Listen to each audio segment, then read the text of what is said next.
Good day, everyone. How's everyone doing? Um, Hope you all are having a great weekend. Yeah. Thank you again for joining us. Another qualifying discussion. Barcelona. I'll just get into it. First of all, the usual congratulations to what's his name, Max Verstappen, who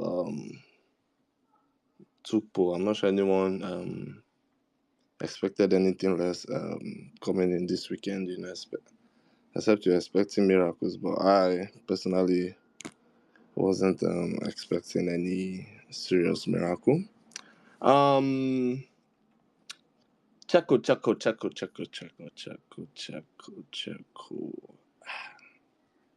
I'm on Checo. I, d- I don't know. For me personally, I feel he should just forget anything championship. That thing should not even be revolving around his head for now.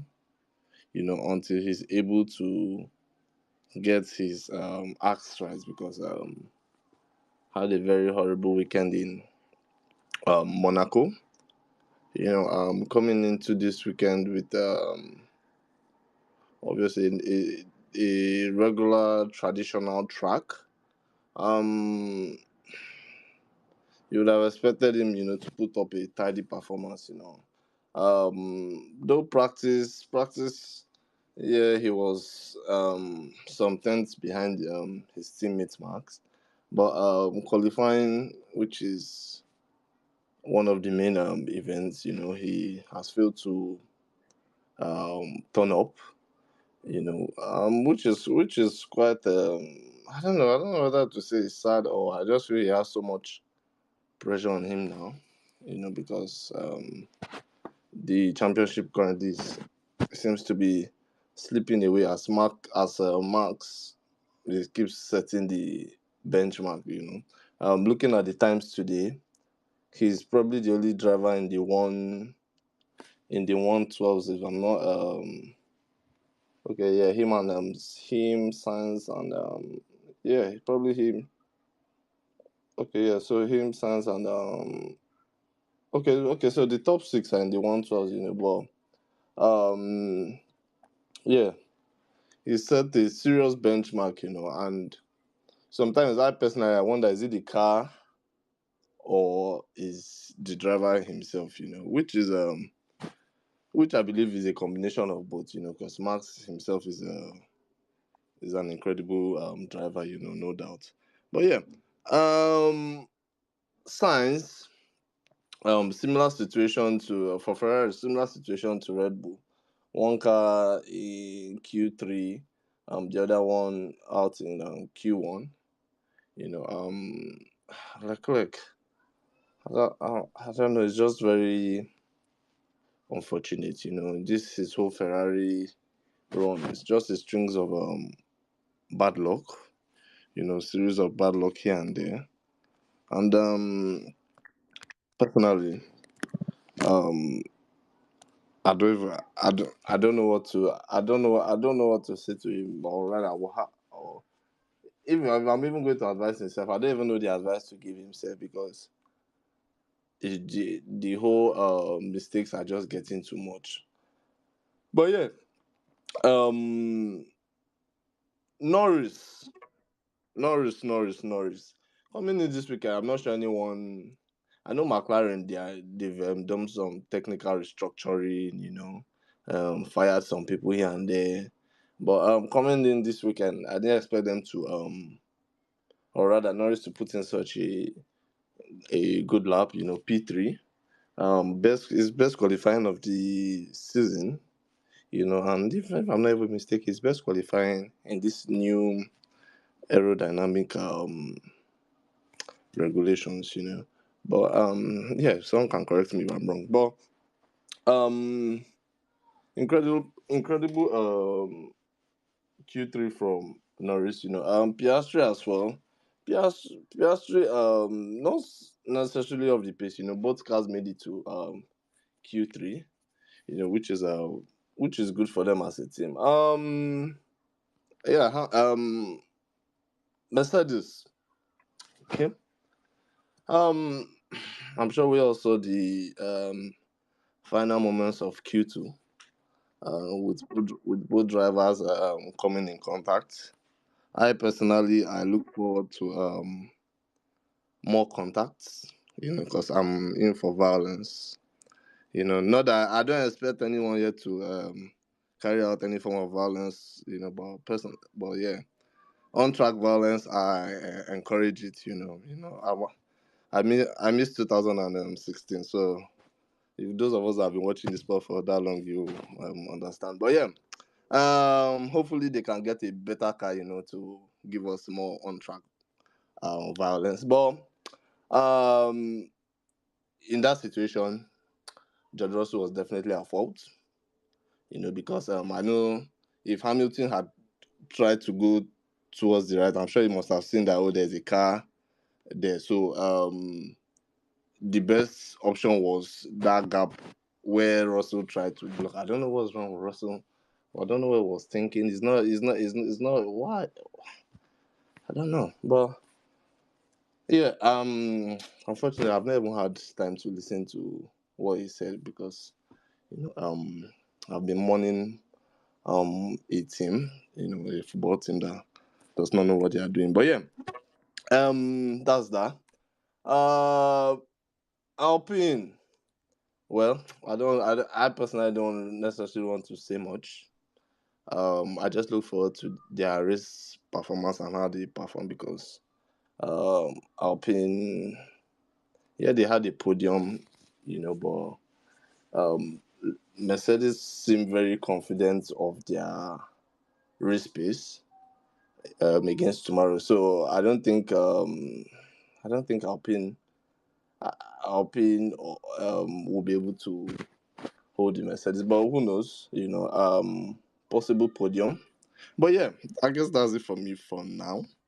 Um, Let me just hand the mic to you guys, and then we all go from there. So yeah, Danny, do you want to go ahead? Congratulations, Danny. Yeah. Oh man, what a beautiful day. It's a beautiful day, bro. In football, I ate.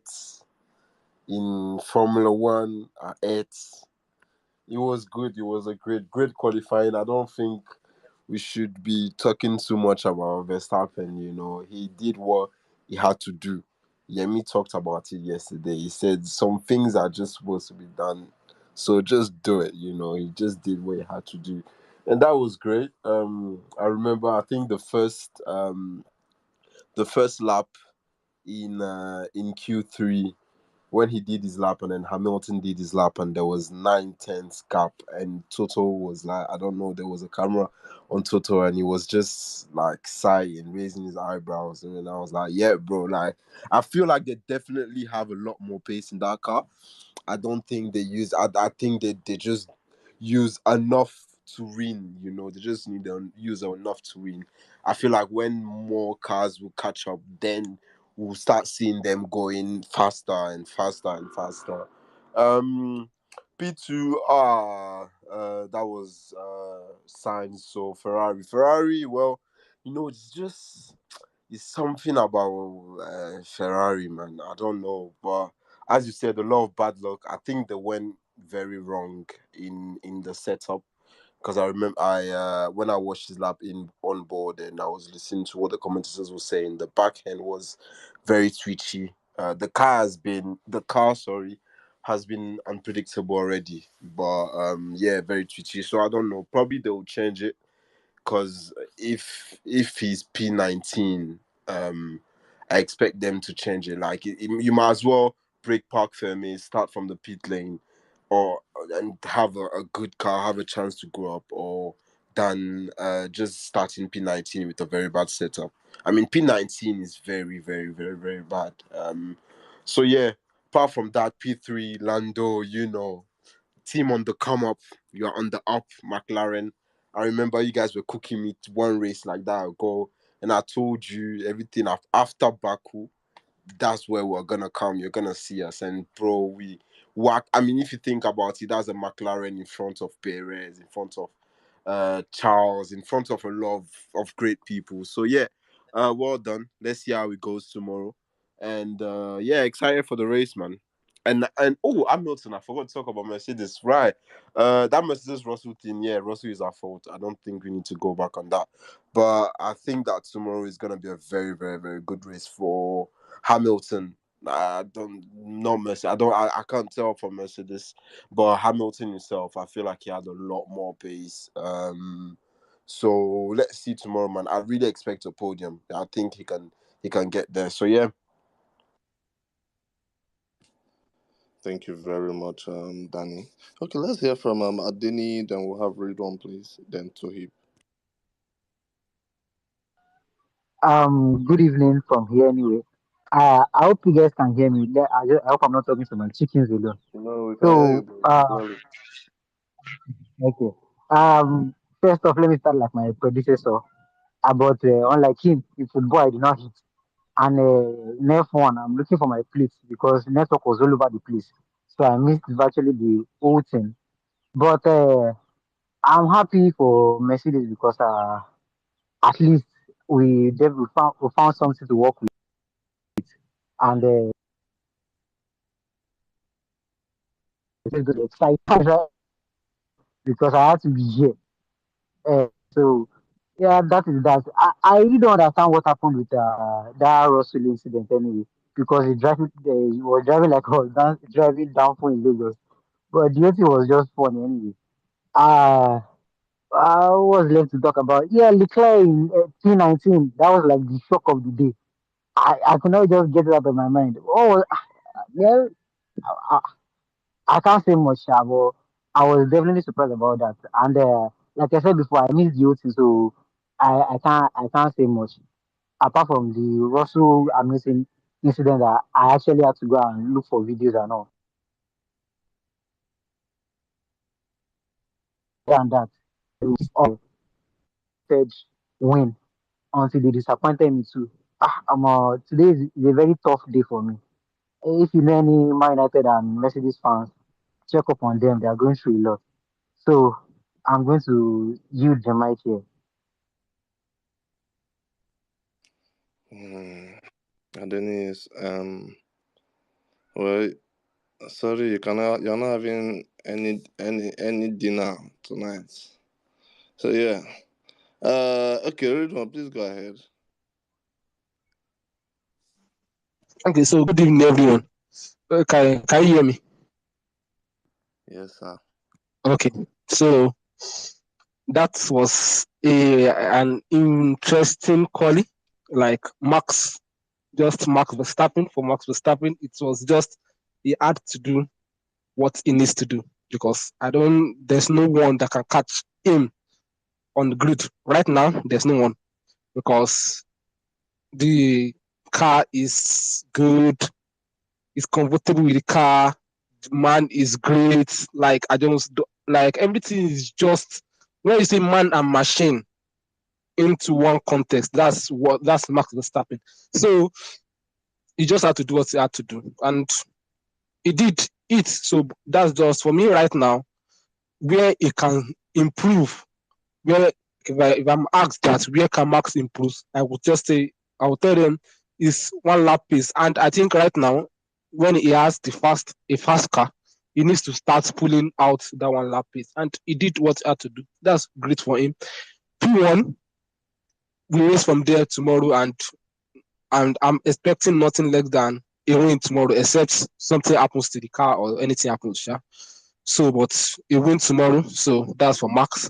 And for Sergio, I'm expecting minimum P3 tomorrow from him.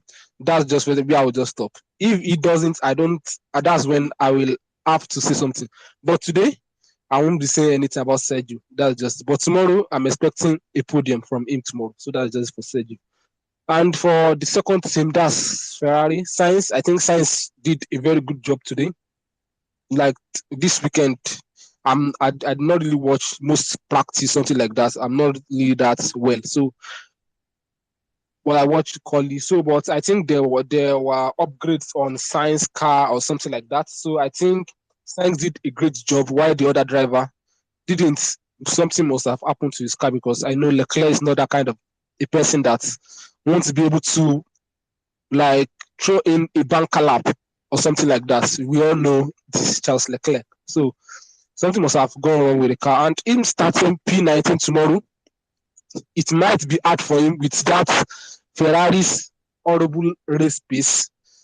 So I'm not sure, but he should be able to finish in the point. So let's see what will happen tomorrow. But I think Sainz did a very good job today, and that's qualifying from him was good also. But so I'm a little bit surprised about McLaren, and that's Lando. Like I was surprised, those like if you need properly, like I was so surprised because when the season started, man, that McLaren car was bad. We also what happened in Bahrain that the dashboard was saying cannot be started or something like that.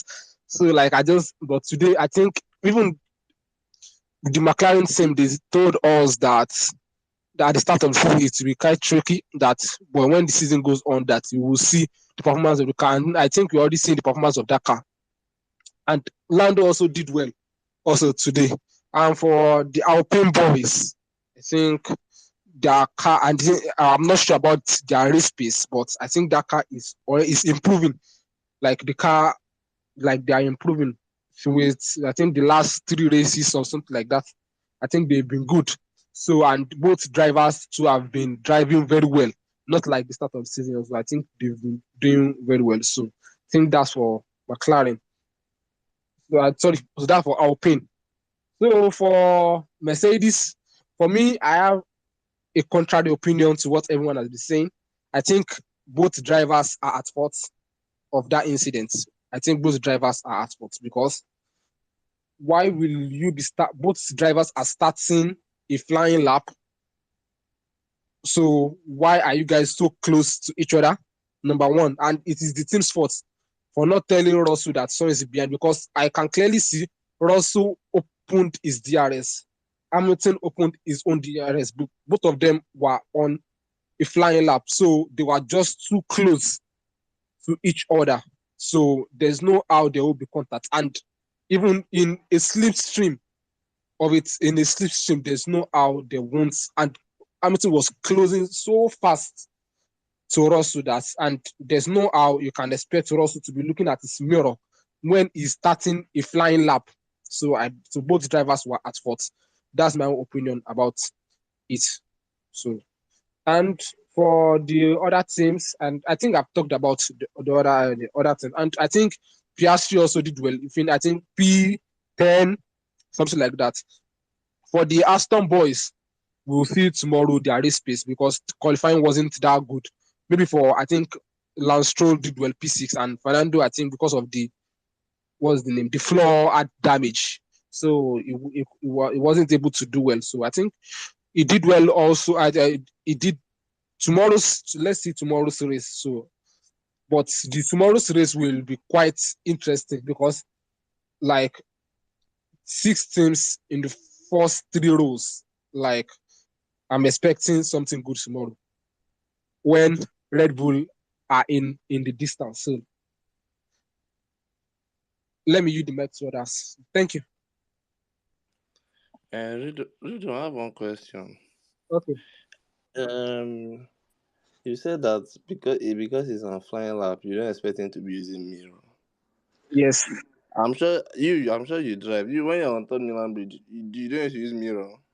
So let me say something. On Third Milan Bridge and on a racetrack is different. When you are on a qualifying, let me tell you, it's not like they are racing together. It's not like it's a race like they are racing. This is a qualifying lap, and he had his own gap.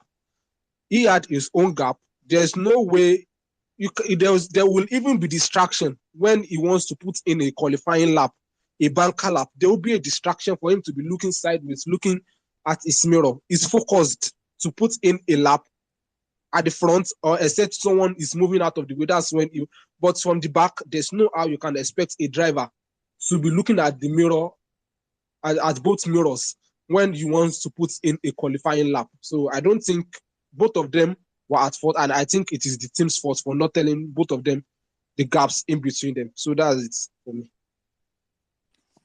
No, I agree that it's the team's fault, but that one that I say you will not use issue, the one of mirror is the one I'm concerned about. But yeah, okay, no problem, no problem. Done. Okay, let's have Tohib. Then we'll have Engineer Salim. Engineer Salim, welcome back. Tohib, let's have you, please. Hi guys. Um, Today's qualifying was really good in its own way, you know, and kudos to Max for taking pole position. Um, what I can really say, what I saw from today's session was, I think if you have a really good car, you also need a really good driver, and you know, people say they sabotage one driver, they sabotage this driver, you know, and it's so obvious from today that Max and Sergio, like they have like virtually the same car, and the other car is getting P1 and the other is leaving Q2, and he barely made it to Q2 self. So even though you have a very fast car, and you have a shit driver, man, the car will only be taking pole position maybe once in a blue moon or something. So I think those two really work together. And kudos to Max. I believe he could have even gotten into the 111s with the second lap, but obviously they didn't want to show off. So they just had to back out of that second lap, even though it was like more than a tenth up on his pole position lap. So I think that's that about that. Also with McLaren, I just hope they can how will I say keep up this pace, because obviously P3 and they've not been there like since the beginning of the season. So I just hope they can capitalize on this P3 that they have, and gain some like good points or reasonable points from that. Also, I think with Ferrari, me I didn't even know, because obviously I know people try out like different like upgrade, but I didn't even know that it's possible to like try out like different design on two different cars if it was allowed until like today or something. So, but unlucky for Charles, because I know if he didn't have that problem in Q1, I know he would have done better than that. So, also with Alpine, they did well in Monaco, they did well in qualifying today, but I'm thinking Gasly might likely get like at least 3 or 6 place grid penalty. So, but I think right now they're doing well, and I just hope they can keep up the pace with the top drivers, and not go down from like the position they are right now. And I think with Mercedes too, they were able to. I don't know how they do it all the time, but sometimes they just have like a shitty kind FP1, FP2, and in fact maybe FP3 itself. And when they get to quali and they're like always in that like position to like be in the top five.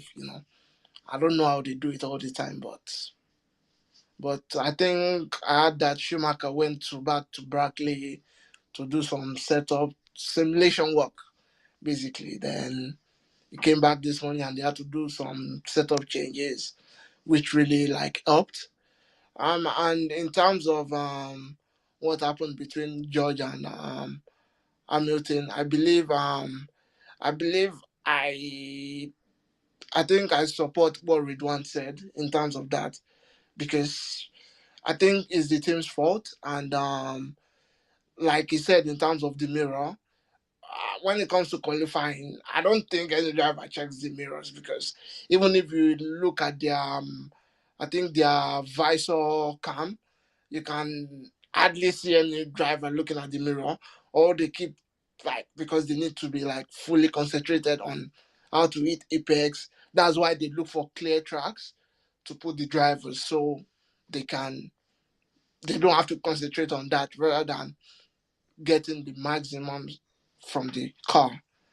So I think in that aspect is right. It's just my opinion, and it's just what I think, and it's just what I've seen from the Visor cams during qualifying or qualifying runs. So also, in terms of the Alpha Tauris, I think they are improving, and at least they are entering Q2 now. We just hope they can keep entering Q2 and Q3 very soon. So also in terms of as I think Hulkenberg has really shown like that he's not really left the spot. He's just like taking that as to places it shouldn't be. So although he's trying his best, but Nico is really um maximizing the speed from that car or the times, whatever. Is like bringing out the maximum from that car. Q3 is being in Q3, I think 3 or 4 times now, and which is really good compared to Magnussen, who has been in the team since last year and knows a lot more about the car. So that's really like a really good stuff from Magnussen. Um, and in terms of Aston Martin, I believe the the damage on Alonso's car really hampered his laps. So, and I believe we'll come back stronger tomorrow, and I know we'll finish at least fifth, if not higher. And kudos to Lance Stroll too for qualifying his teammate for the first time this season. So I think that's it, guys. Thank you very much.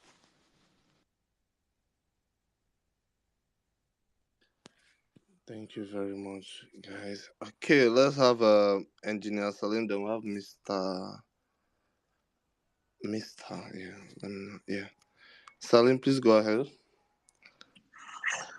Thank you very much, admin. Good day, everyone.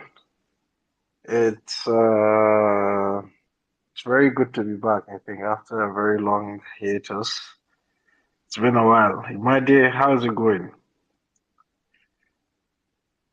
Okay, my day is here. Yeah, Anyways, I'm I good. see a bunch of familiar faces, which is very good. Yeah, I think I'm not going to say much today because I even have to go. But talking about yeah, the incident between Hamilton and Russell, I think clear cut is just predominantly it should go down to the team. It's the team's fault. As the previous speaker did say, during qualifying, drivers tend to look ahead as opposed to looking behind. But we can't just say that they just look ahead and they don't look behind. I think on so many occasions we've seen like Formula One drivers able to. I think Max was able to detect. Was it? What's his name? The old guy, Helmut Marko's phone ringing on the radio. There was a time. I think Vettel was able to see some very tiny bits of, I think, his car go off, right? So these are incredible athletes. But I think to say you're meant to look at your mirrors, but perhaps it was just a mistake and there was miscommunication. But I think that there's nothing much to argue about that, anyways. But yeah, so the main topic for me, which is Mercedes, my idea has been right. The the W13 should have had a like 13B. There should have been a B car, and it should have looked like what it looks like today. Because all I see is time that we have spent, progress that we have lost, trajectory that we could have been building upon, that now we are just going to be playing catch up. The best we might be able to get this season is P2, the Constructors' Championship. And the way that Red Bull is moving, I don't see anybody catching them in the near future, even with all the penalties and like the reduction in testing and wind tunnel time. It just seems to have very little effect on that team, which is very disappointing. But yeah, let's see what Mercedes is going to be able to bring to the table this season. Anyways, I yield the mic. It's nice to hear from you guys once more. Thank you very Thank, much. thank you very much, Salvador. Good to hear from you too. Okay, let's have Mr. What's his name? Yeah. Okay. Good evening, everyone. So I'm very glad with the way things panned out today. It's impressive from a lot of teams that you normally would not get that performance from. And I like how Verstappen will just, put the lap time there for them and be like, okay, everyone try and touch it. Let's see. If you touch it, then we move it up again. As for Perez, the last time I was on here, I said something about him. I said he will give you false hope, but he's not that guy.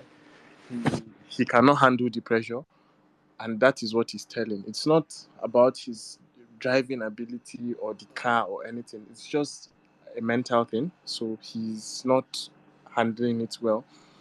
But then at least now that he has crashed and he's out of the title race or whatever, he's going to now settle down and try and finish second. But last time he tried to do that, he messed up the second place even. So we'll see what happens.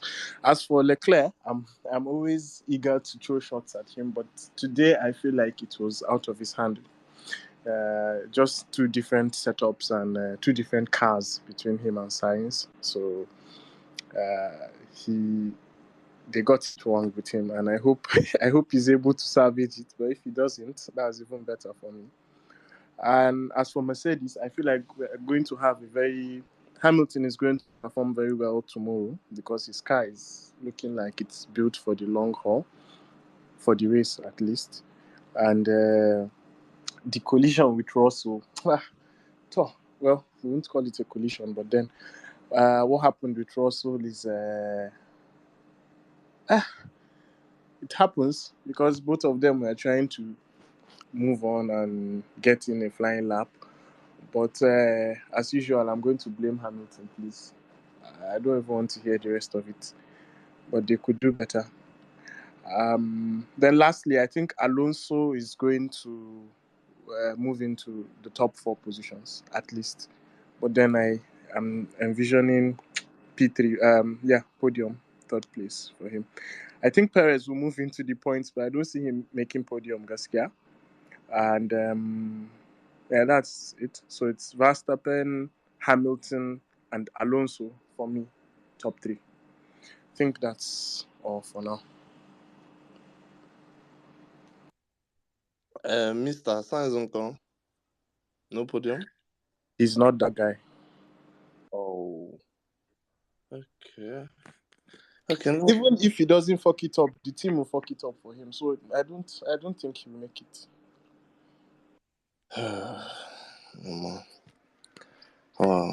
Fair people believe. That's all I can tell you. Believe. Roy, can we have you? Hi, good evening, everyone. Hope you had a nice qualifying. Well, I want to say two things, one about the Mercedes team and one about the race for tomorrow. Well, for the incident between Lewis and George, I think, as some people have already said, is the team's fault because both drivers were preparing for the lap because Science started having, let's say, he did his lap, and after that, both Russell and Lewis wanted to have a tour of the person in front of him. Lewis didn't know that Russell was going for his lap, so he thought that Russell maybe was giving him a tour, so that's why he started his lap. And Russell didn't even look back to check if somebody was there because he also was starting his lap. So I think it's the team's fault, and you cannot blame neither Russell nor let's say Lewis. And I think for the race tomorrow, Hampton can be second because he has a really good pace, and we all know that during the race, Lewis is another person. I think that maybe Ferrari can also, with science, get third position because he drove really well during the free practice, and maybe he can even become second if he can manage his tire well. But Afro Max, I think if he doesn't have a DNF, nobody can touch him tomorrow. And also one thing I want to talk about is the Alpine. I don't understand why the Alpine have been consistently speaking against Mercedes, saying that they can compete with Mercedes this year. They just had a nice race in Monaco, and all of a sudden they think that they are better than Mercedes. I can't get it. If somebody can explain it to me, thank you. Right. I believe well, everyone in life has a target, and or rather every organization has a target. I believe their target is to beat Mercedes. So um just as Red Bull's target is to win championship, Haas is to score points. Probably that's Alpine's target, but that's just the way I see it. I don't even Mercedes has finished before them in all the races except Monaco. And we all know that Monaco, if you have a good qualifying, it's difficult for the person behind you to overjump you. So I don't understand why they are so eager. And tomorrow yeah, Mercedes is going to finish before them. So yeah, I want to laugh tomorrow. yeah, right. That's it. They are trying to get to that point. You get me? They're trying to get to that level. Yeah, So it means that they are fighting for the second position in the championship because Mercedes is fighting for the second position. And I don't think Alpine can even fight for the third position in the championship. So I don't Well, really get it. there's nothing wrong with ambition. Allow them to have their ambition. This, These guys are like 85 points behind Mercedes. there's nothing God cannot do. So yeah, let's see. Okay, let's have Clinton. Thank you very much. Love being here with you once again. Great space. So to the previous question about Alpine and teams chasing Mercedes, it seems pretty clear that people are not just chasing Mercedes but catching Mercedes. If it wasn't for Lewis Hamilton and George Russell behind the wheel of Mercedes, they would not have the kind of points that they have right now as far as a constructor's title goes. When the season first started, a lot of us in this very space thought that it was Red Bull in the lead, followed by Aston Martin, Mercedes, and Ferrari kind of fighting for second. What we've seen is that, generally speaking, Aston Martin is a solid second, behind Red Bull. Ferrari seems to have better qualifying pace than Mercedes does. And now, if we look what's happened over the last three races, we're seeing Alpine performing as good as the Mercedes cars, or if not better, depending on whether it's Q1, Q2, Q3. And we're seeing the same thing with McLaren, where McLaren has put in some hot laps as well, and so is Haas. So I think it's pretty clear Mercedes is falling further behind, and I think anyone that doubts that, we just have to look at the excitement that went around the F1 world last week when everyone finally had an opportunity to look at the floor of the Red Bull. nobody gave two shits about the Mercedes floor. And we've seen side-by-side comparisons and analysis of experts that know aerodynamics and Venturi tunnels, and they've all said the same thing, that the Mercedes floor is a joke compared to Mercedes, or compared to Red Bull, sorry. So it's pretty clear to me that, assuming that there's no kind of mechanical issues or anything like that, or a crash or something, it's pretty clear Verstappen should probably win tomorrow's race. And I would not count out Perez getting points or maybe even getting to the podium. We have seen the Red Bull in past races this season start at the back of the pack or near the back of the pack and slice its way through the field. And we're not talking about Monaco, of course. We're talking about a proper track that has lots of room for passing on it. And this is the kind of track that I think really benefits Red Bull. So, how will the race will turn out? Who knows? But I do think that that if you're betting money on something like this, that Verstappen has to be there as one of your choices. And Lewis Hamilton put up some really impressive qualifying times today in Q1, Q2, and Q3. He had some fastest sectors. A couple of occasions he had two of the three fastest sectors. And it's clear about driving skill. As far as the sort of near, I guess not near, I guess there was a collision, but it wasn't as bad as it could have been. I blame that again on the Mercedes team. There should have been some communication on the radio between the team and George and the team and Lewis, and knowing who is going to do what hot lap and who isn't. And at the very least, there should have been some communication from the pit row to the drivers, letting them know how close they are to one another. So, it's clear to me that Mercedes has not figured out floor design, and we've seen that from the floor, and we're not even sure if they really fully understand the aerodynamic side of things, because we do know in the beginning of the season that Mercedes conceded that the car that they used in the wind tunnel was actually too small to replicate real-world testing. They've also conceded that their simulator needed to be improved, and they've obviously made a lot of changes to their team. So I would argue that Mercedes is a team that's in free fall, and the only thing that's keeping them competitive is Lewis Hamilton and George Russell. And lastly, I have to say I was really impressed with Lance Stroll today. I did not expect that from him at all. He was on fire in all three rounds of qualifying today, and props to him because the pressure's on him. And despite Daddy owning the team, I think that unless Lance steps up in a big way for the remainder of the season from this race onwards, that he's not guaranteed a seat next year, because teams want to win constructors titles and they want to win Formula One championships.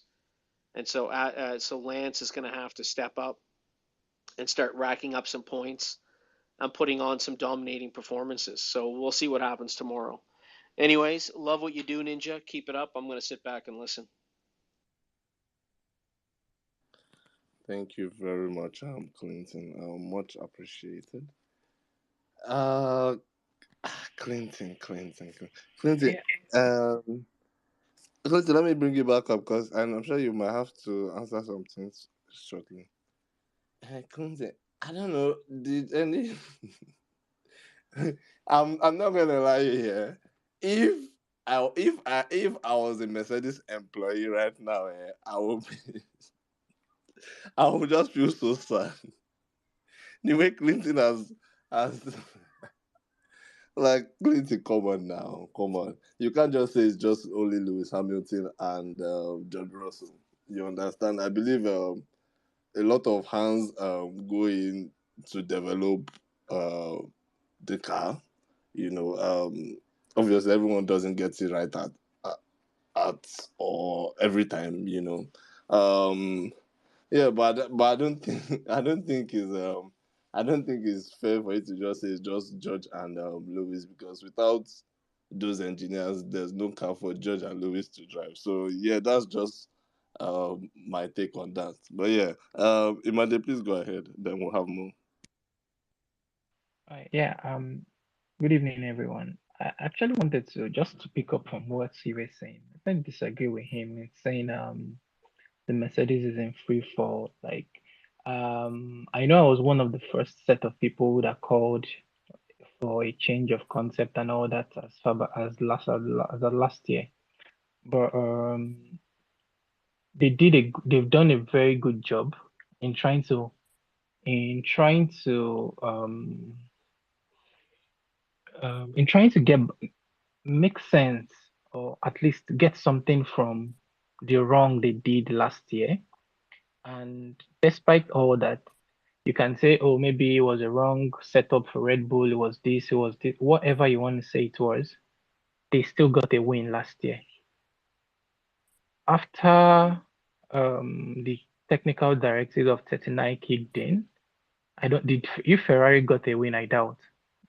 How many P2s did they actually even get after that? So Mercedes got it wrong, but they're not in free fall at all. They are not in free fall. They are doing a really stellar job. The car that they had was not comparable to the Aston Martin. And then they see how close they are to Aston Martin. We know Stroll is just lounging. So for them to be that close, they're actually most likely they're going to get P2 and it will eat into their aerodynamic testing as when it resets in a couple of weeks. But I actually wanted to disagree. They've done a good job. They know they got it wrong, and they were sort of quote unquote kind of stubborn in trying to get everything to sort of stick with the concept. It took them a long time before they decided to change, but they're not in free fall. They've done a very good job in minimizing the extent of the damage. Look at Ferrari, how many years Ferrari has been, and they've not even been able to muster serious challenges.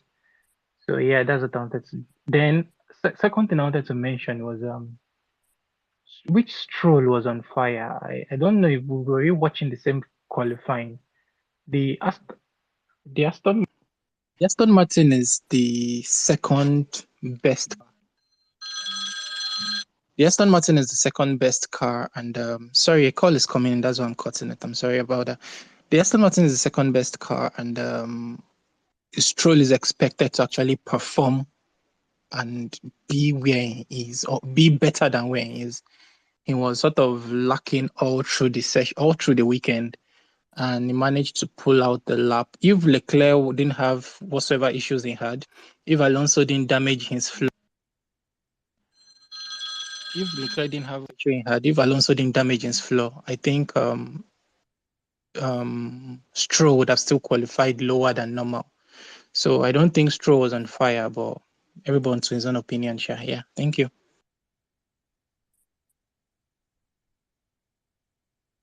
Thank you very much, Imade. Imade, you and what's the name of Grandpa? You and Grandpa having the same ringtone. You and Motsmako. This is similar ringtone. But yeah. Oh well. No problem. I'm just joking. Mo, can we go ahead, please? Oh, okay. For me, I think I'll start with Mercedes. The Mercedes with Clinton. That the Mercedes drivers have done an exceptional job. I think we underestimate how poor. If you don't mind. Can you hear me now? Can you hear me better? Yes, please. Okay. Oh no, I was saying I'll start with Mercedes. I think people underestimate how poor Mercedes was in the first 11 races of 2022. The car had, I think, the most bounce. The drivers were crying of backaches and headaches, and they managed to steal pole points across 12 races. I think that Mercedes got better past, race 7 or 8. Even the development they said they would bring to Barcelona was what never did anything for them really.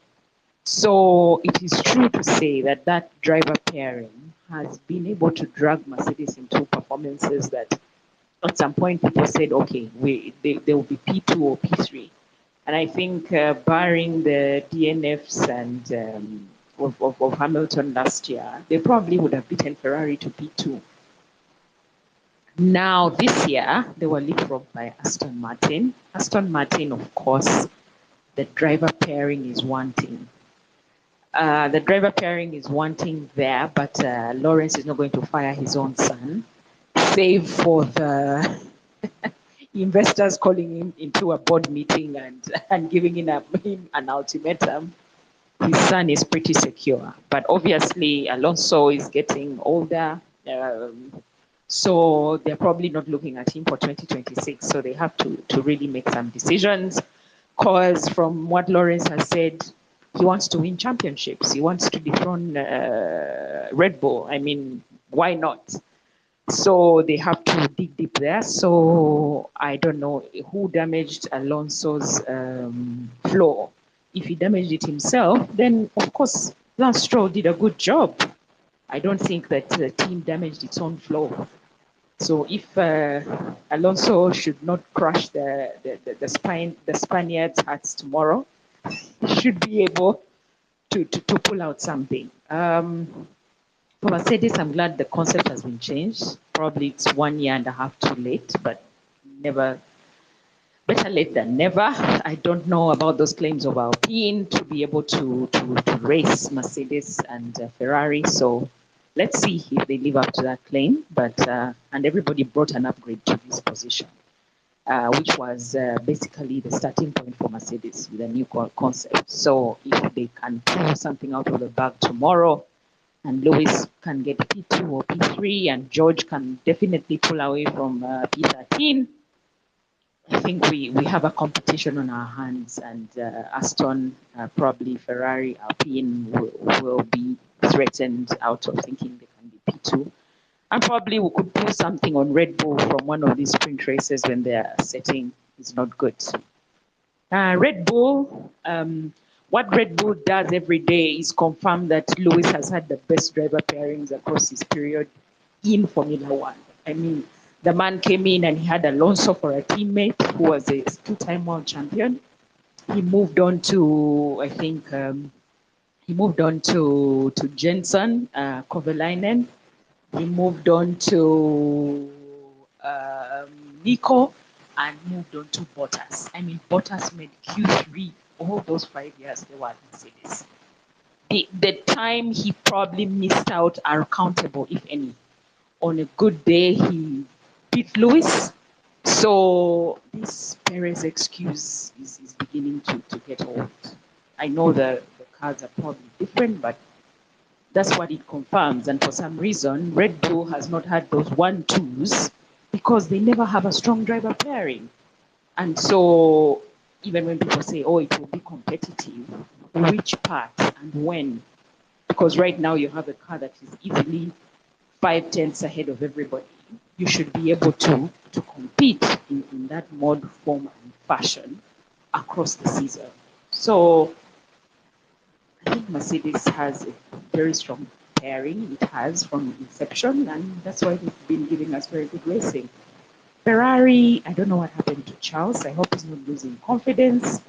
The team cannot be sliding this much. I mean, even Mercedes has operational errors. Probably today, they should have told them better that, wait, one aborted a lap, one didn't do it, or somewhere in Saudi Arabia, I think they forgot to tell them that somebody had a penalty, so they should outrace them. Barring those operational errors, I think they're getting around their problems. But Ferrari, you can't have an 18-year dry spell. I hope something is going to happen for Vassar soon, because otherwise Leclerc is going to Vettel's level of frustration with Ferrari, where you almost have it and you have nothing. So let's see what they can pull out tomorrow with those upgrades. But Sainz seems to have, Sainz seems to be giving him a challenge, and the talk of him probably moving will hurt the team even further. That's about it from me. So go Hamilton, P1 tomorrow. I'm hoping for the best, of course. Thank you very much. Thank you for that. Okay, can we have Morgan? Hey, can you guys hear me? Yes, please. Hey, cool. And this is my first time speaking on here. Interesting qualifying session. But I have to start with Perez is a bozo. I don't know how you're being out in Q2 with arguably the fastest car, as well as second ahead of everybody else. I don't know what's going on with him. Maybe he has a fundamental problem with the car, but I don't know what's up with him. Leclerc struggling, probably has a problem as well. I guess the biggest surprise for me was how Mercedes came back to start over and have a new concept from scratch and try and mix it in with the current one you have to try and understand how to move forward. So far, they're making it work. Lewis could have been P2 today, but he lost out. Don't know what went wrong with him and Russell, but I guess, like some people said earlier, it was miscommunication. What else? And good laps from McLaren boys all round. Shai Lando to get it into P3. As for the race tomorrow, it will probably be a Max Red Bull domination for P1. P2 will likely be between Lewis and Carlos, and P3, I'm guessing Alonso is going to come back for a piece. Well, if Sainz can hold out, that would be good for him, but I think Alonso will get him before they cross the line. So I think that's just my summary. Thank you. Thank you very much, Morgan. Thank you so much. Okay, let's have Henry.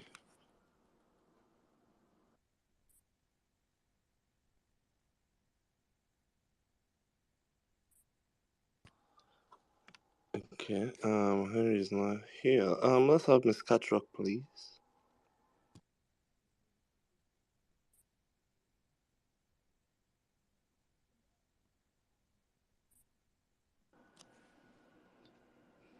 Miss Catrock? Okay, so a bit of a breaking news. Pierre Gasly has been handed given a 6-grid penalty. So yeah. So which is quite unfortunate. Then George Russell. What this is wrong with George? Okay, former warning to driver and team. So incident that happened, so go and sort it inside your house. Yeah. So Pierre Gasly has been given two 3-place grid penalties. So a total 2 times 3, that's 6. So where did he qualify before? P4. So that takes him to P. Is it not P10 or P11, or is it P10? Yeah. Okay. So yeah. Okay, Miss Castro, you want to go ahead, please? Thank you.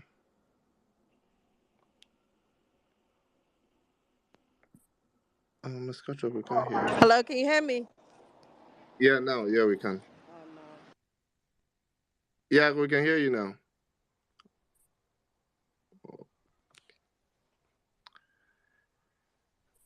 Okay. Ridwan, do you want to go ahead?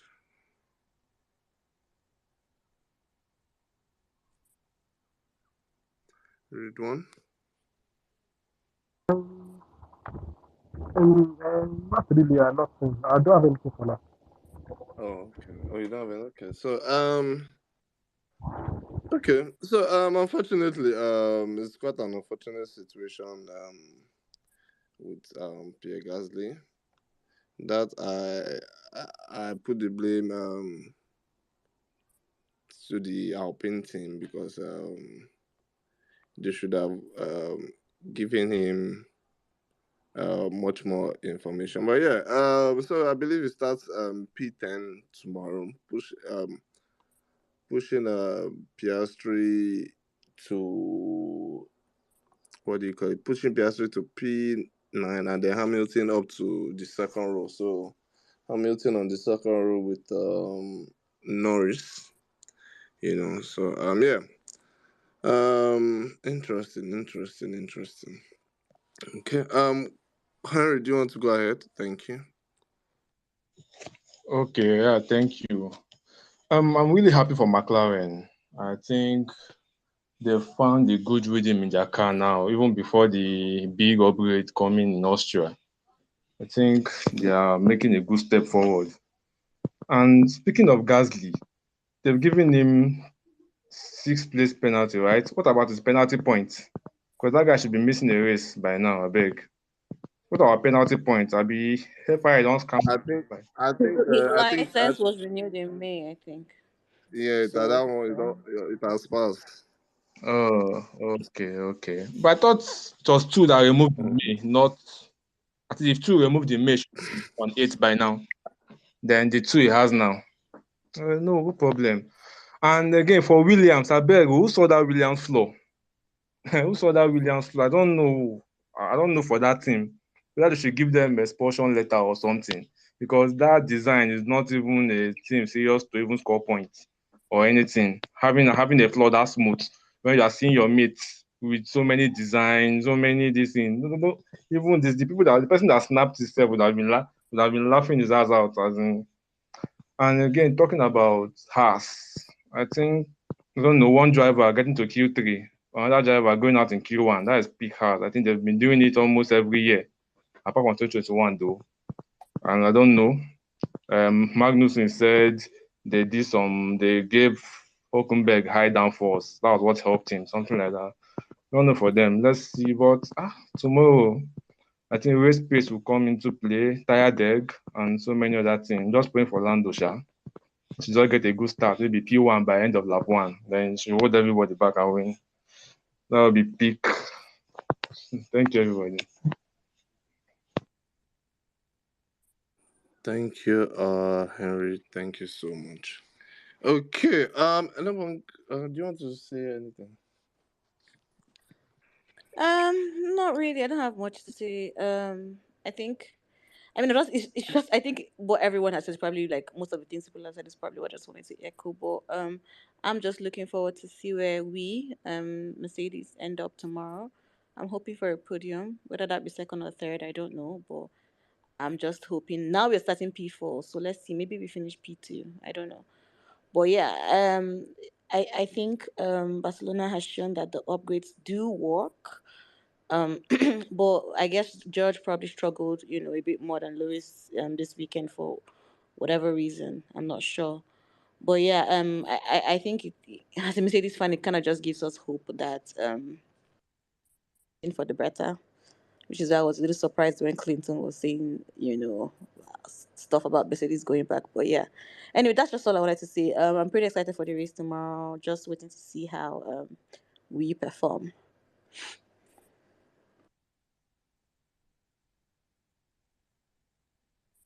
Thank you so much, Nobang. Okay, I'll read one. Okay, so I just want to talk about. Actually, I want to talk about tomorrow's race also. So, like tomorrow's race, with like will show us where everyone is right now, where like the race pace tomorrow, because you can clearly see drivers from different position. Like we'll see Leclerc space from the back, we'll see Sainz space from the front, Checo space from the back, Max space from Russell space, like split race space. So we'll see where like the rankings of the team right now tomorrow. So we'll actually see where everything. But I'm just like Barcelona, like that, like for me, for them to remove that chicane, that last sector chicane, like it was so good, and I think all the teams that brought upgrades, I think everything's working. I think so. But tomorrow we'll clearly see where everyone is in terms of race pace, not just qualifying pace only. And we will see where everyone is. So thank you. Yeah. Okay, no one, go ahead. Yeah, no, I was just gonna ask, maybe to the engineers in to the engineers in the room. So, for some reason, the Mercedes cars seemed, I don't know if anyone noticed, we seem to be doing really well in the third sector, all through practice and even, during qualifiers. I'm not sure. I think it's the second sector where they have that long straight, I guess. So it would make sense why the Red Bull was. Yeah, I mean, of course, we know the Red Bull does, well all around the track, but I think all through from P practice 2 or 3 up until qualifiers, we just seem to be doing really well in the third sector and not necessarily, in the first and second. I know Lewis put in some fast lap in the first and third sector, but the Mercedes just seem to work better in the third sector. I was wondering why.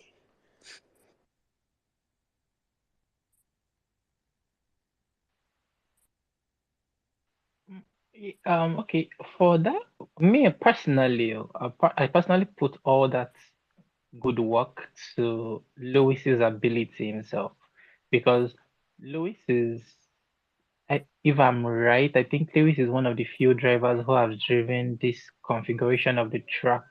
I might be wrong, but I think that's it. That's one thing. Then secondly, that slingshot that they created with opening the final chicane is also probably suiting the Mercedes car more. But my own confusion right now is, I'll obviously have my answers tomorrow. But my own confusion right now is why they didn't shorten the DRS zone.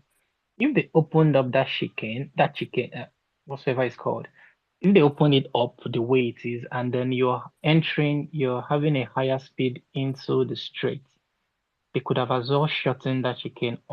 Otherwise, the DRS is going to be too powerful tomorrow, and they will be getting too easy passes.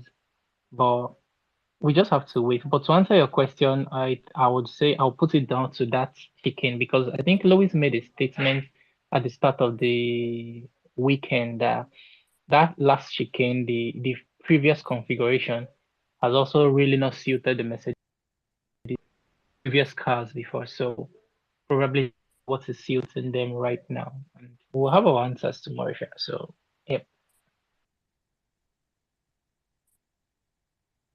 Thank you very much, Amanda. Read one.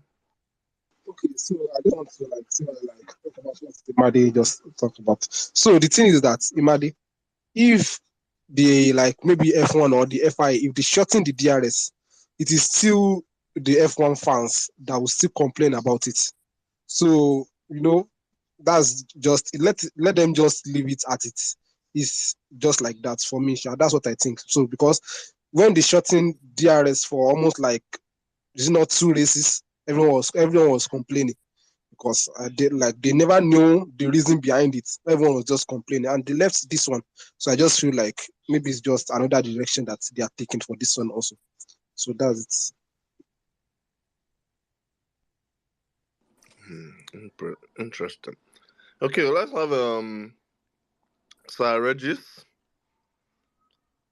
Regis, good evening. Good evening, everybody. And good evening, especially to Imade. And good evening to all those who say Mercedes shall not arise. We are arising. We are rising. We are arose. And when I was here the first time, sorry guys, my network has been messed up. Somebody was saying something about Max Verstappen, that it is expected of him. Let us not take for granted the work, the job, the performance of that guy. It is ridiculous. For one person to be one in FP1, FP2, FP3, Q1, Q2, Q3, and tomorrow, I feel like he's going to I'm predicting that by the 10th lap, that guy is going to be at least 32 seconds ahead of the next car. That is how bad things are now. But yeah, I hear Gasly has gotten a 6th-place grid penalty. That puts Lewis in a very good position to end up on the podium tomorrow. I don't know how it goes. I don't even understand how somebody can get on the podium 1 week ago, and then today, I think Ocon qualified. Is he 8th? I told you guys that Nick De Vries is coming. I told you guys Nick is coming. Let us get into Europe. What is happening now? Is Nick not coming? He just missed Q3 by what? By the Viscas. This is now the European run, and it's going to happen. The points are going to be on the board very soon for Nick De Vries. I'm still backing him. I said 10 races in, we have 6. So yeah, all in all, I hear Toto is saying there's more to come from that Mercedes. I don't even know what happened in quali for George and Lewis, because obviously I was at work and I was watching just sparingly. But yeah, I'm listening to see, understand, and get what the gist is. Is it that one person was supposed to go on a flyer and two of them were trying to go on the flyer at the same time? I don't understand it.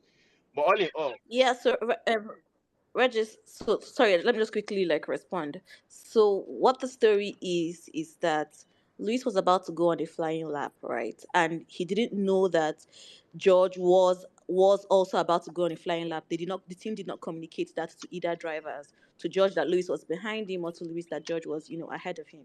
So when Luis started his flying lap, he did not expect to see George, I think, at turn 12. But so when he came closer and George was there, he thought that George was about to go into the pits. So he didn't back off. He just kept going at full speed, only to realize that. And George, of course, did not know Lewis was behind him. George thought he was about to go on a flying lap too, right? So it's a team so communication basically it's the thing, team's and fault. that's It's how the they team's. ended up So we'll breaking give it. it to Yeah. Bono and whoever is judges, whatever his race engineer or whoever is supposed to be at the team. Because when George got knocked out, he said something like no words, no words. And I felt like he was trying to refer to what happened to him between him and Lewis, and kind of putting a bit of the blame on Lewis, since he has done to. I don't know whether George Russell is not a weatherman. Any small thing, rain is I don't understand. Or God drive it, but yeah, I hope no, it doesn't raise any too much. It doesn't raise too much dust. I'm excited for the race tomorrow. If I just hope there'll be a bit of competition. And I'll put it to you now. If this thing that's happening to Perez happens to Verstappen, Max is still going to come from ninth or wherever and still win the race. That guy is ridiculously. You know, when somebody is leading a race and you're not in your mind, you just know that there's no mistake coming. He's going to put his tires in the right places. He's going to his. Nah, I don't know, man. I see it's crazy, but yeah. Hopefully we have a good race. Still, Max is going to win, and let's see where if Lewis can come second or anything. For now, I'm going to yield the mic, and we shall continue because I feel like I'm driving, and this thing might not be too clear. I'm listening, guys. Okay. Admin, say Regis, something about Nick De Vries, please. I can't. Where did he finish? Nick De Vries was 12th. which was should be according to you, Admin, we I should will get say look. that I be Europe. Where Now when Nick De Vries is being cooked by Oscar. Oscar is P10. What are you saying? yeah, McLaren Nick is the third on Vries the grid 14. today. Oh. Don't forget that. Another McLaren driver put his McLaren third. P3. True, but Oscar has been showing up more than De Vries. Oscar is the rookie of the There's season. no doubt about That it. McLaren money was well done. De Vries still has to prove himself. Although Marco gave him a good opinion last week, so probably he's in a better place than he was before. He knows the job is still secure.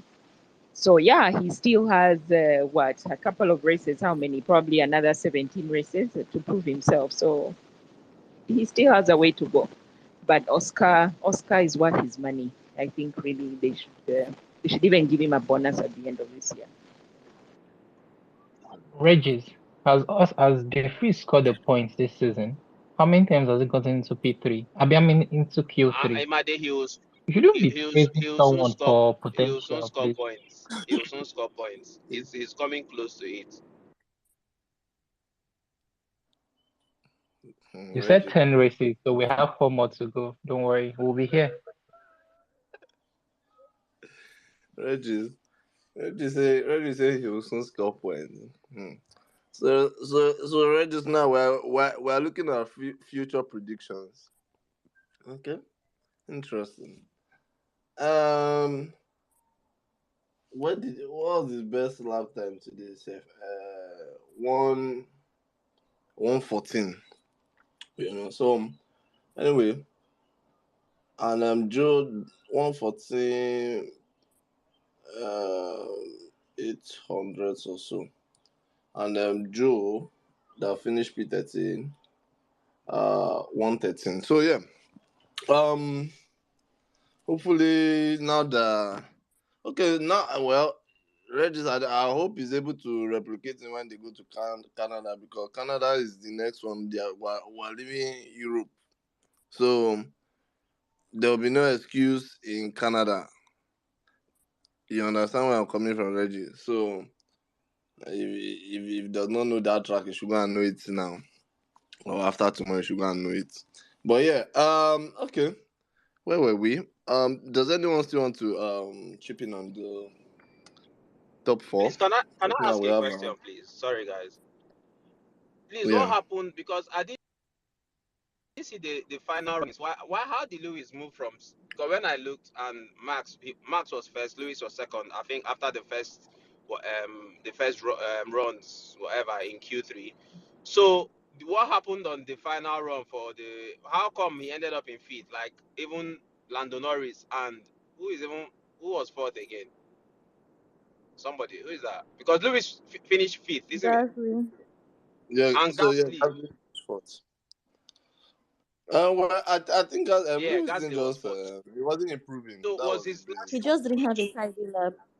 He didn't have a tidy lap. I think he messed up on turn. Is it on 10? I But don't know. he had new But he just didn't tires. have a tidy lap. That's what it was. Well, and Regis now he did not Very have a quickly, like tidy a couple lap. of no, Taddy is different. Like They're you know, they're used. They're used. okay, they They were were used used tires. softs. Yeah, but Because I still heard the that last teaching. Max did not even have to do any final run. Nobody.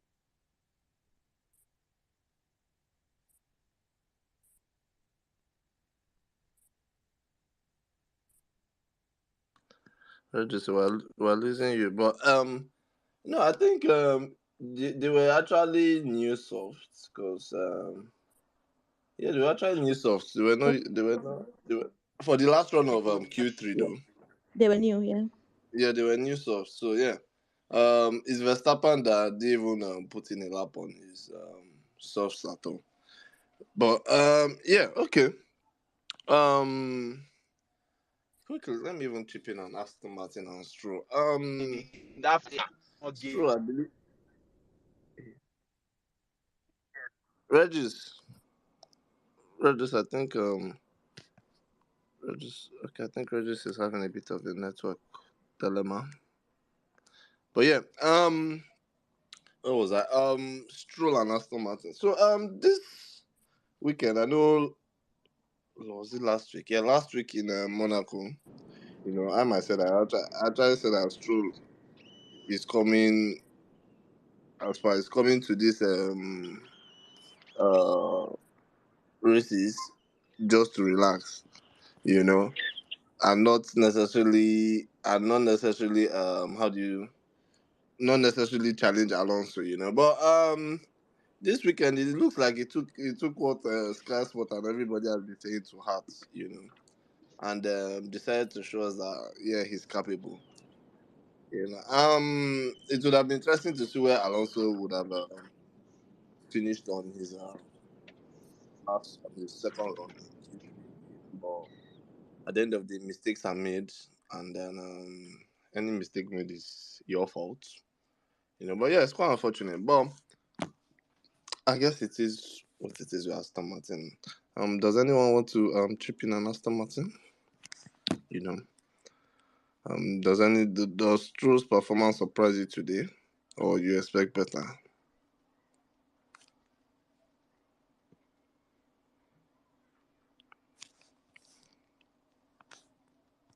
Okay. Okay. Okay. Let's move on to, I don't know. Okay. Let's look at AlphaTauri, since we're AlphaTauri. De Vries and Tsunoda.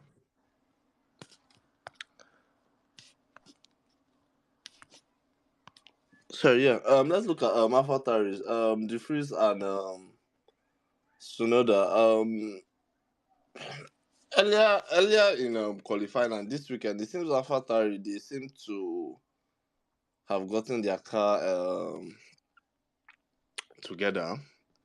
You know, the first few races, they haven't been there, you know, in terms of lap times. But coming into Barcelona at the time. Nick De Vries was P4 in practice. Where did he finish in Q3? Okay, though in FP3 he finished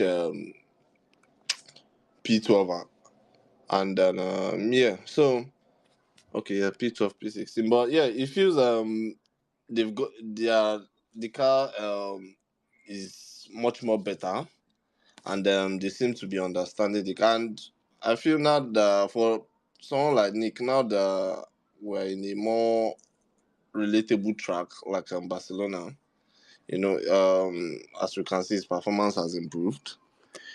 So it will be interesting to see how he performs in the race tomorrow. Personally, it's difficult to score points with how close the cars are. But anything can happen. Lap one, someone can put the car in the gravel, and then that's the end of the race. Yuki on the other hand, I'm sure this is the second time, if I'm not mistaken, this is the second time Nick is beating Yuki in terms of qualifying. So probably he's trying to regain that team leader position, but I guess you do it on the track and not or rather in the race and not in quali, But yeah. Okay. Does anyone want to chip in on AlphaTauri?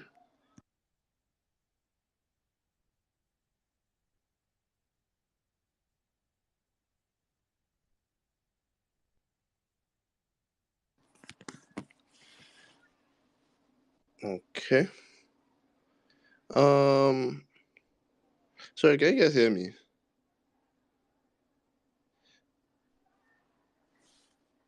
Maddie, can you hear me? I don't know if... Okay, yeah, okay. Abex, thank you very much. Okay. I guess no one wants to chip in on AlphaTauri. Okay. Haas. Hulkenberg, I believe someone spoke about okay, sorry. Reggie, do you want to talk about AlphaTauri? Obviously, you know that I have a very important concern, or I have a strong like in AlphaTauri at the moment. So I always speak about AlphaTauri and Nick De Vries. So I'm trying to remember where he finished. Where did Nick finish? 13th, yeah. P14. P14. Wow. Okay. So at least we are now moving out of. He's now getting into Q2, and that's a very good one. I think Sonoda still Sonoda was what? 12. No, Sonoda P15. So Nick finished. Nick has done him. So it's what 5-1 now. Wow. I believe he's 4-2. 4-2. Yeah. Lovely. So gradually and steadily, I feel like there's a tiny bit of balance, and this is what he needs for his confidence going into tracks like this that he's raced before as a one-time Formula 2 champion, Formula E champion. In tracks like this, you can see what he did in Monaco. He was really pushing because he has been there. Now in this Spain, he was pushing in the FP1 and FP2. We saw it. So hopefully tomorrow, if he stays out of problem and doesn't run into people, who knows? Points might be on the cards. I want to believe that Yuki Tsunoda has not over pushed himself in the first 5 races or first 6 races, because he was almost driving to save his career. And big ups to him for that. I really give it finishing 11th on how many occasions. Meanwhile, it is said that machine or whatever, that AT23 is like the worst car on the grid. So yeah, hopefully they can get some points on the table tomorrow, at least for the team in general, and yeah, take you up from there.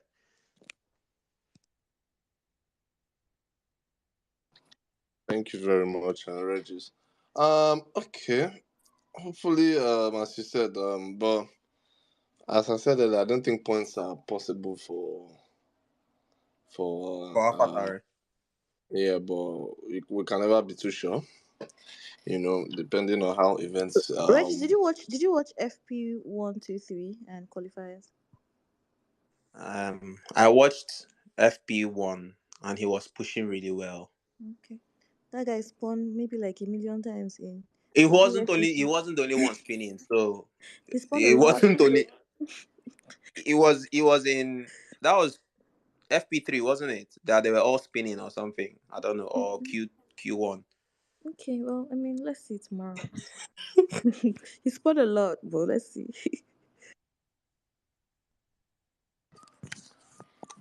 I think it was FP3 where it was after spinning the second time. I was not asking the engineer, what do I do? What am I doing wrong? What am I doing wrong? I'm not. You're the one driving now. So but yeah, um, it's quite a funny one. So maybe it's a very vocal type.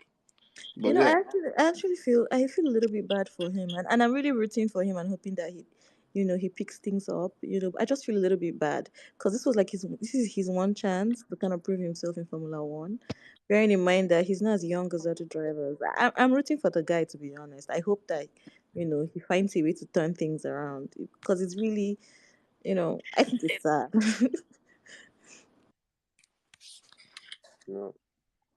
Emergis, do you want to say something? Okay. Okay. So I think for Nick as an individual, yeah, it's Nick. When you look at him, he has a very calm personality. He's not even. It doesn't even. It doesn't even look for. He's not looking for trouble. He's not stressing. But I don't know. Maybe it's because he's not dominating his teammates. I didn't really follow his Formula E career, so I don't know the kind of personality he is as a driver when he's winning. But yeah, okay, let's have Ibex next, please. Thank you, Ibex. Oh yeah, thank you. See, I don't really have anything technical to say today, other than the fact that I've had my suspicion that we had like a double agent in a paddock, and it was like Nico Rosberg came into there. I'm not sure exactly what George was trying to do. Like, yeah, almost took out both cars. Like, it makes no sense at all. And I just hope like Mercedes fans were all like just keeping an eye on this guy because this nonsense cannot continue. And I think someone also mentioned like this idea of like turning to a weatherman. Just drive the car. We don't care about the rain. We don't care about if it's spitting. Bring both cars home. Now that we have a car that can possibly compete for at least you know, we know that Red Bull is in the world of their own. Like we have a car that can at least get ahead of Ferrari for now. We don't want our drivers crashing into like each other. So yeah, and that's it for that. I use back. Thank you. Admin, 1 second. Admin, please take note of this conspiracy theory. Ibex has started something, please. No, which of the conspiracy? He's trying to say that Rosberg told George Russell to run into Lewis Hamilton or to crash, so that pain can happen all over. God, though, that's not what I said, though. Oh, sorry, that's what I heard. No vex. Oh. Sorry. Can I say something on this whole George Russell Lewis thing? Right. Okay, yeah, I think one part of I think the judge side of the grid or whatsoever is lying from my own point of view, because personally the team is to blame 100%. Like if I'm trying to be factual, but I find it weird that if they say both George and Lewis were on flying laps, how come the closing speed of Lewis was that great to be able to catch George, who was also starting a flying lap? He's not like he was ending a flying lap. He was starting a flying lap. He was in front of Lewis. Lewis was also starting a flying lap behind him. How come the closing speed? The tow is not that crazy for both of them to same spec of cars, exactly same cars, same specification, same configuration whatsoever. Both of them are starting a flying lap, and Lewis was able to catch him that fast. So I find it weird. That's my own point of view from this whole judge thing. I don't want to. I am not one for conspiracy theory, so I don't want to go toward that line. But I find that particular aspect weird. I also think George may have been playing games in the sense that I think he was trying to get a tour of the Ferrari for his lap, because I think that may be what added to it. He seemed like he was trying to get a tour of Saints, and then it didn't work out well for him.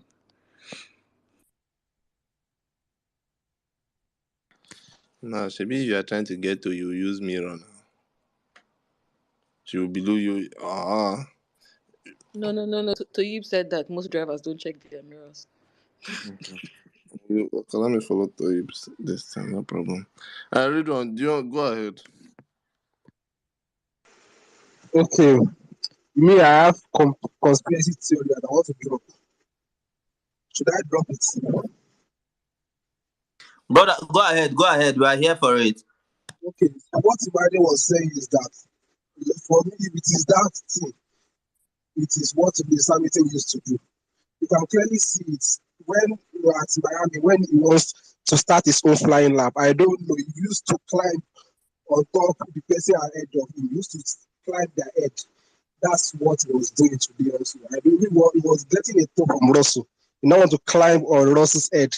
That's what happened today. And for me, I'm just enjoying today's talk like this, but we still move because as at the start of the season, I've already said, I've said it. Those two guys, but let's continue. But me, I love it. I love it. But like both of them, I don't even know that it will start like by coming together. So by tomorrow, we'll still see when George is charging back. But I don't think George will be able to meet Lewis tomorrow. But I hope there's still another thing that will happen tomorrow. So we'll still have another kind of Russell George.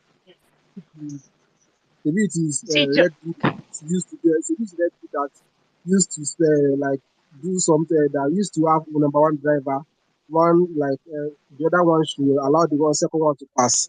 Mercedes doesn't, and they have team culture. Maybe when they enter into each other's car, they will start having team orders. So yeah, I'm enjoying the show. So that's it. Freedom, I'm not sure you get the action that you so desperately want. I'm not sure you get it, but okay. George has earned himself the I think George has reaching. No, George has earned himself the "Can I pass" name.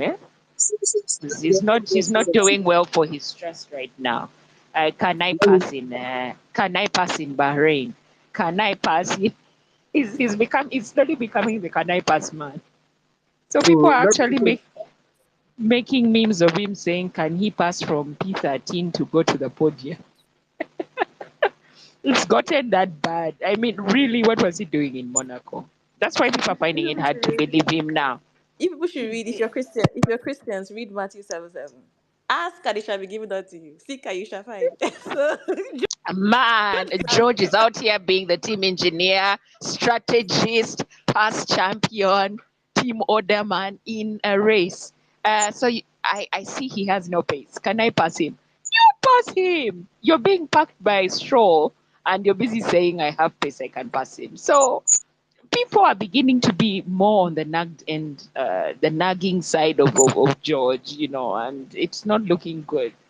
So I think today he genuinely probably made an error, both of them or probably their team. But nobody's listening to George because George has given people, imagine 6 races, he's given people a reason to doubt him and to doubt his intentions. So Sorry, Mo. This just kind of just contributes to your this thing, and I guess maybe as you're completing, maybe you can try to answer. So my question is, do we think that George has always been this way, or George is this way because he's driving, against the 7th-time world championship champion, and he needs a chance to prove himself, or what? Like, what do you?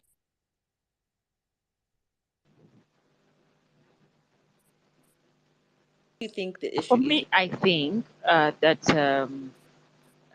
George wants to. Can you hear me or I'm breaking? Okay, no, I think is George, because Nabanga is I breaking, mean, so I'll bring her back. I'll bring her back up. So yeah, um For me, I think that last year he was able to be fourth ahead of Lewis. Lewis and the team are trying to explain that, you see, we were experimenting extremely with Lewis. And I think it didn't rub him well. It didn't rub him well. So this year, I think also subconsciously or consciously, Lewis is saying, I need to prove my case. You know, I need to prove my case. Last year, I was in this position. It was not my own doing. I was doing my level best to help out the team. So now Mo, you find George. Mo, 1 second. Nabanga, I'm not sure you finished your question. If I'm mistaken, because we lost you at a point. oh, can you hear me better now? Yeah. So Mo, please let her finish the question. Then you probably take it again. I don't know if you get where I'm coming from. Thank you. Nabanga, go ahead. We can hear you. Yeah, so I was just saying, so what is it? Is it that George is do we think George is this way because he's driving against a 7-time world champion, or do we think George has always been this way, or because he was in the Williams and we didn't really get a chance to see this attitude from him because he was driving in a different car, or do we think that George just wants to prove himself, or I don't think he may be a number one driver thing, but maybe it's a 7-time world championship thing, because I mean, I was talking to a friend during qualifying, and I was like, everyone, we really liked George a couple of seasons ago, even up until sometime last season, right? And when he was racing for Williams, we thought that George is really, we like him, he's decisive and all that. So what does everyone really think the problem is? Maybe I'm asking Mech fans specifically. Is it just that he wants to prove himself? What do we think the issue is? For me, or is the hype? I think the hype is getting to him, and then I want to say he's trying to take a cue from Leclerc Vettel. Vettel was the established guy in Ferrari. Everyone loved him or felt okay, his place was secure, whatsoever. Then Leclerc came and sort of began with the disruptive move, but Vettel, maybe his own way of life, just sort of welcomed Leclerc and said, okay, fine, I'll just tutor you. You're quite a fast driver. I like you. I'll just tutor you and you'll be better. And then the team went with Leclerc ultimately. So that could have also played into George's mind. Like, oh yeah, I'm going to come into this place. Lewis is already nearing the tail end of his career. No matter how good he is, he's 38 now. At most, he can't do 5 years in the sport. I don't think he wants to be like Alonso.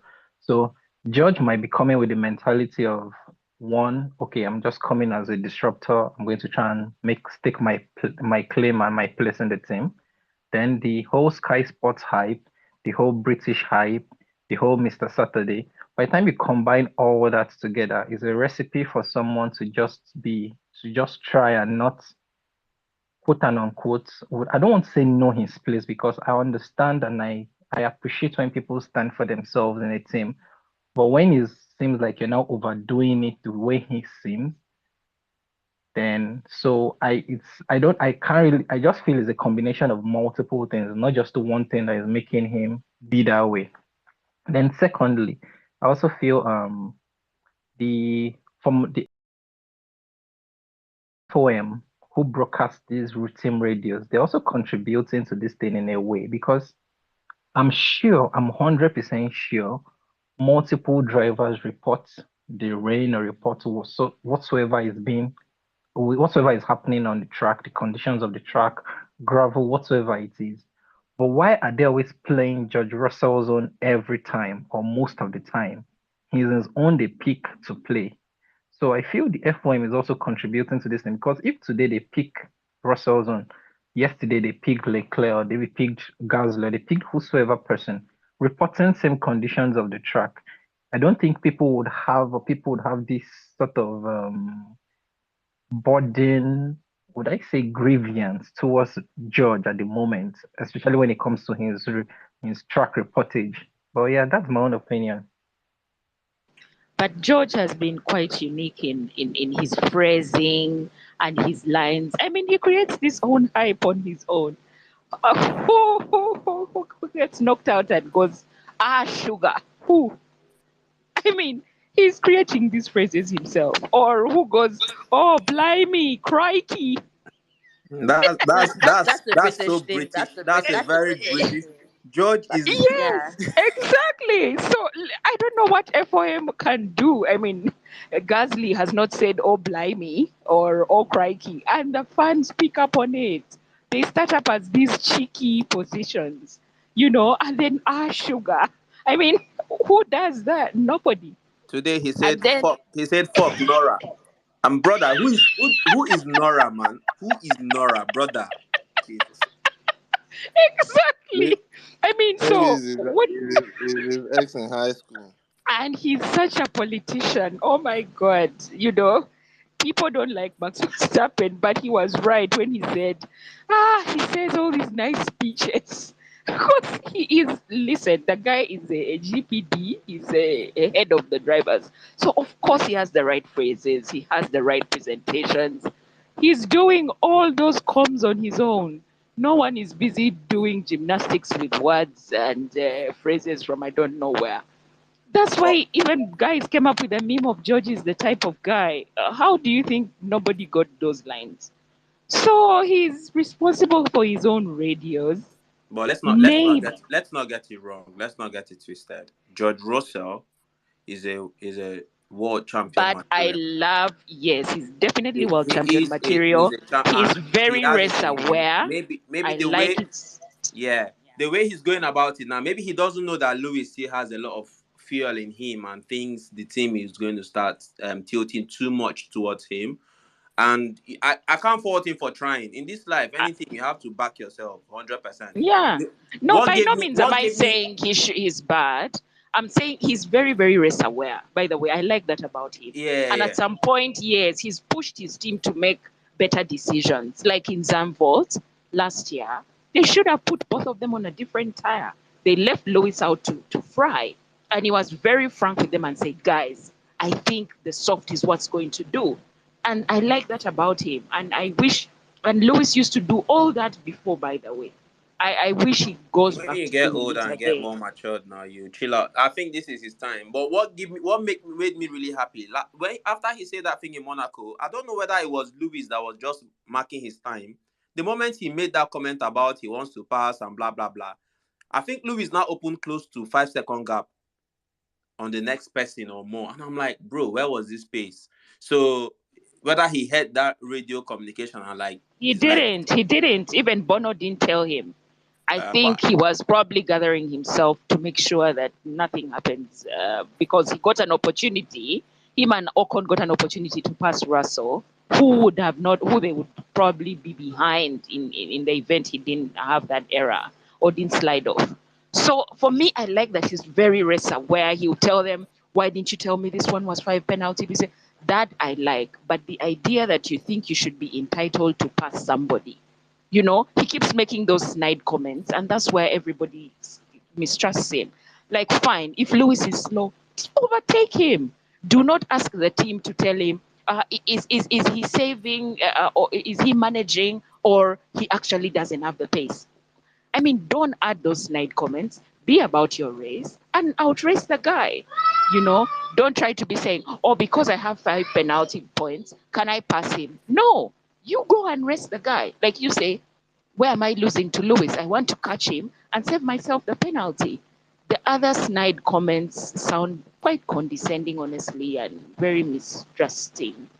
But the rest of it, he wants to win. Then go ahead and win. Win on merit. Pass the guy.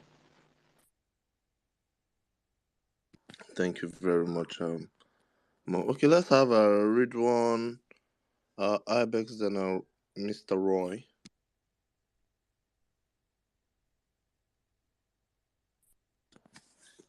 Read one, sir.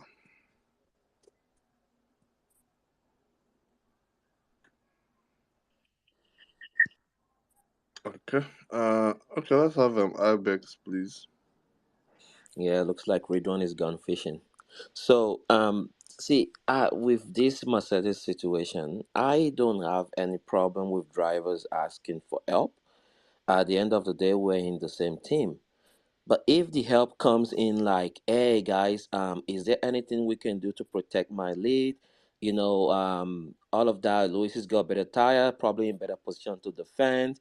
Can you guys give me a little hand here? That's okay, but when you're being sneaky about it, like, oh, can I attack Ocon? Well, to attack Ocon, that means Lewis needs to let you through. Is the sneaky part that we have problems with, right? And even from Williams days, I've always been saying two guys I never trusted, Lando Norris and Russell. There's just something sneaky about them. Even when I called him Snake, last season, people jumped on me. I just never trust the guy. And but to be honest, when you look at the situation with Mercedes, he could be the new kid on the block and say, "Hey, I understand Lewis has been here for a while. I've been given an opportunity. If he wants to be number one driver, he's gonna have to prove it. I'm going to go out there every Saturday and Sunday and try to take the crown." And no one would fault him for that. But what you're not going to do is come on TV every weekend. Oh, Lewis is the best. I love him. We're best friends. We're doing all of this together. But then when it comes to the race day and you start doing all this sneaky, that's just what I just find it difficult to accept. If you come out and say, "Yo, I'm coming for the king. I don't care." He could have been here for. He could have had his name on the garage. It could be Mr. Mercedes. I'm a driver, and I'm gonna take him out, and he's gonna be the second driver. It's racing, and we would dislike him, but we would respect him for that. But don't act like if it comes to it, and I would like park the bus and prevent anyone just to protect Lewis. We know Toto would have to come on the mic for you to actually do that if the team asks you. I know that for now. I have no doubt in my heart that at the end of the season, if we get a car good enough to get even the constructor championship, I know it's like ridiculous to even be thinking about this. Even maybe to come second, and we need 4 points to just beat Ferrari. And Lewis is second, and he's third, and they're saying just hold position and all of that stuff. And he's being attacked from behind. He's gonna be like, yeah, I need to get in front. I don't care what you guys. It's not gonna be a comfortable conversation. But if you ask Lewis the same thing, I know that much at this point in his career. He knows that the number one priority is to get the cars home, and Russell is not thinking about that yet, at least from what I've seen.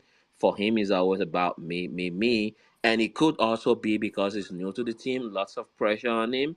He wants to like at least make a name for himself so that when Lewis kind of like retires, he's got enough protection from the new or second driver that comes in so they don't harass him, or like maybe that's what I also want to give him that benefit, but it is what it is in my opinion at this point. I really don't trust him. I yield back. Thank you very much, Ibex. Thank you. Okay, Leroy, please. Well, I would like to comment on Russell and Lewis relationship. Well, as some people have already said, George has been acting a little bit sneaky, both finishing the last year's season and this season too. Because in Monaco, what he said to me was ununderstandable when he said he needed to pass Lewis and try to pass Ocon. I mean, you already know that Monaco you can pass one. If the other driver in front of you doesn't make mistake, there's no way you're going to pass. So I don't understand why he said he would like to try and pass Ocon. And even though he would have managed to pass Ocon and get third position, he would have gotten 5 seconds, which means he will end definitely in front of Lewis. So anyway, it was going to be a win for him, but not for the team since he was going to get before Lewis in the finishing order. But I think that Russell, he's been acting this way because he knows that when Lewis is not more going to race for Mercedes, he is going to be the number one. He has to be the number one driver in the Mercedes team, no matter whoever comes after Lewis. So I think he's really trying to get some attention on him from both the team and both from the other drivers for people to get to know that yes, he is the one replacing not only he's the one replacing Lewis, but he is better than Lewis. I think that is what he wants us to know, that he is better than Lewis at the moment. Thank you. Ha, Roy. Regis, please hold on. Sorry, no verse. We have someone. Let's hear Prudy, please. Thank you. Hi guys. Hope you're all well. On the Russell issue, I think what's the right word to use for him? I think he's a bit of a snake, and what we all know, he plays with words a lot. I mean, from way back when he had the crash with Bottas, he feels entitled. One. And I don't know why he will be rushing, because he has a huge opportunity and he's fortunate enough to be in a team like Mercedes, who are particular about their junior drivers and will give whatever support their drivers need. And I think he should be patient. In some way, I think Russell is a bit selfish as well. He just thinks about himself, and I don't know for whatever reason, but I think he's enjoyed the attention he got from last season, and all the props he was getting for being ahead of Lewis in qualifying and the races and all of that. And I think it's getting into his head.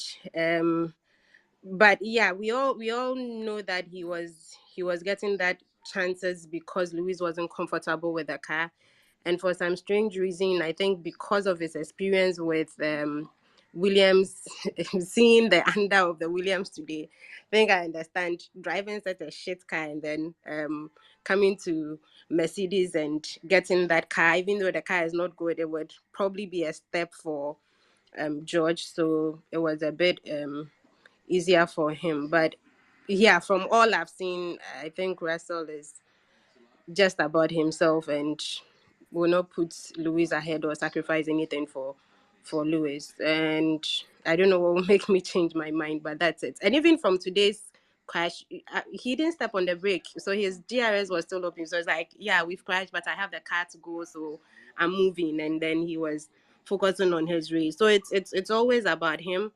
And all the words he was, trying to say he respects Lewis and all of that, I think it was all some PR gimmicks, and we are sort of getting to know the real George Russell now that at least Lewis is getting more comfortable with the car.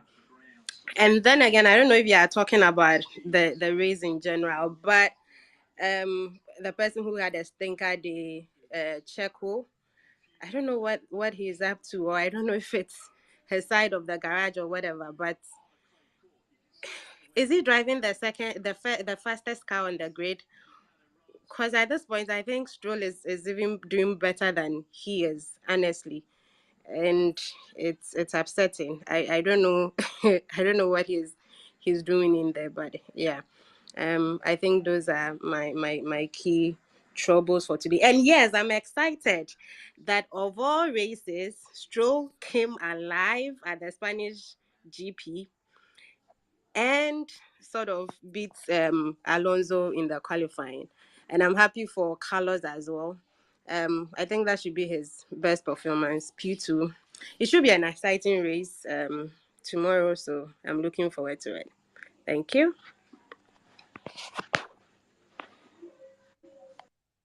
Thank you very much, Prudy. Okay. Interesting. Okay. Regis, do you want to go ahead? Yes, admin. Thank you, guys. So I just feel like we should have a little compassion and mercy on Russell and let's allow him rest. Imagine he was here now, the guy can commit suicide. Are we going to talk about Aston Martin and how I think Prudy, like I was really how Stroll waited for the best time to do one on Alonso. I don't know if the hype got to Alonso. I mean, I don't know if we're taking it team by team, but I would really want, like, Aston Martin, we should discuss how all the whole hype from Sky Sports F1 and all their statistics. This is the 1,165 race. This is the 33rd race of the 33rd win. This is the 3-3. Everything that they built up and all the hype. Maybe Alonso was watching this thing even inside when he was driving, turning keys, feeling okay. How Alonso ended, whether with this whole grid, whatever. I think he's come up to like 6th or 7th. How Alonso ended up 9th, are we going to discuss it as Stroll is starting fifth on the grid? I arrest my case. Regis, we're already discussing it. Go ahead. So personally, yeah, go ahead. I feel like with all the fans and everything, I don't know what happened to Alonso. This was a race that was properly hyped up for a probably 1-2 Verstappen Alonso starting grid, because nobody was ever going to beat Verstappen. That one is a given. Now, Alonso, are we going to? We've been giving him all his props and his credit for all the work he's done. So what happened today? Obviously, clearly for Charles now, we are going to say that they didn't fix his car correctly. Alonso had some issues with his car. He had floor damage, I think. But I don't know if that's his excuse, but I know he had damage on his car. No, there was one time they showed his on board and Baba was turning something as if he's turning old television, and now went up the road, and from there he never recovered. That was the only time I saw him. I don't know whether he was feeling, I'm in Spain. These fans are shouting my name. Car from. I also think he may have, because he had two different. I think that he may have contributed to the problems that he had. I don't know if that's his excuse, but I just know that he had issues with his floor. I think it's when he. Okay, Mari, go ahead. Sorry. No, what I was going to say is that I feel, aside the issues he had at the first lap and when he exited qualifying, the very first run was about to have in qualifying.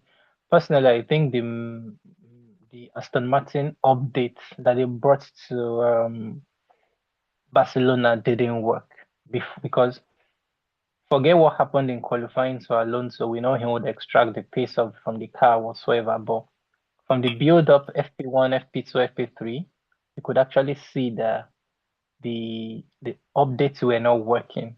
So they'll have to probably go back and make adjustments to the updates that they brought.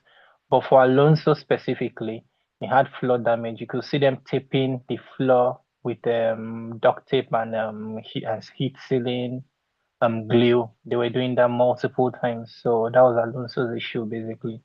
All right. Say less, because other than that, so does it mean that Stroll coming fifth? Stroll, there was more to be done. Like if Alonso had everything together, he would have been up there, maybe ahead of Carlos Sainz. Exactly. That's why I was like, there was nothing special about Stroll from my point of view. Yeah, there was nothing. If that is the case, then there's nothing special about Stroll, 110%. But my own opinion is that let's not forget Alonso is the one that broke the flow, so he's responsible for his performance. Well, he broke it now. Who broke it? Admin, is it like that? Yeah. If it's similar to you being in the car now, if you be in the car now, no, admin, I agree. Admin, I agree. He broke the floor. But admin, I agree. He broke the floor. But so maybe the hype finally got to him then at 41 years of age. No, I don't think it matters. Let's see tomorrow. Definitely, if there is no DNF, Alonso is going to finish ahead of Stroll. That one is for sure. So I think the qualifying is just something that can happen to anyone, having a mistake while you're pushing. But what is the most important thing is the race tomorrow. So let's see tomorrow. Or maybe he's just having a bad weekend and Stroll finishes ahead of him. Who knows? No, but if you have seen the free practice and qualifying, Alonso was always in front of Stroll. So it was just a mistake from Alonso. We shall see tomorrow. So is that a podium tomorrow for Perez? For Perez, I didn't really watch much the free practice, but I think he was let's say half a second below Max. So I think if he gets everything right, maybe he can finish third, but I don't think so because we have Sainz and Lewis who have a strong race pace, and I cannot really put Perez on them. Oh, Okay, you're not counting Lando Norris no, and Pierre no, Gasly and not Pierre Gasly now. no. Who For is me, fourth? the possible four people who can be on the podium. Fourth is Lewis. Fourth Yeah, is but Lewis. Say less. yeah, Yeah. I'm saying the people who should stand on the podium is between Max, Lewis, Sainz, and Alonso. They are the four people who can stand on the podium if there is no DNF by anybody, because McLaren really don't have the race pace to be able to fight for the podium. True. I hear that. It's true. Also, because it just seems like Perez has been having a bad weekend all around. Yes, Aside P1, and also FP1, I I don't don't know think if you have heard it, but they brought a new chassis in the Red Bull garage. Maybe it's for Perez. So that is that penalty then? Yeah, definitely. I think it will No, really be a actually, penalty. Was that not on Mercedes? No, chassis, Mercedes one also of the got one engineers did inside, say so we don't know if it is going to be for Russell or it is just a precaution. Like, no. I think they were just pulling it away maybe, because it's not going to be yeah. But used. Perez, I think maybe they will change the chassis. I don't know. No, I'm they are looking. not. I'm looking at that starting grid, and I just have a feeling that if Mercedes should get their strategy right tomorrow, it's possible. It's possible to like go wheel to wheel with Max tomorrow. No, Max is very fast. You're saying what? There's no way. Am I You're dreaming? dreaming. Reggie, don't set But us I up. I think beg how you. the Don't race set is us going to up. play is that if Hamilton can jump Lando Norris in the first laps, he is going to fight with Sainz for the second position. That's what I think the race is I going to think be. Mercedes should have a stronger race pace than Ferrari, and then if there's still Yeah. time, that's what I'm saying. With good strategy, Yeah, that's what Ha. I'm saying. I think we get P2 at best, to be honest. Yes. P2, P3, Yeah, but I don't the think P1 most is possible. important thing. Even though Louis says he's trying to fight for the win tomorrow. Yeah, but the most important. Oh, has he said that in post quality? Yeah, he did. He said he would try to win somehow. Okay. So, No, but but those are let's words, let's man. be Do you have the car to realistic. win? If Lewis can jump Lando Norris, I think he's going to fight for P2. But if he gets stuck behind Lando Norris, it's going to be a little bit difficult to challenge Sainz. I don't know why Mercedes fans wants to do this to yourself. How you want to go wheel to wheel with Red Bull just to eat dust? Please, you know. No, I think. Can't somebody dream? We can dream. No, I think Lewis, looking from how even last year he raised because last year he started at almost from last and he ended the fifth, I think, last year. So I think this year he's starting a little bit further, hoping he doesn't get any contact with anyone on the first lap. I think maybe he will not get 30 seconds from Max, but maybe 15 seconds. Let's say maybe he'll be second with 15 seconds from Max. Yeah, brother, to be more than 15 seconds. That thing Max Verstappen is Let's driving hope is it's not. less. It's Let's not a hope Formula. it's less because today Max would have easily had 1 second over Sainz in qualifying, but he decided to abort his lap. So we don't know tomorrow.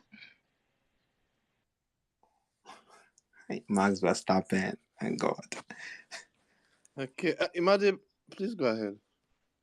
I just wanted to ask, is there still, I think is there a tire test after the Barcelona weekend?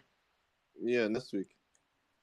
I think there's a tire test, and that is why they are bringing in chassis. Most likely they want to test the new chassis for Red Bull and Mercedes. Imade, nice one. But I think you bring it up on the Sunday evening, not on the Saturday evening. But they say that again. Their chassis are for what? Sorry for interrupting. No, okay. Go ahead, Imade. Why? I said if the people I've seen a couple of pictures floating around of two chassis one from Red Bull, one from Mercedes, And if that's the case, then the tire test for next week, the team's actually bringing new parts for 2024 to test on their cars and sort of evaluate with and do correlation tests to see how they work. So the chassis are most likely not for Perez or Russell or for whosoever. They're for next week. They probably maybe just flew them in today or yesterday or wherever. Okay, true, possibly, Madi. Okay, okay, moving on. Does anyone? Okay, Rido, I see your hand up. Yes, I actually want to say some things.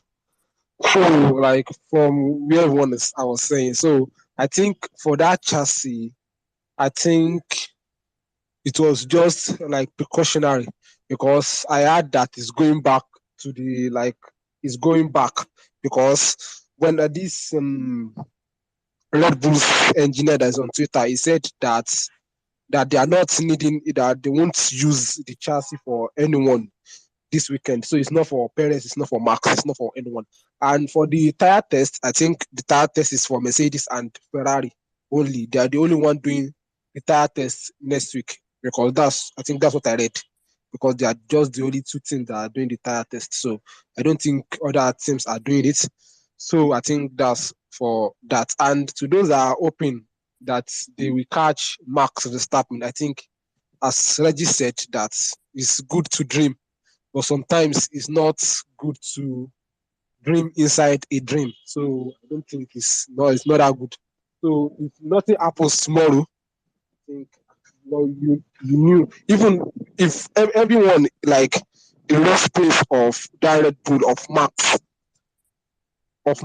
like when all these analysts, when they bring out the race pace, and clearly see Max was even in the 1 minute, it's not 18, the only driver in 1 minute 18. So tomorrow, I can't but yeah, it's good to dream. So that is for me. So I just want to refer us back to this George Russell thing that we were talking about. I'll just say that it is the same Mercedes fans that actually caused it.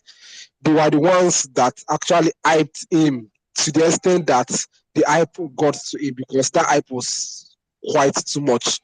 You would think is the next best thing after sliced bread. I don't even get it because when it first came, the way Mercedes fans rubbished Bottas on this pace at the start of last season, I was like, I just kept calm, like, fine. They rubbished him, and now Russell is here and he's showing you guys Pepe. And me, I'm loving it. So it's the hype that you guys gave him. So you guys should enjoy the hype. Yeah.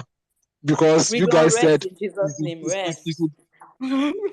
you guys said it's in the same context, like it's better than Lando, it's better than Charles, something like okay, it's better than Lando. I think that's the only thing. So he's in the same group as Max, Leclerc, Lando, all these people. You guys said the same. So he will surely pull it out now.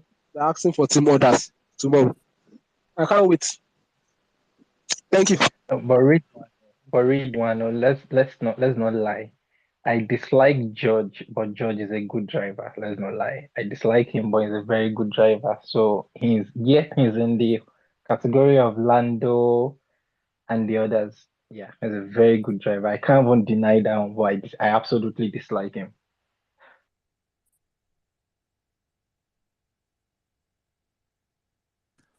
Okay. Redon says the best thing. Sorry, Mo. No, I'm saying if once Lewis and Alonso leave, who do you see getting to those seats? Because I think they're just going to get better going. Mo, your volume is a bit low, please. Oh, I'm asking if when Lewis and Alonso leave the grid, who among the newbies, who among the young boys, do you think will go to Aston and Mercedes? Because until if Lance still wants to drive, his father is going to try and keep him there. So who do you see moving between Charles and Lando? Okay. Mercedes fans, I guess you people want to answer the question. Who do you Lando will people? go to Lando will go to Mercedes and Charles will go to Aston Martin. If Aston Martin continues on this trajectory, None of them. None of them. No, I think Charles But is if more I palatable to Mercedes than Lando. Or both of them are very good. so palatable in more you say palatable, what do you mean palatable in what sense? I think they prefer the whole British to continue with that whole heritage of British, and I have a feeling they just have an affinity to them. They're more, a certain good-natured type of guy. So I think they would be drawn to him. Both To Charles who? To and Lando or Lando to have a Charles? chance. Sorry, I'm oh okay. Well, if I am Mercedes CEO, I'll definitely take Leclerc because that guy is very fast, and Lando is nowhere near Charles. Even if you've seen in the junior series in F2 and F3, you see that Charles is really very talented. So I think I'll go for Charles. You know, ideally, not ideally, I personally don't want any of them. But I think if I had to pick based off, I know Charles is very fast, but if I had to pick based off consistency, I would pick Lando, even though I don't necessarily like him. Um, because my problem with Charles is that he's very unpredictable. I mean, he can be good today, tomorrow, the next minute he's turning against himself, right? So if I had to pick based off a consistent driver, I would pick Lando. I think that it would for Mercedes it would actually depend on when Louis hangs his gloves because Kimi, I don't know if you've heard of Kimi, their junior driver.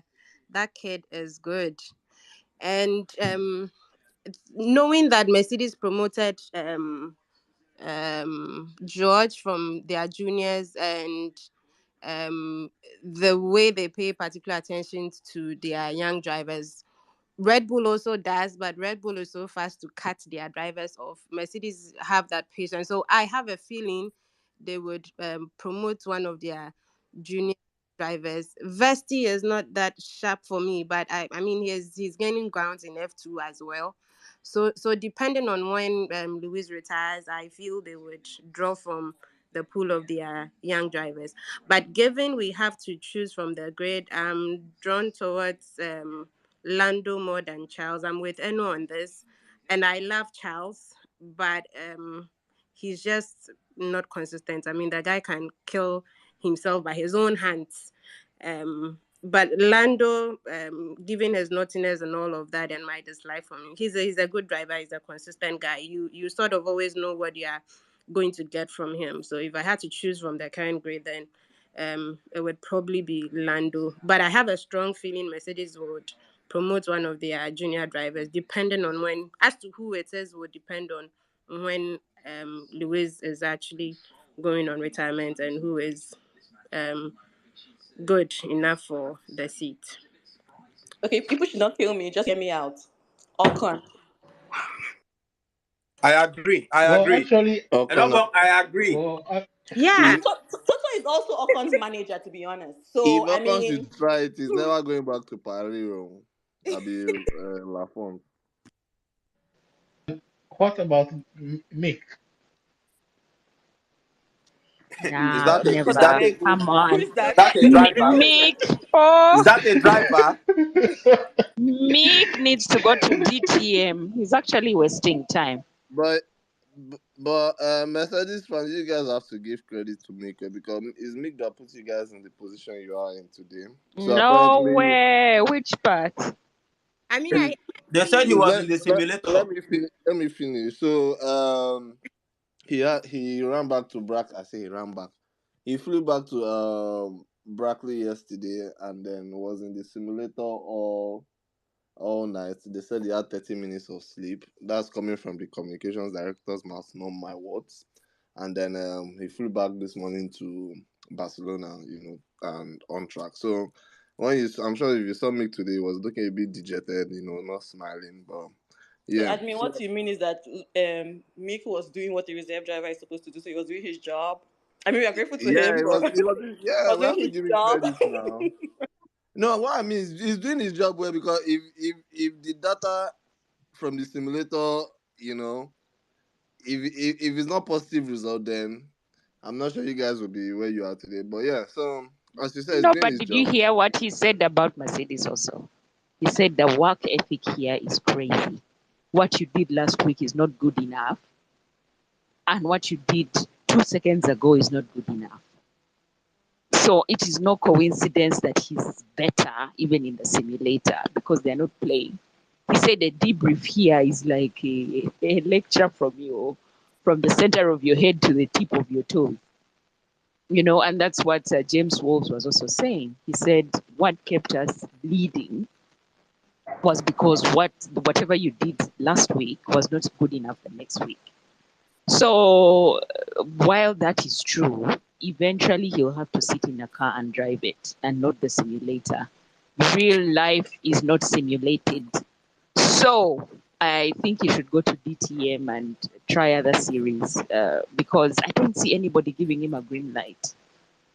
I don't see it. I mean, you look at the way people talk about him. Helmut Marko runs 4 cars, and if you hear what he says about him, it's like he's not even good enough for our AlphaTauri. Audi is going to come in. They'll probably not take. They'll not take Sorry, Mo. Mercedes. Mo. Yeah. So is that not funny that Helmut is saying that, because from what we see, it appears that Mick is doing a better job as a reserve driver than Daniel Ricciardo. So it's fresh that Helmut will be saying that, because even his Daniel reserve driver Ricciardo is is not as good as Mick. No, Daniel Ricciardo is a marketing manager. I don't even know why they add the word driver to him anywhere. The man is busy doing TikToks and going to New York to smile. Their reserve driver is some Liam person. So there's no job of driving that Ricardo is doing. And I don't know, all the people that hope for him to return. I don't know where he's going to return. He's probably going to return to what? Even Haas doesn't want him anymore, because he thought he was too good for them, and here is Hulkenberg giving them the days of their lives. There's no reserve work that Daniel is doing. I don't know, but I saw that he's going to drive, so I don't know how he's driving it without having simulated anything. I But heard you Meek, for I mean, you were saying that he drove. I think he drove the simulator in Monaco, and then what happened? What's that story again? He crashed. See, Meek is coming next week. He's coming next week to drive what? The W415, the test. So yeah, Mick of course is driving, but now where is he going to go? I mean, Toto is an agent on that grid. I don't know where he can put him. Maybe if Logan manages to crash within the next 15 races and they force Williams to take Mick. No, but And Toto the other has guy, said that Mick is not driving. He doesn't think Mick is driving even on the grid, even in 2024. That he's looking more towards 2025. So I think it's pretty obvious.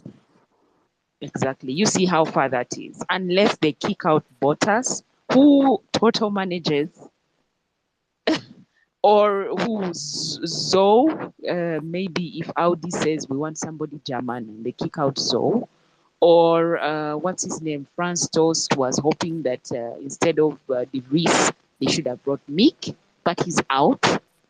And that other chap from Ferrari will probably bring back the Jesus fellow. What's his name? Antonio Giovinazzi. He'll probably favor that one from Ferrari over Mick. So I don't know about Mick unless he worked with Mick. So I'm thinking Toto should use his agency muscle and billion-dollar connections to get him to another racing series. The boy can do well elsewhere. I don't know anyway. I think he if he doesn't have an opportunity next year, they're really pushing it for 2025. But with the coaching at Mercedes, I think he will certainly be better. That's that. No, I think Mick will drive on the grid again. I don't think he may be as early as 2024. I agree. But I think there's potential for him to be on the grid again. I mean, I think maybe you should go over to like Super Formula or something like Schumacher name is very present at the series. I mean, I think his uncle did win the Super Formula on his debut. So yeah, I mean, you go to Super Formula. I mean, test out your Formula skills and keep an eye. Let some F1 teams keep an eye on you. And yeah, 2025 will be great for him. But Super Formula should be awesome for him. I mean, I think Mercedes Benz do have a seat there. I mean, yeah, should go there. Thank you, Chinwoba. Prudy. Yeah, on Mac, thank goodness for Mac because he's doing a good job, which is what he was paid for anyway, as a reserve driver. I mean, I think for now that's safe, but I believe 100% he'll be better being in the Mercedes side of the Formula One teams. And thankfully, Toto is sees him for who he is and is probably guiding him through it. That being said, I honestly feel that for him personally, it would be better for him to get another series to drive in.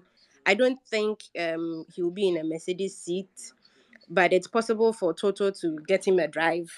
Definitely not next year though, but in order for him to be relevant and be competitive, I think that he really needs to be driving. So he should probably look at other series. Yeah, that's whichever series is available for him. But he really needs to drive for him to prove himself for people to see, because he left the grid as someone who would crash and all of that, and that look is not good. And so to better his chances, I feel he really needs to drive for people to see his improvement and see his worth. It might happen for him like it happened with Nick. I mean, he drove other series and now he's in Formula One. He's having a bit of a stinker, but at least he proved his worth and it was easier for him to get that seat. So it might happen for Mick as well, but he needs to be driving. I don't know where, but Toto needs to do that for him and put him in another series. Yeah. Thank you very much. Me personally, I feel that Mick, I'm sure he should be happy with his current situation. I'm not sure, in as much as we want him to go to another series, I'm not sure Mick himself wants to go to another series. Because once you are no longer in the paddock, people tend to lose touch of you, whether you're in another series or not. So I'm sure we saw it with Hulkenberg, like with Aston Martin keeping Hulkenberg around, and 1, 2, 3 drives I believe he had in the span of, when did he go out? 2019 or 2020? But I believe in that span of 2-3 years, he was always around the paddock, and then we saw the effect, which has brought him back. So, as they say, out of sight is out of mind. So, I believe once he steps out of that paddock, no one will really remember him. So, yeah, okay, Made, please go ahead. Don't have prettiness. Yeah, I just wanted to say, I think so. I don't know who said it, but I think someone was saying Mercedes has a junior program or a driver's program. Like, is there something I'm missing? Like, where's the academy or where's the driver? Because they clearly do not have anything, or if they have, maybe they're hiding it somewhere. Because it took. They do have a junior driver program. That was me. I made that comment. They do have a junior driver program. They do. And when Nick Vowles was there, he was heading that department. And I think now they've brought in another the team principal for the FE team to head that. They do. And it's not private like Red Bull. They have it like a Ferrari drivers academy. Is that what you mean? Yes, Mercedes has junior How driver. come? No, like who is the graduate from there? Sorry? Who is the graduate from the academy? George was from there. George was a Mercedes junior Ocon, actually. Ocon was in the young driver program. a junior driver. Now they have Vesti in Formula 2. They have Vesti. They have another driver in Formula 3. They have Kimi. I think they have a female driver. They have that Jamaican driver as well. They have quite a number of drivers All in right. there. So the point, what I'm trying to say, so from their drivers academy, they've had only two successful candidates who have graduated to F1. Yeah, That's and George and those are the only viable ones. Actually, They Lewis didn't have any was more for there. that. Let's not offend anybody, please. Lewis was there What? three. No, Was it not like under McLaren or something Lewis or was something like that? but It's under Lewis like was not McLaren, in right? It wasn't a McLaren Mercedes. Yeah, it was McLaren Mercedes. So Yes. Oh, it makes the sense though, point is, because I like, know. I was not trying to say, oh, they don't have at all. My point is, it's almost like it's non-existent compared to Ferrari's own, compared to Red Bull's own. That's the point I was trying to make. So Yes, you are very from our point of view, they'll most likely sign Lando, who is a British person, or Charles, or someone who is sort of established. From our point of view, that's what Mercedes will most likely do if Lewis retires. Yeah, you are right, but I also feel theirs is not as successful because they didn't begin as early as the Red Bulls and Ferraris did. I mean, I think their junior team was mostly, it was just, they just started with what's his name, Ocon and Russell. I mean, seriously, Lewis own was in partnership with McLaren. It hasn't been that vibrant, and they started, I think it was Toto's time that they did start that program, so it's quite young. It is not that old.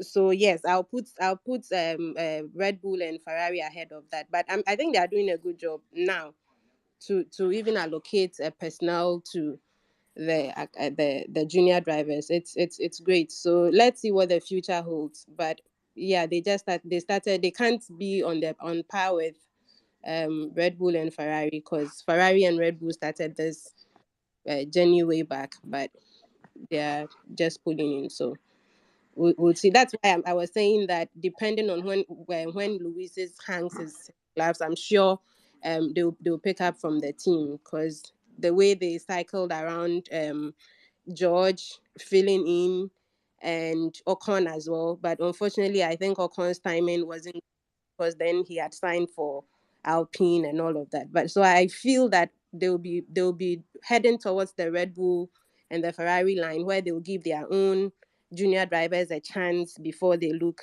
outside. Okay, so which leads me to my question. So no one believes that Ocon is Mercedes material. I'm just asking. No, he is. He is. And actually, I would have loved Ocon to be in that seat instead of Russell. But unfortunately, the timing was wrong for him, because he had signed with... I agree. Yeah, with he has signed with Alpine. But Ocon is good. I don't know why people underestimate him, but he's good. If he has the right material, I have no doubt he is good. Yeah.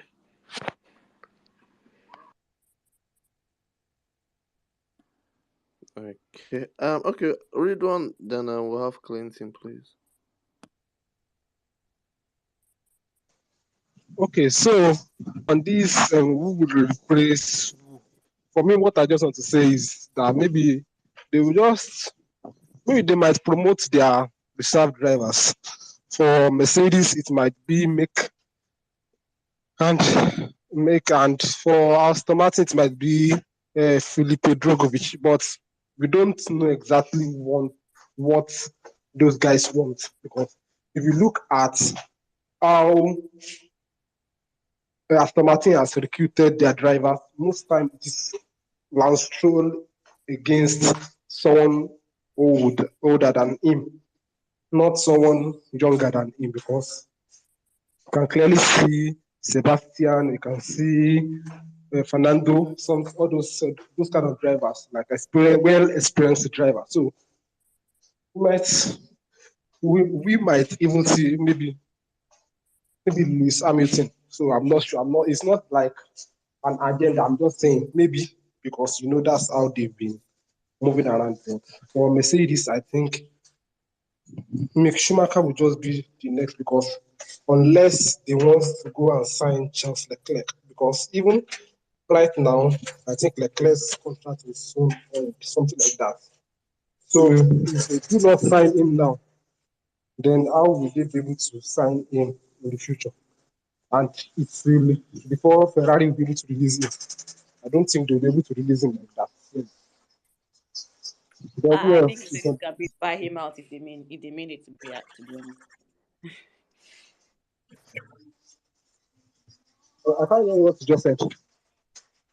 No, I think if they mean it, they can buy him out. I mean, we've seen people pay. Um, McLaren just paid Daniel 18 million, right, for him to leave. So I think that if Charles is willing and Mercedes really wants him, I don't think that money is a problem. But what I just felt is that the power struggle will be too much between Mercedes and Ferrari. Like like one of the two top teams, then going for a Which driver passes? like. Is it tug of war? Hey, is it not who brings the biggest money? It's not tug of war now. So that's what I'm saying. That the power struggle will be that much. Ferrari, they've got the money. Mercedes, they've got the money. So that's just it. But I just feel like them going for Charles when they have Russell, I don't think going for Charles with that amount of money, like the power struggle when they have Russell, that can lead the team. So I don't think it makes that much sense. But if that's what Mercedes wants, I think it's quite like that's what I think it should be good for them. But I don't see right now. I don't see it happening, but let's see. But I just feel like maybe them promoting their reserve drivers, that would be very good for them. Most especially Aston Martin, because the way they like Pedrovic, the guy doesn't. I don't even hear about the guy, and he's a Formula 2 champion. I don't even hear about him. So let's see. Let's wait and see. Okay, no problem. Clinton, please go ahead. Thank you. Thank you once again, Ninja. Appreciate this. Yeah, look, I think that Mick Schumacher would be an interesting choice for the future, but a lot can change between now and then. We all know that Mercedes has other drivers that they're sponsoring in F3 and F2 and other places. So that's something else to keep an eye out on. I do think for this season, if Max wins tomorrow, it does look like the championship is going to be sewn up by him if he wins tomorrow. And I think if that happens, then we have to hope and pray that Checo can step up and give some sort of competition to Max.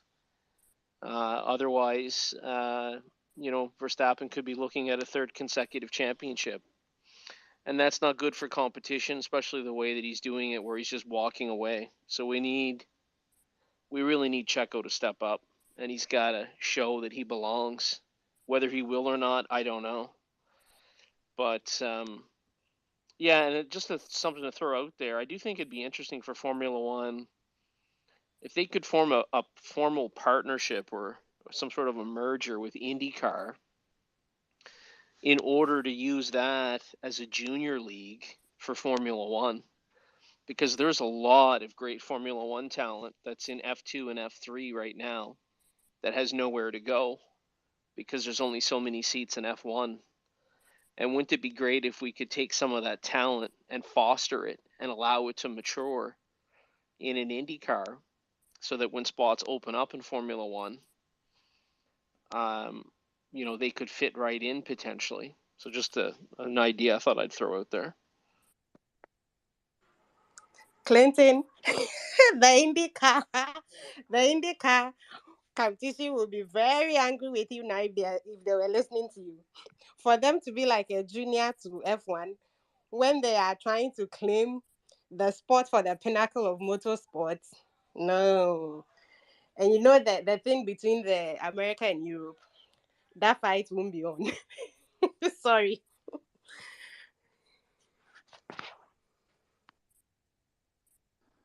Chinwuba, please. Yeah, thank you so much. What are we strategies for tomorrow? What are we looking at for tomorrow? Is it going to rain? Or I hear that Lewis Hamilton now has been promoted to to fourth place. I mean, after Pierre Gasly's his penalty. What are the possible strategies for tomorrow? I think Mercedes are gonna like give him the best strategy. Obviously, he's at the top. What is looking like is pace wise, they're gonna win. Lando Norris is gonna claim as quickly, but Sainz, I'm a little bit skeptical about Sainz. He's not able to get Sainz throughout these races. I mean, I think Monaco we couldn't get him, Miami we couldn't get him. Could he get him tomorrow? Because if he gets Sainz on time, I think he could hunt down Max Verstappen and he could start the chase. But tomorrow, I think the pace looking good. But I just want to know the strategy because I know Mercedes they don't have James Vowles like anymore, so we might have 2021 X kind of strategy, but let's just see how it goes on tomorrow, I guess. Wait, sorry, did you just say hunts down Max Verstappen? What do you say? No, did you just say hunts down Max Verstappen? Yeah, I like on that Max Verstappen. Like, it could be possible. Like, you can hunt them tomorrow. All right, okay. I wanted to be sure that's what you said. Like, everything is possible. I just wanted to be sure that's what you said. But if I'm being honest, how do you want to catch him? Because which I don't know. favours Lewis the looked positive during the in the pen meeting. Like, I could go for the win tomorrow, and yeah. I mean, it could possibly. The pace is good. I mean, I don't know. It's Lewis Hamilton. It's the same way Alpine has been saying they want to catch Mercedes. So that's just Yeah, the I way. think Gasly kind of overshowed them what the car could do, but I didn't see Gasly. Is it Gas? Sorry, Ocon. Sorry, I don't know. It's kind of crazy, but I don't see any good guys in Alpine that could give them like a spanner in the works to help them catch Mercedes Benz. But I think Mercedes do have some top engineers, but Alpine doesn't have it. They lost Budowski like in 2021, didn't they? So there's no top engineers there that could foster any evil plan for them. Wow. Anyway, okay. Just quickly, just before we round up, I know there's a thing we have not necessarily touched on, which is Williams, because I feel I've been listening closely and nobody has said his name, Logan Sargent. I'm sure some if many of you that know me, I'm here to identify frauds as well as call them out where it is due. Logan Sargent, the American driver. Is this his first time in Spain? Hola, is this his first time here? Admin, what do you want to talk about, Williams? Can't Yeah, you the see? American wonder. Please Look don't at talk you. about him. Don't talk about him. He's the first American in Formula One in a long time. I think we're enjoying his presence. Please leave him alone. We don't care if he's performing, but at least the American flag is there. I beg of you, just leave him alone. Well, so American flag is there. So is it flag that we're for I mean, just performance on flag? yeah, leave our American wonder alone. The Florida man, leave him Sorry, alone. sorry, American, but we're here to debate performances. Now, P20. See, admin, if Admin, all you all see these the things William car for is not good, so you cannot blame that guy.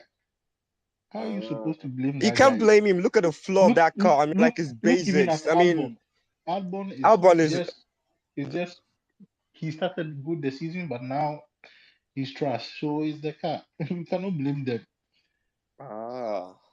It's just a car. I believe so. I mean, just give him, if the car is like performing well. I mean, Logan Sargent, I saw him in F2, was so great. I mean, please, I'm still liking him. Just leave him alone. He's doing fine. Everybody was great in F2. That's why they are in the sport. F2 I is know, but the yeah. car he is right now is not okay. I mean, Williams is trash. I mean, just give him a few time. He'll do great. I mean, he's still learning his curves. I mean, he's new to F1. Come on, that Williams is trash. I mean, we saw the underbody of the car, and I mean, just leave him alone. He's doing fine, I guess. I mean, American Wonder, just leave him alone. Just leave him alone. I don't think it's So we are not. I Logan in didn't Formula say. 1 wasn't even great. Logan shouldn't be on that grade in the first place. But yes, Williams wanted to promote their junior driver, which is fine. The Williams is not great, and I think he's trying. So on that score, I'll just give him a pass and then see what he does on the grid next season. But sometimes I actually forget he's on the grid. Really. Please, just imagine just before you come on. I know, Chum, but you are talking about the American For me, personally, I believe if is he represent for you, I believe you are American by I don't know, but I'm looking at you by accent, sha. But is he representing your country well with this position? Yeah, he's not representing us well. I'm not even American, Yeah. I tell you. So I think I just like, we have an American on the grid, and the markets now is like in America. So I mean, you can just come to America and not have an F1 driver who is an American. I mean, just give him some time. I mean, I want to see him do well in Las Vegas, like in Austin. I mean, that's when it begins to shine. I think it's all part of Dominicales' plan. We don't care if he's performing at all. It's just it just need to be there, for that kind of advertising. I think it's more like a Zach Brown kind of guy. Just leave him there. He's doing fine. I mean, Americans are tuning in to see that guy every Sunday. So yeah, even if he's performing or not, he's doing all right. Just leave him alone. God, I mean, how long Americans have waited for their own driver to be on the grid? I think before we have like Ogochukwu coming up. I mean, that was like in 9 years time, but at least let us enjoy the moment. God, it's so good to see an American on the grid. You don't know what it means. Yes, I know it's good to have an American on the grid. To be honest, if we have someone from Lagos to Abuja, I will be excited. But performance-wise, it has to be analyzed. You understand? Like Yuki, we had the comparison of Yuki and what's his senior man, De Vries. The comparison, we saw how Yuki was outperforming him. Now they came to similar traditional track that they say everyone is used to. Now the freeze is starting to pick up, which is what we expected based on projections. But in terms of sergeants, in terms of projections, at least I don't think the it should not even that P19 that Leclerc should be in P20 because what was that? He went to Monaco, similar fashion. His backyard race, similar fashion. So I don't know. As you said, let's give him to Las Vegas, but Las Vegas, who knows whether by Las Vegas they've given him notice period. What do you get? When they want to sack people? What's that letter they are giving them? Notice letter. You understand? So Yeah, yeah. I think he's a great driver. I did see him in Saudi Arabia. I mean, he knows how to put that. I think under one lap is a quick driver. It's just that sometimes he loses himself. Well, I've seen him do that in Saudi Arabia. I've seen him do it, in Australia. He gets so pissed, and when he gets pissed, he just loses sensation, loses semblance. I think for one, he needs to get his cool. Learn how to get his emotion in check. But I think he's a great driver. I mean, you guys are just talking like that. I mean, I've seen him do qualifying laps, and under one lap is good, but sometimes he doesn't know how to put it together. He's great. He's building his stuff. This is his first time in F1, and the pressure is there. American this, American that. So I just let him be himself. I think in Monaco, like they were teaching him how to, undo graining. Go through the graining effect. I mean, come on, he will do great. I mean, this Logan Sargent, Florida man, come on, yeah. Wait, Admin, I want to ask you a question. Who yeah. was there before Logan? Oh, in where we were specifically In Williams, who was there before Logan? Latifi. Latifi, how many years did he spend there? Latifi spent this is not 3 years or so. Thereabout. 3 years. And what did Latifi accomplish in 3 years? So why are you putting pressure on Logan? Let's leave him alone. The problem is not Logan, it's the car. No. I think no. We're looking. One. I Let's know, look. I Latifi know, is I a know that different. if you are in Formula One, you have to perform. But this guy is a rookie, and he got a car that cannot perform. Even Albon is doing nothing with that car. So I don't understand why you still want to pick point on Logan. I think we should talk more about Albon than Logan.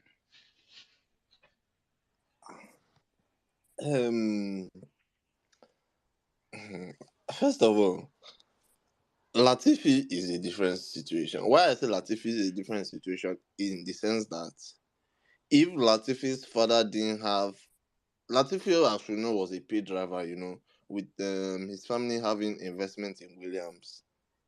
hence why he was there for that long. You understand? So I don't think any normal team principal will have Latifi for 3 years. Or do you have your news? Do you understand? So why are you going to keep Latifi in his seat for 3 years? So I know, but I'm saying that let's no, give this wait, guy let me some time. Mister, I'm coming, but let me make my point. So what I'm trying to say is that it's still the same. What do you call him, Nick Jeffries? That they were threatening that by Barcelona, if he does not pick up, he's gonna go. So I believe we have to judge everybody equally, because if now which driver now, if now Hulkenberg has been that has in five Grand Prix in a row, we'll be hearing that Hulkenberg his seat is up for grabs. So I believe the same thing should be same analysis should be applied to what's his name, Logan Sargent. I'm not even the first person to even say it. There have been talks already that Mick is supposedly going to replace what's his name, Logan. I didn't say it. People have been saying it. Shebi have been saying, Toto should put Mick in his seat. He's going to Williams shortly. He's gonna remove the Americana. The So guy, at the I end of don't the day, know. The car is trash. Americana needs Williams to is pick up. trash.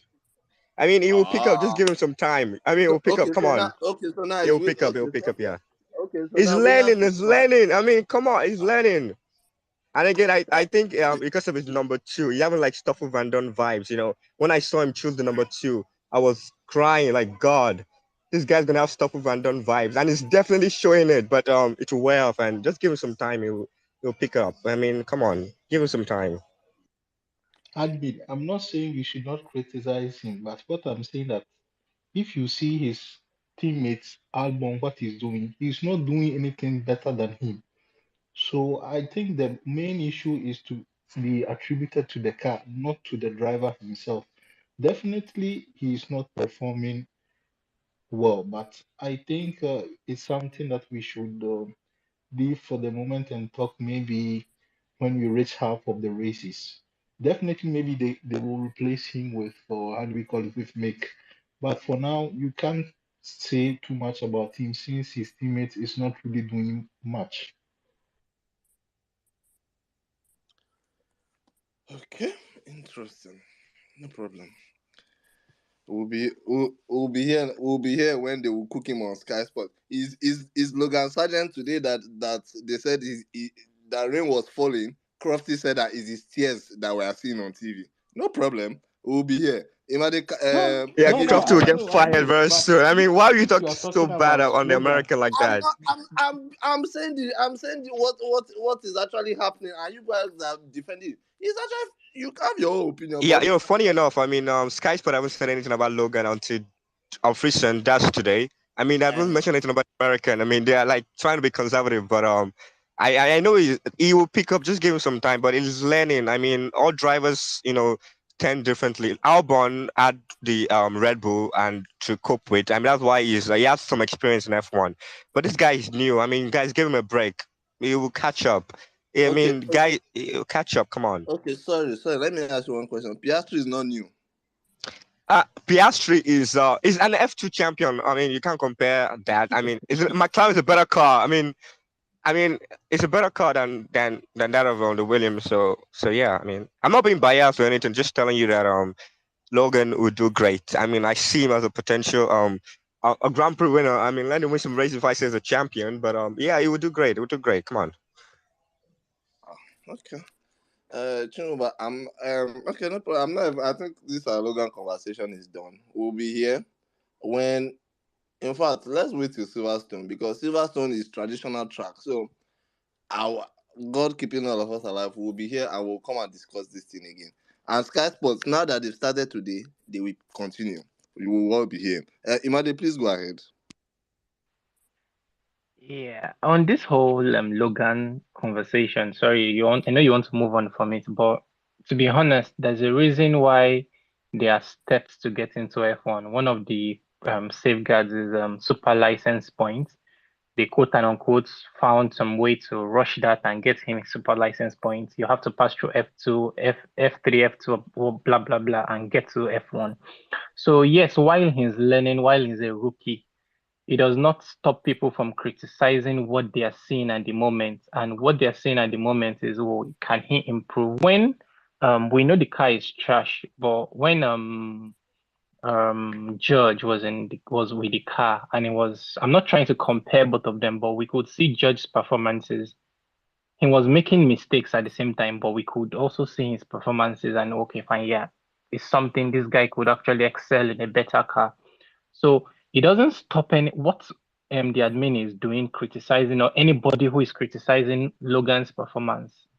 Nothing stops them from doing that, because you should have been well prepared. Criteria of super license points is there, and you should have acquired a whole lot of points. They found a way to sort of quote and unquote game the system, and they got him his points. So for the first 5, how many races that people have seen him and are criticizing them, and they are criticizing his performances, it is not harsh. There's nothing wrong with what they're doing, because what's the assurance that if they give him a better car right now, he's going to perform better than this? You keep saying, oh, it's the car, it's the car, it's the car. But in this same car, we've seen multiple purple sectors from Albon. How many has Logan put? How many have we even seen? Then we've seen good laps from Albon, and then we realize, okay, fine, this car has shit down for us. But how many has Logan put, and we say, oh yeah, maybe the car is the issue, that's why he can't move forward in the race? What has been his best qualifying position so far for the how many races we've actually raced?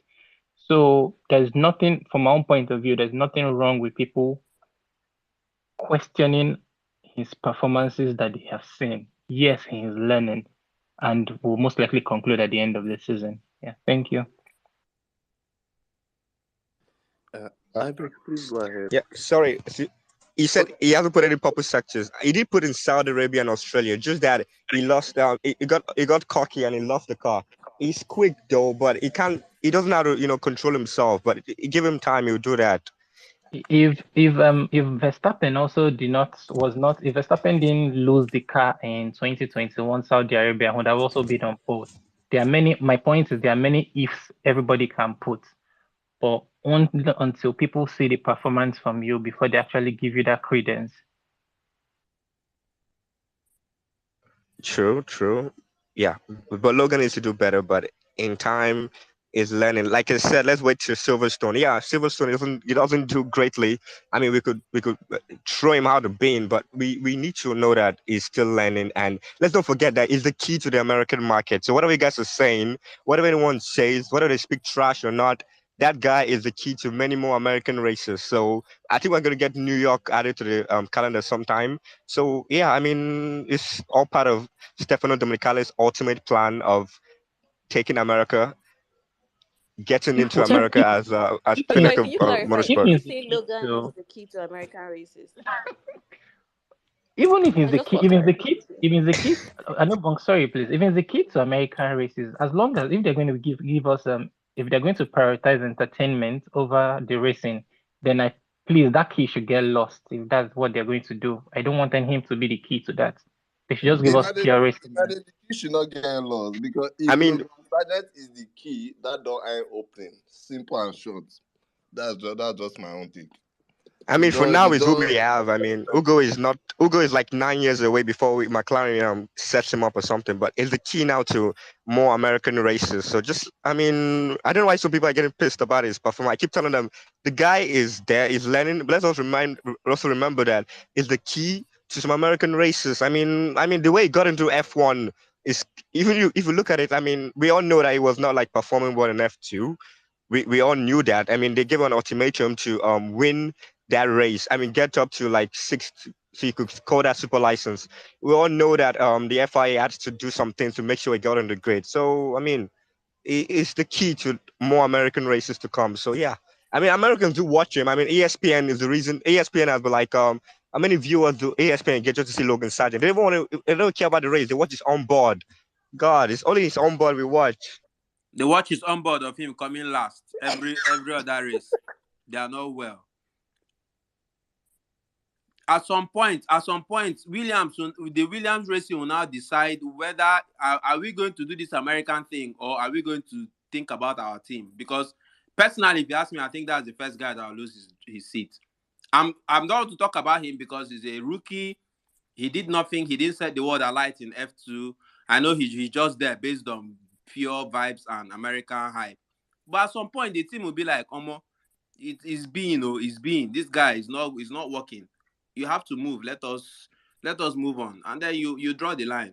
Simple and short.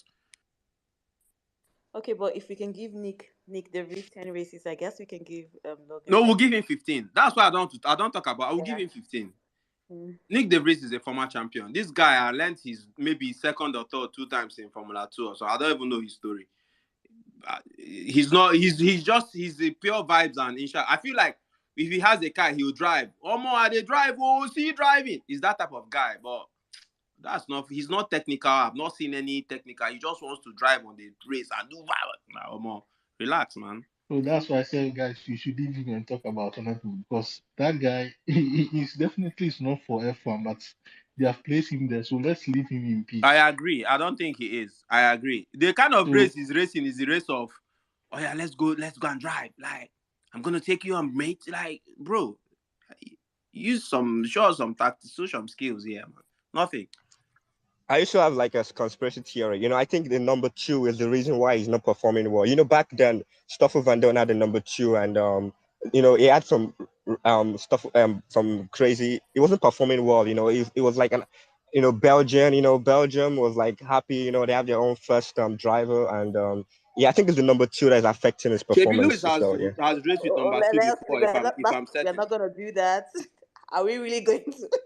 I think Lewis has raced with number 2 now, brother. Yes, because he did. I mean, that was back then. Stoffel Van Dorn came, and it's getting like Stoffel Van Dorn vibes. Sorry, I don't buy it because before the drivers used to have their racing numbers, the cars had the number based on where they finished, and some people had number 2 on their car and still won championships. So I don't buy that idea.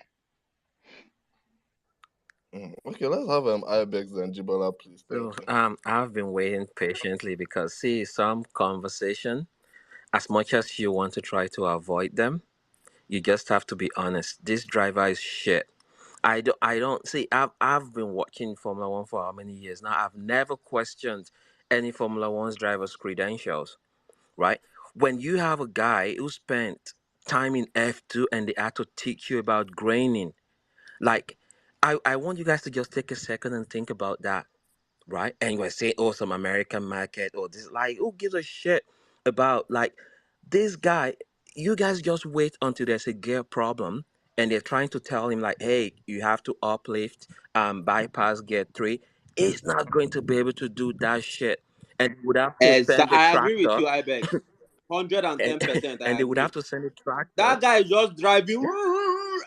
And they would have to send a tractor to the track to go pick a car that is not broken. And I'm hearing like the American market and some guy that we have to wait 9 years for. Like, what? Listen, this guy needs to get his pink slip right away. If you want to know how bad this guy is, when your team is looking at the simulator and they're saying, we have a window to kind of like bring you in and play an undercut, and you were like, and the guy that went in was like 4 seconds pit stop for the tire change, and you still couldn't cut it, right? Because he's the second driver because he's the second driver, so we should fire the first driver and see what happens. This guy is just not qualified to drive on this track. I'm sorry, and the loophole that allowed him to get his super license, and this is my major concern when the American market got into Formula One. Yeah, are we going to have a sport, or is it going to turn to like WWE? Where is just a joke and it's like a wrestling match where because it's not crazy enough to get someone killed, which is why I'm not seriously concerned. Because if he's one of those guys where he knows his limit, and I respect him for that, not trying to go beyond it. But if he's crazy enough and really, really a bad driver, it could have been something more serious. And this idea of like giving him time to learn, like Formula One is the pinnacle of like motorsport. We're not gonna sit there and give him time to learn. It's not because we're saying to give him time to learn on the job. There are some other driver where you're saying we're giving them time to adapt to this new machine, right? That's not the case. Even the days of Latifi, we used to have like what, a special section where we roast this guy all day long. Latifi would crash into like the wind. I remember making fun of him like last season. Came uphill and lost the rear wing and lost the rear left or something. And it's one of those things that happens in bus. I'm just so sad that we didn't have the race in Italy. It would have been really, really exposed, because when you come uphill and down, where you have to really concentrate and like make sure the wind doesn't take your back rear, it would have been a tricky one for him. So yeah, we will wait patiently to get to Silverstone. But before then, he's still just going to be the last driver like every race weekend, and it's just a shame that Formula One I don't really know his story, like this idea that his license was fast tracked. I'm hearing this for the first time this evening, so I'm not even going to lie about that, and that speaks a lot to what we're seeing when it comes to his performance. And I'm hoping someone at Williams, they realize what's happening as quickly as possible and give him like his pink slip and just fire him right away and bring in some driver that is actually serious. Yeah, I yield back. Thank you. Thank you very much. Sorry, Logan Sargent. I don't know, for those of us that are Nigerians, he went to what they call special center to drive. So, yeah, it's kind of unfortunate. Jibala, please go ahead.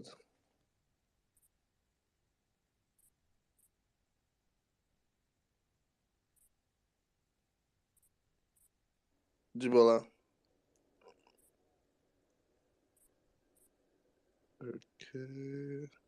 Okay, let's have a Regis, please. Sorry, guys. I just based on what we've been talking about, I have a conspiracy theory. I'm saying Daniel Ricciardo to Williams is going to happen before the season ends. Quotes me anywhere. And now I'm just joking. Do you know what? I'm looking at the Q2 again, and if for any reason, if Lewis had not put his car like P2 on the previous run, he too would have been knocked out, because I'm not dragging George again, but George continued with that lap and Lewis had to pull off or stop or whatever, and he actually got the checker flag, and it was only because he had a very good whatever, his previous run was good. So we have to think that in. I hope that guy wasn't doing it on purpose, but that's by the corner. No. So just to quickly say, that affected Lewis's car, but it did not necessarily affect his run, because he was back in the pits shortly. Everyone was in the pits. They changed his front wing, and then he was back out again. No, So but I don't I thought think he got the check. Was he able to run again? I don't think he did. he ran again. Nah, he did not. He changed his wing, came out. Lewis qualifying today. Q2. Lewis changed. He changed his front. Yeah, they changed. No, he did not come out. No, for Q2, it that has was already finished. That's what I'm saying. That lap George put in was the last. He didn't put in any lap. The wing was changed when the Q2 came to an end, and That's what I'm saying. So if the previous lap wasn't good enough, he too would have, like, if the track times were, you know how this thing stumble, he too would have been knocked out. I get what you're saying now. I understand what you're saying. Lewis, I think, was 7th at the because finish of he was Q2. he was P2 on that previous one. So when people were going, nobody outdid his time. That's what I'm saying. So if for any reason his time was not good enough, he too would have been knocked out, because his teammate was in his way when he wanted to go for his final lap. I get it. That aside, now why are we not talking about this guy called Nico? The only problem with Nico Hülkenberg I see is that Nico, if races were 2 laps or 3 laps, that guy would have been like maybe 2-time world champion, because the way he turns up for quali Then on the race, you now start looking where is this Nico Hulkenberg? He's either running into somebody or he'll just do one stupid thing. That's why when you guys were asking which driver will you take, 110%, I'm going to take Lando Norris. Maybe we've not seen him under pressure, but we've seen Leclerc under pressure. And Charles, you see these things Max is doing as if it's so easy. Max is making it look so like no stress. Put Charles there now. One of those races, he'll just be cruising to the bin. So I'm saying this Hulkenberg guy tomorrow. I think he's starting P7 on the grid with the penalty to Gasly. Tomorrow now, will he finish in the points? No. ST Bestie. I don't know how he used to pray. He said his name is ST Bestie. His teammate has qualified him. Now he has gone to P6. Gasly has gone down to P10. What type of grace is this one? He's now going to be leading the team. I think Gasly is a better. I don't know. I think Gasly is a better driver. But see now, he's now in the chance. Meanwhile, Gasly have qualified him. So this life, I don't know. I feel like tomorrow's race, it will be very interesting. Sweet, oh, it will be very interesting. Everybody.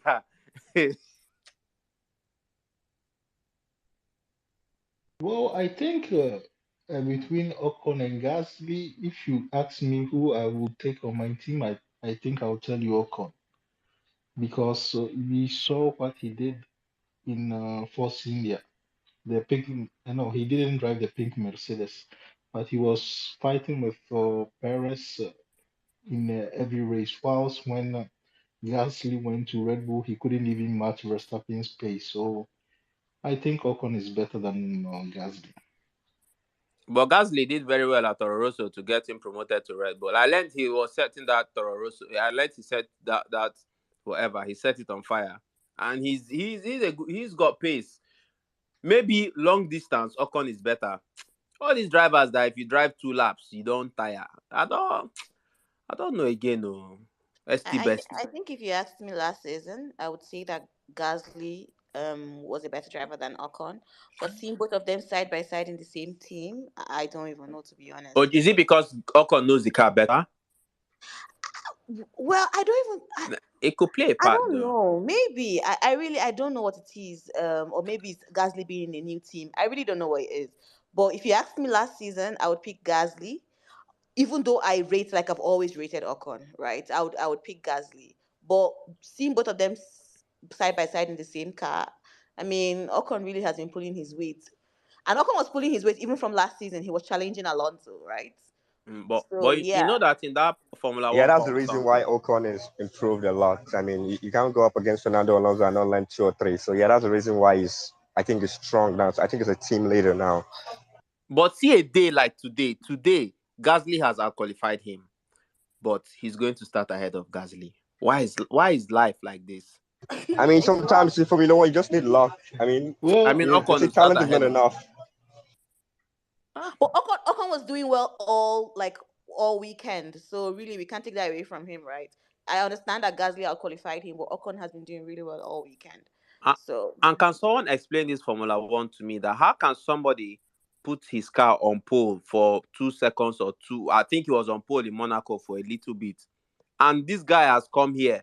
ST Bestie is on the pole, baby. He could not even come close to top 5. How? I don't know. Do you mean Ocon? Ocon, is it not ST Bestie? Did you watch the entire weekend though? Ocon was doing really well this entire weekend. I don't think so, no. You don't It think is simple. Let me this tell weekend? you. There is one difference between Monaco and the other tracks. Monaco, you set your car to be able to be as far as possible you can be on the grid because it's difficult to overpass now that the cars has gotten bigger. In the other tracks like Barcelona, you set your car for the race. So it doesn't matter if you start P4 or P6. If you have the pace, you can overtake. And in Monaco, they set the car to able to get, let's say, a better position. And that's why he was able to fight for the first 3 positions on the grid. So that is simple. Even if he started 3rd on the grid, still Lewis is going to overtake him because the Mercedes is faster in race pace than the Alpine. So that's it. But do you remember in Japan, Lewis was stuck behind that guy for more than how many laps of the race, even though it was raining. I, well, I don't know. No, because you have to take the fact that in rain when it is raining and when you have city circus track, it's very difficult to And overtake. DRS, yeah. So yeah, so that's the issue. But if you say on pure pace, Mercedes is far better than the Alpine. So you cannot. Yeah, sorry. I think There's last year's nothing to. Mercedes was draggy. That's why Lewis was able to get past Esteban Ocon last year in Japan, because the car was draggy. We knew it got close, but he didn't have the confidence to just go around the outside in 130 hour. That's why he backed off a little bit. The car was draggy last year. That's why he couldn't get past Esteban.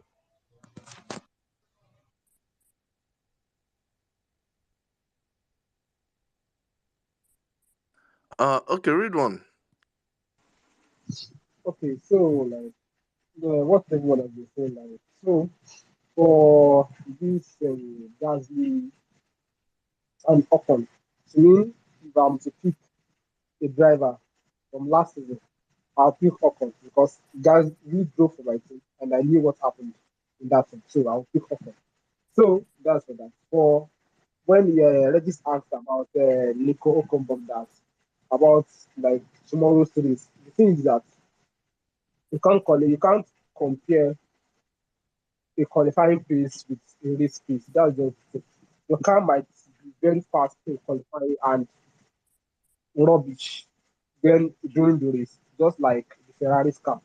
Like I don't understand the concept about that, but I just don't get it. Like, but when the car doesn't have a good race pace, it's very hard for the driver to be able to keep up with others. So I think that's what is going on with us. I think they've got a very good qualifying car, just like the Ferrari's car, and in terms of race pace wise, nah, they are not just there; they just drop. So that's for them. That's for Nico Hülkenberg. And this Logan Sargent, to me, I've not seen anything spectacular about the guy. I don't know the reason right now. I've not seen any reason why they brought in, like they were fighting for this, like it's for super license points. To the extent that he has to be doing free practice, something like that. I don't know the reason why, because I've not seen anything, any reason why they bring into that thing. But I've not seen. But as far as a rookie, I'll give him this year only to see what he can do, or maybe the second half of the season. So let's see what he will do. But right now, I've not seen anything at all. So that's it. And for tomorrow's race, I just feel like I'm expecting some teams to do some crazy strategy also. Some might start on the hard, some might start on the medium, all those stuff like that. But I think tomorrow's race will be very good. I think like it will be very interesting because drivers coming back from down of the grid, middle of the grid, and those are the front also. So let's see. And even it will be interesting to see another Lando and Louis shenanigans also. So I can't wait for tomorrow. So that is. Thank you. Thank you very much, Ridwan. Okay, Jibola, are you here? Or okay, okay. Does anyone still want to chip in on any of the teams?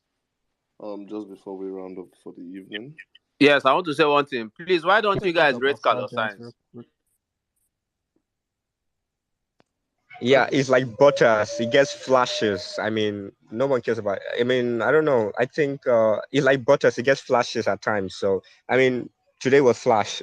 He got a flash. So I mean, Yes, they got a I flash. mean, he did. I mean, he gets flashes at times. You know, he's not that consistent, I guess. But I mean, him comparing with Leclerc, I think Leclerc is, I think, the better driver than him. But Sainz, nah, it's just like Bottas. It gets flashes. My brother, the way you're dragging Bottas into this thing, allow Bottas now. Allow Bottas. No, for today, I think we can't say much about Sainz because he did what he was supposed to do. That is put it in the first three places in his home race. So let's see tomorrow if he can fight with Lewis and take the second position because I think the second position is between him and Lewis to fight for. So let's see how it turns out tomorrow. Are you guys not thinking what if Verstappen has a DNF tomorrow? Yeah, definitely. As I've said before, tomorrow the race is for Verstappen. If he doesn't get a DNF, it's for Verstappen. Then Lewis and Sainz can fight for the second position. But Perez is coming now. Perez and Uncle But Alonso. yeah, but since Lewis and Sainz are starting in front, they also had a good pace, so I think it will be very difficult for Perez and Alonso to fight for second position. Maybe Perez with his car, with this massive DRS, can come up to third position, but I think it will still be very difficult because both Lewis and Sainz have a good race pace. If it was Max Verstappen that was starting 10th, I would have said Max is going to win because we have seen last year he started from even 13th, he was able to win. So yeah, but That guy Perez, starts from the pit lane, he'll win. yeah, but Perez, you can't compare Perez to Verstappen. So Verstappen is on a different level. Jibala, can we have you, please?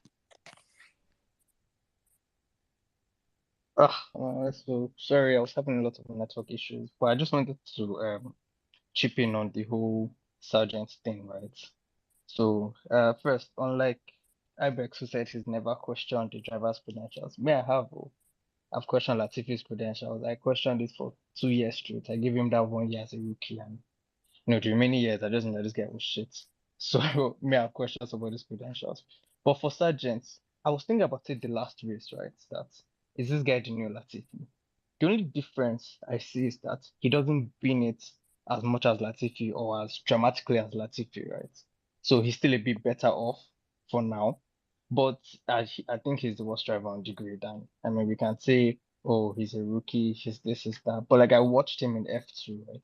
And he had to come sixth before they could do all the magu to get his super license, right? So if a driver is struggling like that just to come sixth in F2, I mean, I don't believe like he's ready to step up to F1 already. Like, it was a bit far-fetched for me for him to just rise into F1, and I mean we can see that he's not up to it. But yeah, let's say he's a rookie and all of that, but by next season we would know. And I think it was Roy that said Albon isn't doing anything in the Williams, and it's not true. Please, first of all, I mean you guys saw the Williams floor today. I was joking with Jiren in the afternoon that this floor is literally a floor. Like there's no design, there's nothing to it at all. Albon takes that car into Q3 and sometimes, into Q3. And I mean, he's driving the hell out of that car. Fine, he was in a Red Bull and a Toro Rosso before, but he's doing bits for Williams. Like without him, I think they'll be way, way, way off. So let's not say that Albon is not doing anything. Please, Albon is trying. For that team, he's really trying. Well, yeah, that's just what I wanted to say. Thanks.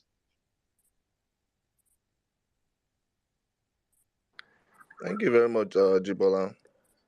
So, Regis, you asked a question. Why don't people read science? Yeah.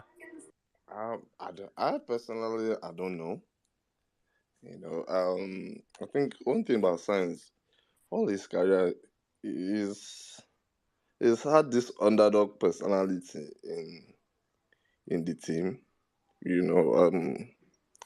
Always the second driver, but this is his third year in Ferrari. The first year, I believe he performed better than Charles. Second year than Charles. Then this year he's performing better than Charles. So I personally rate Sainz because I feel he's a complete driver. Has quite an ample amount of experience in teams across the grid. But sometimes he makes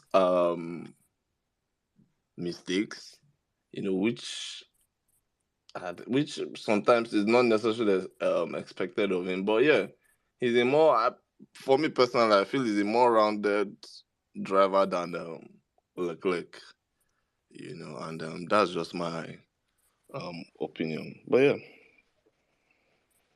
I actually reach Charles too. I'm sorry, Carlos too, and I completely agree with you. I think that even though Leclerc is supposedly faster, and I think I've said this before in the space, I think that Carlos is a more like well-rounded driver, and I base that upon how he handles pressure. You know, even when I say this and I immediately remember what happened in Monaco, but let's leave Monaco aside.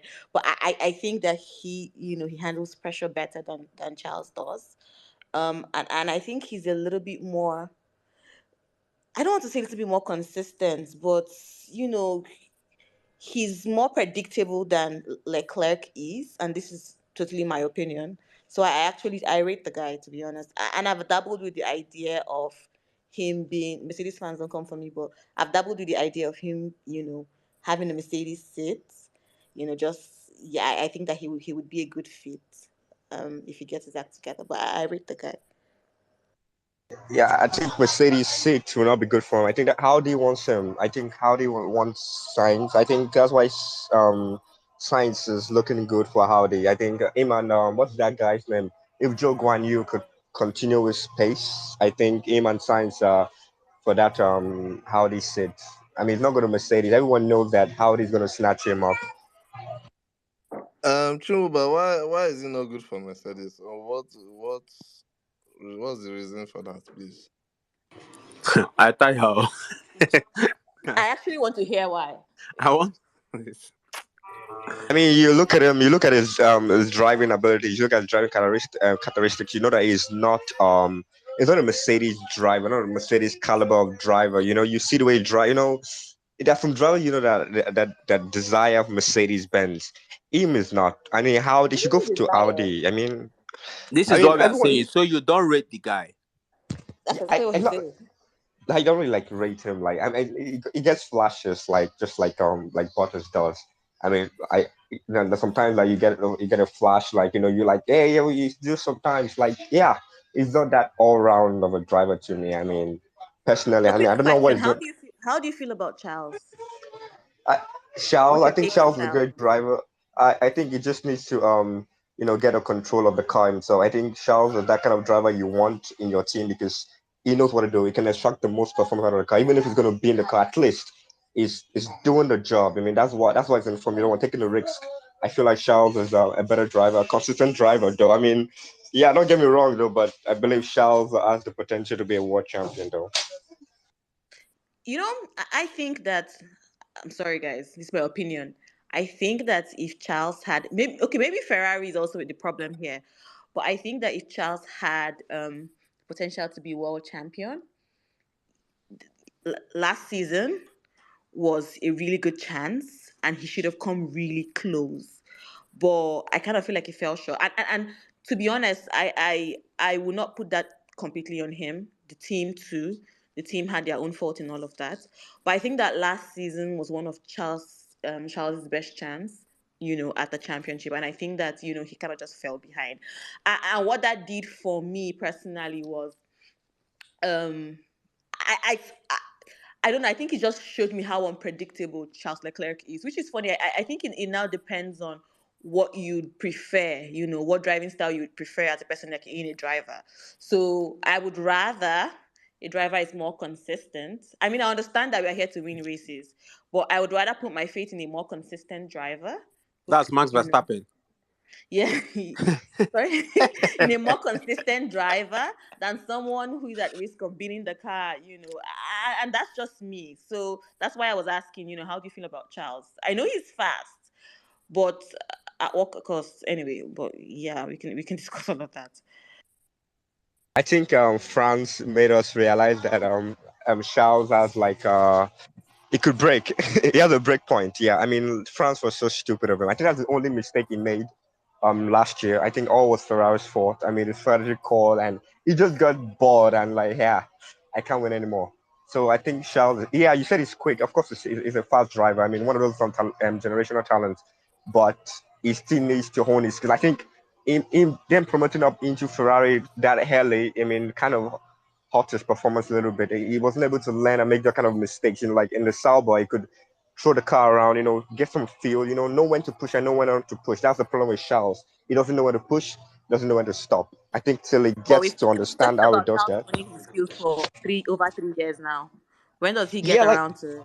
like I said, not everyone's like Lewis Hamilton that hopped into a McLaren that was like thinking about the world championship. Someone like Charles did not do very well in Sauber. I think he didn't really exploit what the Sauber car could offer. Like, I mean, he just got rushed into they promoted him to the Ferrari when Kimi retired. No, I think sorry, Kimi left Ferrari. I mean, they would have kept him more there, let him understand out, know how to take risks, know when to push and know when not to push. He doesn't know that, doesn't know the limits of any car. It's just like the Ferrari, yeah. The Ferrari is pointy. Yes, he knows how to get the extract maximum performance from that Ferrari car, but it doesn't know when to stop. It doesn't know when to start. It doesn't know anything about risk management. That's crazy. Just like I read this what's this guy's name? Figueroa, the one of the Italian Ferrari's greatest engineer. He said that was the problem with this guy. What's his name again? Jack Villeneuve's dad. Jack Villeneuve's dad is a driver, but he's not a championship winning driver because he pushed a lot. Doesn't know the limits on how to push. Doesn't know when to stop.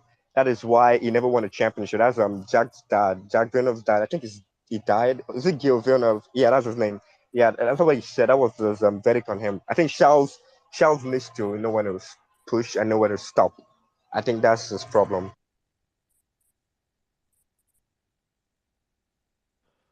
I think me, I'm just confused by everything you said because having all these criteria about Charles, but for some reason, you want the Florida man to like continue.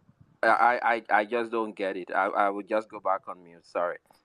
So yeah, the Florida man is all about the advertisement. Like I don't really care about his performance or anything. Like he even from last year, the way he got into F1 should tell you that this guy got into F1 to like sponsor some of the American event going on. I think New York for them to get New York, he was going to be part of the deal of New York. So I think like I don't really care about Logan's performance though, whether he improves or not. But seeing him there, I mean, gives joy to Americans, and it's also the key to some American races. So I don't know why people are calling it. Have you seen Williams complain? Have you seen? You need to explain this key to American races because you've been saying it like consistently. I'm just trying to understand. Like, what Yeah, do you and mean we the know key that. to American races? Yeah, there's a race coming up in New He's York. the One one have that like brought Las Vegas. Him and his father.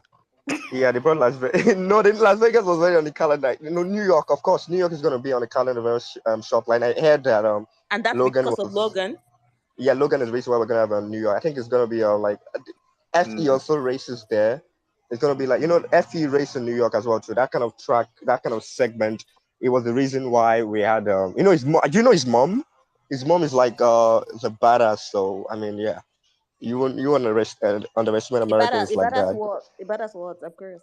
I mean, his mom is a badass. I mean, like I've seen his mom. Like I heard that she is like I beg. Let's focus I on don't the know. driver. We're not looking at people's mother No, no, no. here. I Please, was expecting please. to say she's an F1 agent or something. Like, cause No, She's not an no, she's no, F1 no, agent. no, Like I mean, no. like in facilitating terms our of conversation. finance and all that kind of stuff like that. I think she was at Oh, okay. the Australian Grand Prix, wasn't she?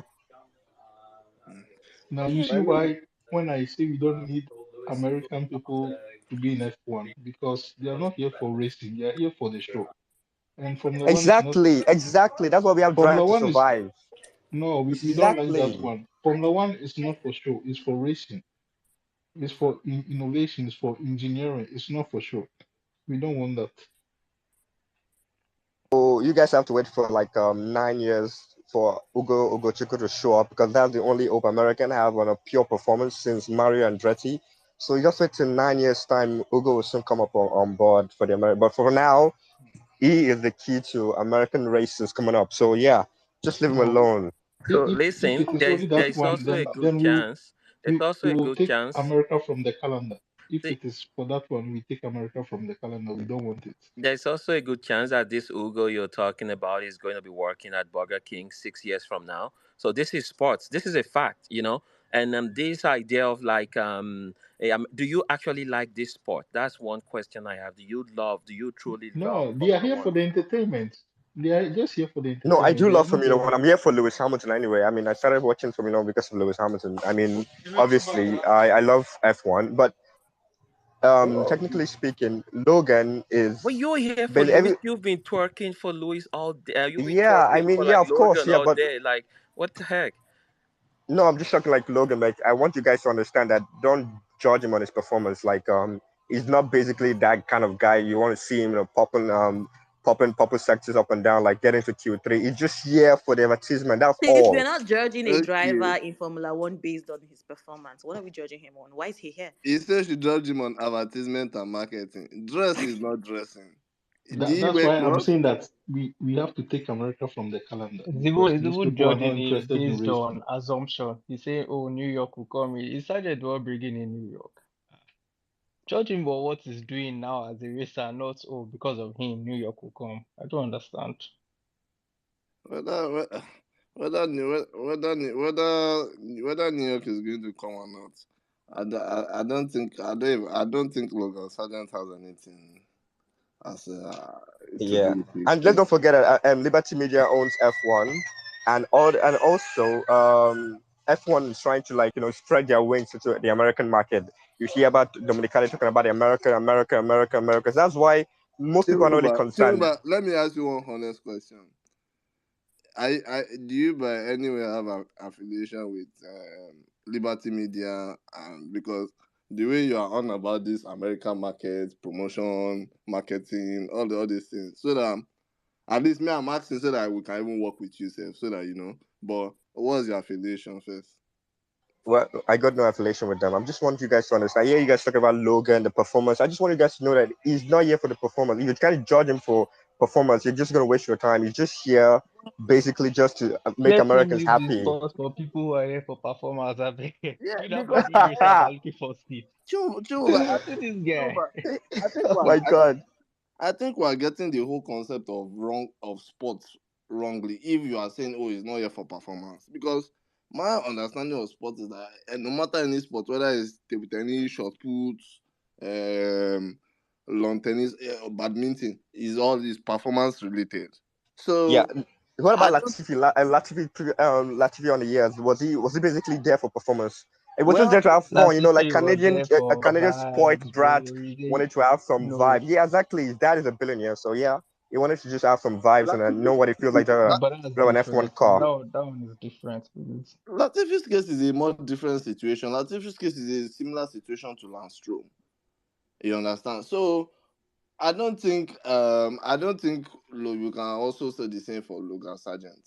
You understand? Logan Sargent, yes, is in as much as is almost a paid driver, but performance wise, he's not there. And that is what Yeah, it's not there, of course, it's not there, but don't judge him on so that. that's It's just an advertisement. God. no. Okay. Let me just say this. But Can I here just say we one thing, please? Not once in the history of Latifi did he call control to ask how to operate his machinery. You can say what you want about Latifi. Not once did he call, say, hey, boss, how do I grain my tire? How do I reverse out of some corner? He did not do that once. So this is a whole different criteria or situation that we have on our hands here.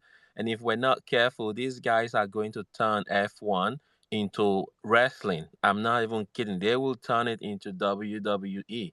And that's where we're heading. Are you back? Okay, yeah, okay.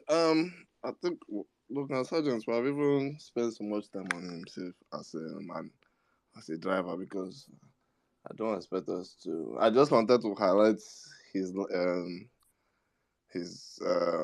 underperformance, but it seems Americans have highlighted on another angle, which is more important to them. But yeah, if viewership and marketing and merch is important to you guys, people should buy it. Williams need the money, so people should start buying clothes now, so that they will cash in quick for 2024. Wait, sorry, but can't he do like all the promotional roles that Ricardo is doing? You get like instead of keeping the whole seat for himself, let him go and do third driver and do promotions and all of those things. He has to start somewhere first. Yeah. driving when it doesn't work, maybe No, F1 but you know, experience. no, but you know how what's this guy's name? This guy that was in Alfa Romeo before that went to Formula E. You know how he was the third driver for Ferrari at one point. You can just keep him like that. Giovinazzi, yeah. Italian Jesus. Oh my God. Anyways, let's have Yemi, please. Yemi, thank you for waiting. Sure, no problem, man. I mean, I had to go, wait through a lot. I mean, from Leclerc slander to Logan Sargent slander. Guys, come on, man. Leclerc, Charles Leclerc, guys. I mean, I've been getting the vibes that you guys don't like the guy, but I mean, saying to say, come and say Carlos Sainz versus Leclerc. Sorry, how many races has Carlos Sainz ever won in his life? Has he ever gone up? Has he ever entered pole? Has he ever been on pole? I don't know. Like guys Carlos just saw. won a race last season. Oh, okay, just one last. Okay, let's try. What? Do you know else was on? Do you know who else is on pole? 15 podiums. He has 15 podiums then. Oh, he has 15 podiums. Oh, I'm happy for him. He's nowhere near. He's nowhere near Leclerc. Let's stop kidding, right? Leclerc, people say he has mistakes, but to be honest, you think if Leclerc was in that Red Bull, you think he won't be doing exactly the same thing? Guys, come on, man. We saw what he did in 2019 when they had a decent car. You know, Vettel couldn't even smell him. So let's be real. I think, at least there's 2 to 3 races last season that Leclerc should easily have won. That weren't mistakes from him. 2 to 3. That was purely Ferrari gaffing. If you had that 2 to 3, that was 3 wins those are wins that Max went on to win, and I can name them, right? We have Spain last year. We have Baku last year. I think there's one more. I can't remember. I know that there's 3. Yeah, we have Hungary last year. So that's 3. Hungary. Silverstone potentially. No, but I mean, Science got qualified ahead, so I don't even take that. I don't give that to Science. I don't give that to Leclerc. No. So, but let's even look Leclerc at those 3. was leading before Ferrari decided to Please, pull a masterclass. Right, please let's so that's 3 races last season that he could have easily won. That Max went on to win. That's 75 points in his favor. Right, in 2 of those 3 races, he got 0 because 1 or 2 of them engine failed, and the other one, useless strategy. It was. I mean, maybe that's Hungry. I don't know. I don't remember. I know it wasn't like maybe top 5 because he went back. So I think it's easy for people to dunk on Leclerc just because he's had a run of he's not had a great past couple of years. I mean, in Bahrain this year, his engine failed. Do you get? So it's easy to dunk on him to say mistakes. Nah, man. You think he was in that Red Bull with Max? Max will smell him. Guys, let's not even. And that actually now brings me to Max. So the guy was on pole today, but if you check the map trace, the track dominance was only dominant in the straight. When I was telling people last week that this guy, people were saying, "Oh, favorite lap." Even Honda came out and said he completed his lap from Saudi Arabia. Can you imagine? And I'm like, bro, that was a basic lap. He made something that was difficult easier, and something that was hard. That was easy. He made it look more difficult. So again, dominant on the straight.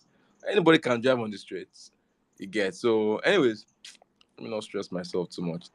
The point is, I think Mercedes on the up, and I'm happy to see that we're on the up.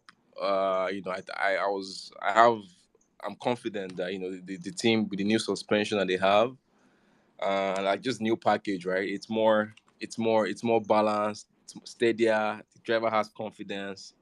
I mean, well, at least one driver has confidence. I don't know about George Russell, but at least the driver I support has confidence in the car. He's able to put it where he wants it, and I was really hoping he would have pulled it a P2 today. I think he had it in him, so we'll never know. I suspect, there was probably slight, you never can tell. Maybe slight damage from the collision with Joe, because the guy had to go on the ground. He was on the grass for a bit, and we saw what happened when Alonso went on the gravel with his car today, right? The car became useless. Do you get?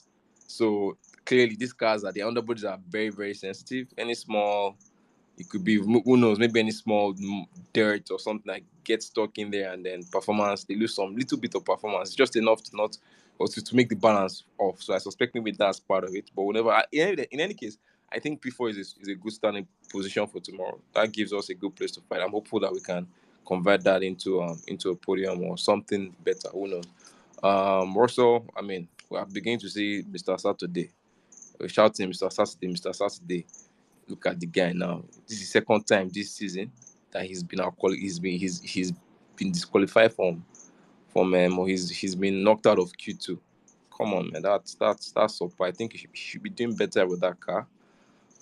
Even Lewis, when he's had not so great races this year, I think if I say just one of them is maybe Saudi Arabia.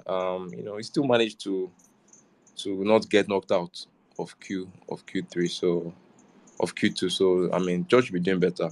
I think the collision, I don't think there was. I mean, people can argue, right? He should have done better by being aware.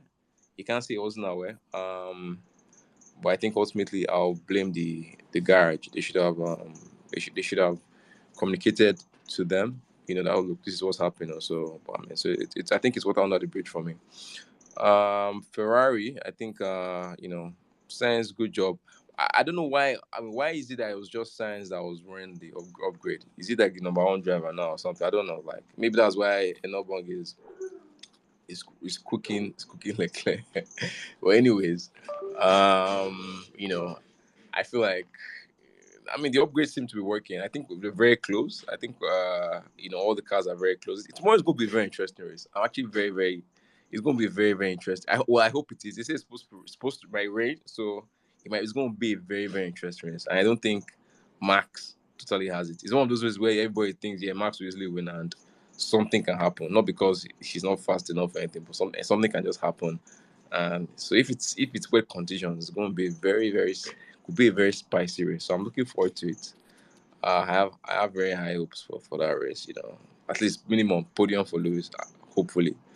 But yeah, I think that's what I can say for now. I don't think I have much to say. Thanks.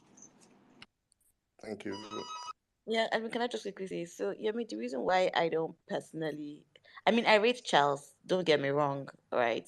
The reason why leaning towards Saints is I just don't like the fact that he's unpredictable. The same last season, there were two races where, was it two or one? I think two. There was a race where Leclerc was clearly leading. No one was after him. Nobody was chasing him. The guy just ran into and then completely like. So it's that thing where, and in so many qualifiers too, nobody is chasing. You're just going. There you run like you're in front, my guy. Like you're leading the race. No one is after you. How can you just anyway, let's not even get. So that's my issue with Charles. I just don't like that he's unpredictable. You But cannot like you I cannot. don't think he That's what it is is. though. I don't think You he don't is. think that Charles is unpredictable? I don't think he is. Charles is very predictable. That Do guy you know is, I the think, amount he's the of times? fastest guy on the grid in terms of one lap pace right I now. The think guy can. unpredictable in qualifying, yes, but in the race trim, he is No, somehow. And when Leclerc starts from behind, he always has such a difficult time, like getting ahead. Clearly, But I like think every that's time reflective of the car he's driven in the past couple of years. Let's be honest with ourselves. You think if Leclerc was driving that Red Bull, do you think he'd be saying all of this? That guy would have. Well, we will never know If because he's people not think driving the Max Red Bull. domination is domination, nobody able to touch the guy in qualifying, and nobody able to touch him in the races. That's just a simple truth. I honestly, I feel like, me, I rate Leclerc above Max, right? I think the only thing Max has on Leclerc is he has the experience now. Consistency. He has the experience. Yeah, he's ironed out. He has enough experience. I think Max went to the school of losing to Lewis Hamilton in 2021, right? He went to lose. Like, I think that battle with Lewis, Max learned so much. He grew so much from that battle with Lewis. Like, because that was such an intense, but every bloody race, it was always them. Max was like from race 1 to race 21, it was so intense. Do you get? So Max must have grown a lot. He must have built muscle, racing muscle from that fight with Lewis, right? And Lewis beat him until we know what happened. But the point I'm trying to make is Max is ahead of Leclerc. I think just because of that. Put Leclerc in a championship, a car that is consistent, in a team that make the right call most of the time, right? You have a born championship winner.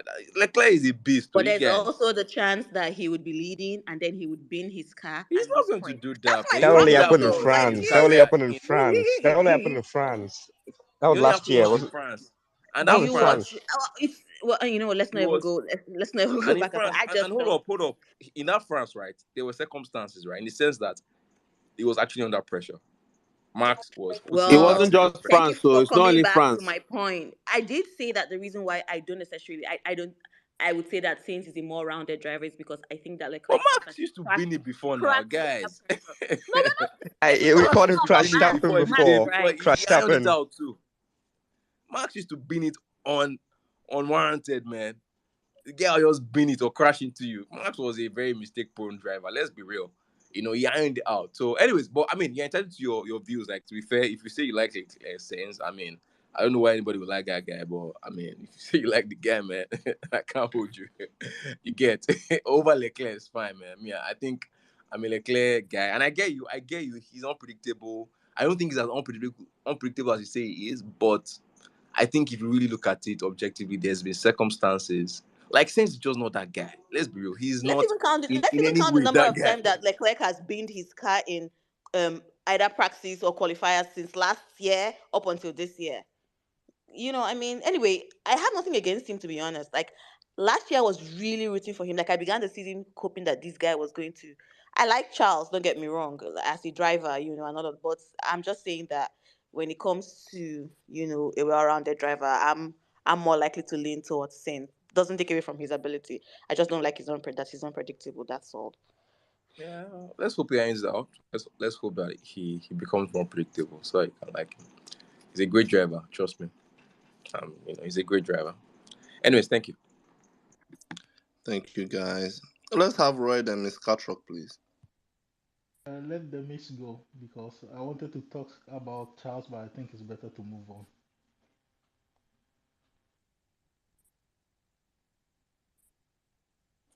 Miss Catrock? Hello, can you hear me?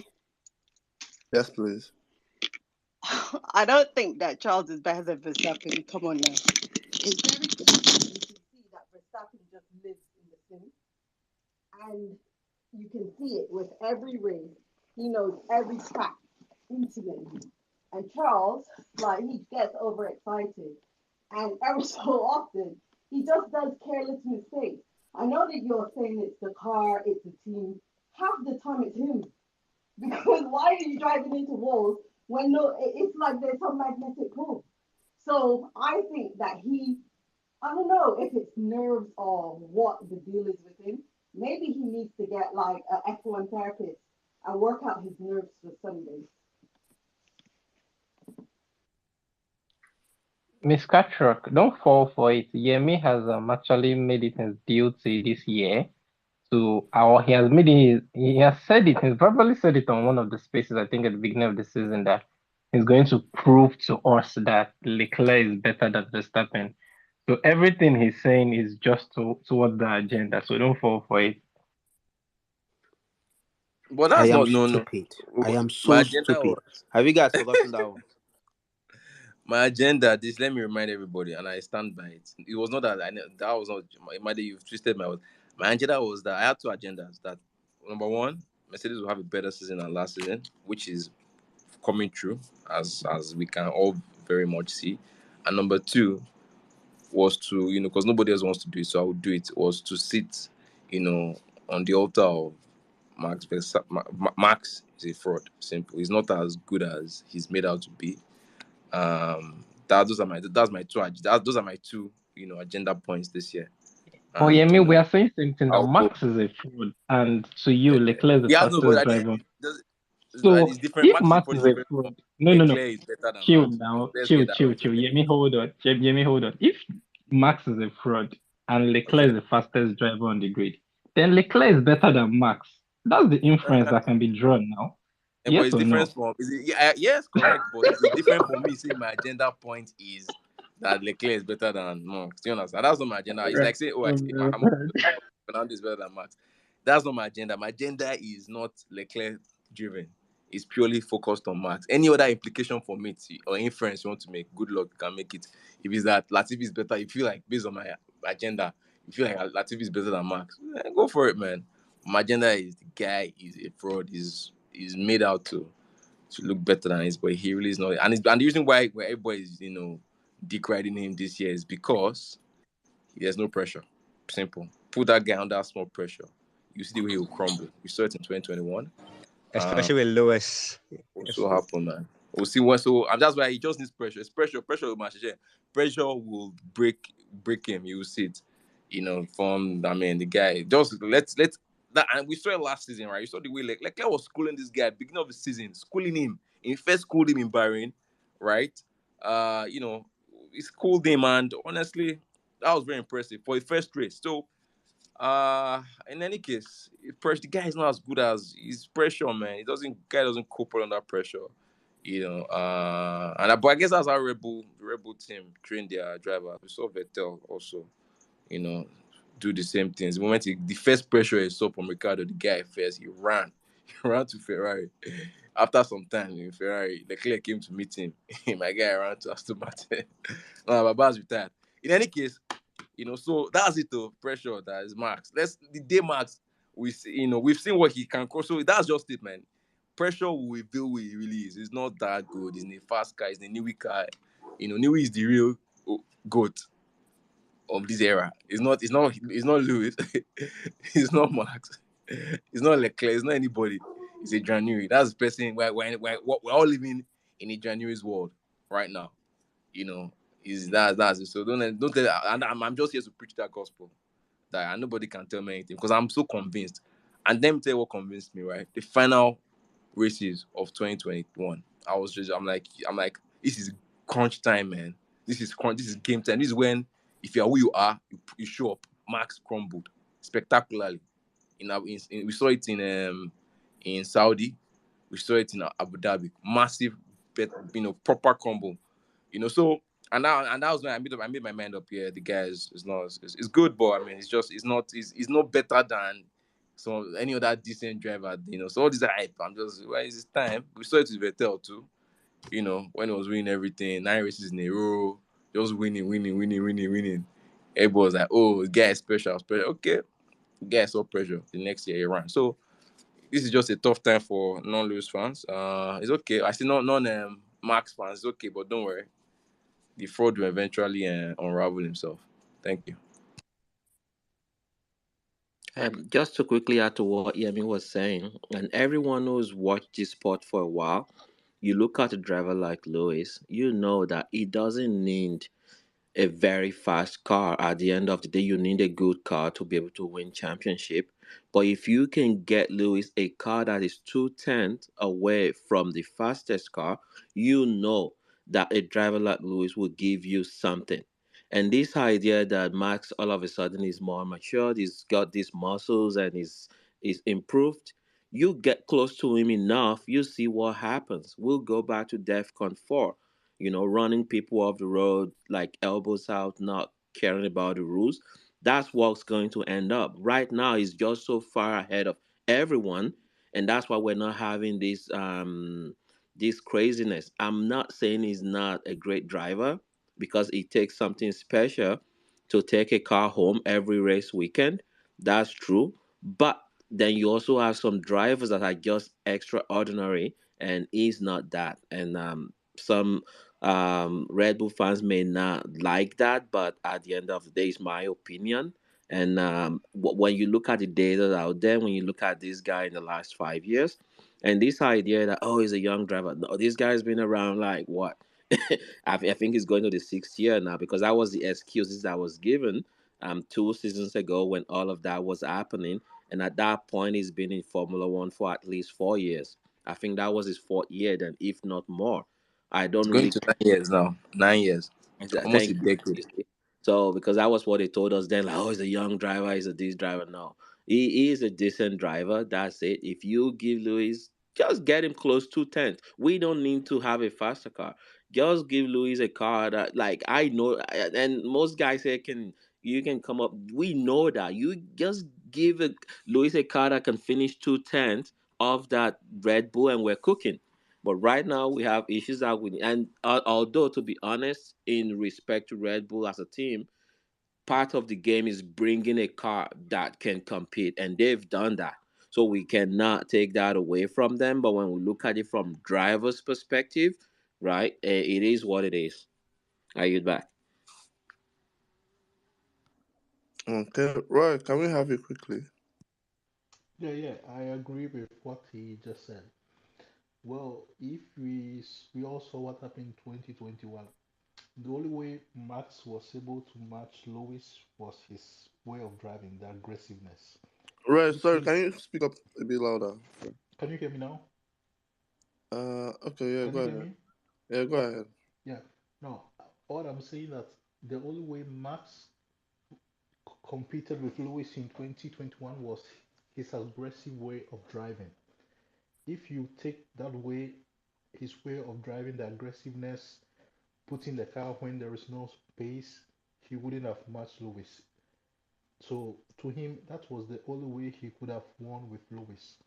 Getting back to Leclerc, I want to ask all of you, you think that if Leclerc was in place of Perez last year, could he have taken the fight to the last race as Lewis did with Max in 2021? Definitely, I don't think so. That he could have taken the race to the championship to the last race as happened in 2021, because Max is a great talent. Leclerc is also a great talent, but I think Leclerc suffered more pressure than Max. So to me, if you say I should choose between Max and Leclerc, I'll definitely choose Max because that guy is is evil in a good way. Like the way he drives, his driving style is, oh, you let me pass, or you are going to crash. So basically, you are going to give him space, else both of you are going to crash. That's what happened in 2021. Else Lewis would have won the championship with at least 3 races to go. So Max driving style is what brought him the championship in 2021. But after that, since he had the better car of the grid, he didn't need to have this aggressive style of driving. But if any other person like Mercedes gets back with Lewis, I think we are going to see another change in style of driving of Max.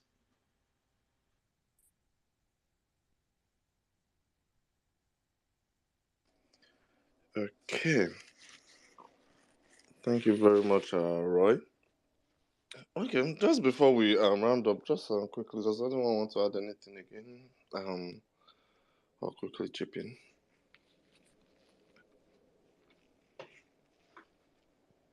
Okay. Kosi. Yes, I've I've been listening since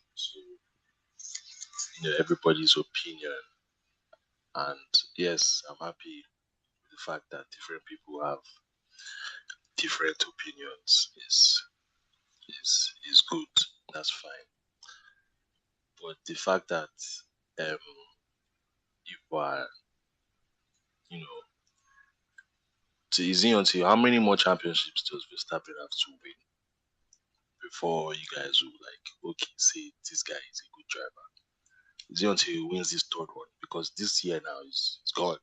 I don't think I don't think anybody I don't think there's another car on the grid that's fast enough to get close. Might have been Perez, but that one is just fumbling. So and if you check in Q3, the last part of Q3 today, he was actually up in the sector 2, but he was told from Christian Horner to just back off. Just because. Like he was way ahead of the field. So you guys are just saying is this, is that. Leclerc is there are some personal mistakes that he still needs to brush on. Yes, we all know Verstappen to crash Verstappen, yes. But when you work on those crashes and being able to bring the car home Grand Prix after Grand Prix, you're like having no fault of your own. Yes, we can understand when your team is fumbling and the strategies are not really working in your favor. But there was, I think 2020, the Red Bull car was shit. Like nowhere near. But Max was still putting in decent, like consistent performances that year. I remember that year, Hamilton won the championship, like almost how many races to go. That was that COVID year. It was crazy. But we're going to see something similar like that this year. But in terms of Red Bull. So I know some Mercedes fans won't like it like that. It's good. You can't be on top forever. 8 world championships in a row. We could have hold that one. Hold our way. This is Red Bull's time. So I think you just have to live with it. That's all. I like the discussion on this. I'm looking forward to tomorrow's race. Yeah. It's looking very, very, very tasty, very, with the weather and everything. And plus the grid shuffling. Lando in P3 and, plus Leclerc. Can he come back from P19? Let's see if, because the pace is in the car now. You can see from Carlos P2. Pace is in the car. And this is a good track to overtake. So let's see, can he come back from P19? Let's see where he will end up. We might be looking at this now. This might end up being a Red Bull 1-2 because Perez from 11th can still end up finishing second or even on the podium. So all you Hamilton fans that are waiting for, let's see now. Let's see. Me, I don't support Red Bull. I'm not a Red Bull fan, but it's good to see I support Max Verstappen himself because I've been following him for a while. That 2021 season go down in history as one of the greatest seasons ever. So it's not as if I'm a Red Bull fan. I just like the guy. It's not easy. Who else on that grid now has gone toe to toe with Lewis Hamilton? Even his own teammate Bottas, gas run. Baba run. He couldn't deal with Lewis. So let's just give Verstappen his credits. Don't give him his due. The 2-time world champion. He's number 1 for a reason. So yeah, that's all. That's all I have to say. Looking forward to tomorrow's race then. Yeah. 1-time world championship. But okay, let's go ahead. 2-time. What you say? Yeah, I mean, What it's a you newer say? merchant. Yeah, it's newer merchant. It's a newer merchant. I mean, Okay. Kosi, you are Red Bull, Abi? Red Bull. I don't support Red Bull. I've not been in. I feel like personally, I feel like you have to have been in Formula One for like years to actually pick a particular team to support. So there's 2016 till now. I've not really seen It's any. 2016? Yeah, I've not really seen any team that is say, okay, this one out. I just look at the drivers in terms of the drivers. Have you been more on the supporting Max since? Sorry, have you been supporting Max since 2016? Mm-hmm. I put it to you that you're a Red Bull fan.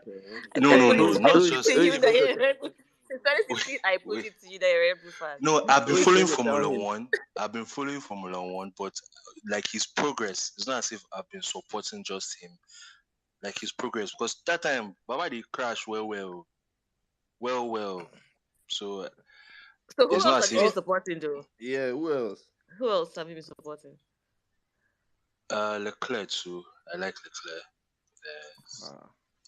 But in terms of I like him in terms of just one lap pace. He's really quick. But say Baba they crash. Yeah, Red Bull fan. Stop. Okay, we've chosen a team for you. Moving forward. No. I don't want me to be like say because Red Bull is on top now. No, it's okay. If you've been following Max since 2016, you've earned it.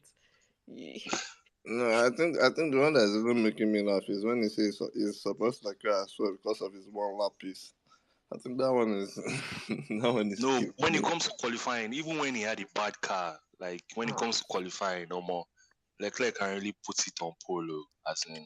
And then he cannot. When it comes to qualifying, exactly. So he's not. He has not really brushed up on his the mistakes he makes. Silly. He's not championship level. So till then, I know he looks like a future world champion. looks, it feels like He's been a looking for future world 3 years champion. now. He's been looking. Yeah, Okay. but he hasn't. He's not yet. He's not yet ready. Maybe he needs his own 2021 season to break out of his shell. It might have happened last year, but the pressure got to him. I think now I don't think anybody can come close to Verstappen this year. It might have been Perez. I was really looking forward to Perez actually challenging him because he was complaining last year that everybody was just focused about between Max and Leclerc in the championship, that nobody was focused on him and him is P3, and he was even closer to Max at one point because of he even finished second when Max won the title. So people were still talking about Leclerc. So he was really pissed about it and also. So I was really looking forward to say, okay, Anna, this season, let's see. What was the form? So I don't see any. Cousin, what what do you think about Sebastian Vettel? Like in terms of what do I think is it? Yeah. Obviously if you've been watching Formula One for a while. Yeah, but he was already he wasn't No, the was he one of champion the then. drivers that you also were supporting? No, not really. Not really. To be honest, not really. Because it showed like towards the end of his career that it was actually the car that was favoring him. So it was, or maybe his effort, the effort he was putting in wasn't the same again. Did you hear? Because I don't the drop off for You a people are Formula trying, people are trying to rob me to what I don't want to talk about. I beg, I don't have stress this evening. the drop off of Vettel for a 4-time world champion. The same thing, was Newey outstanding. Merchant, Like Verstappen. it was no. Wait, sorry, Verstappen has who is the person saying Newey Merchant? Someone has been saying Newey Merchant since. Who is that person? Yeah, it's the same thing. Like Sebastian Vettel had the drop off because he had this Newey I'm car. ready to have an Yeah, argument with you.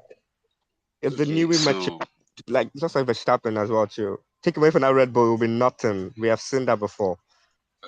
Sorry, Kosti, can I please say something? Chinoba, one thing you should realize is no driver succeeds without a decent car. So it is easy for you to sit down in the comfort of your home and say, oh, he's a Newey Merchant, he's a this.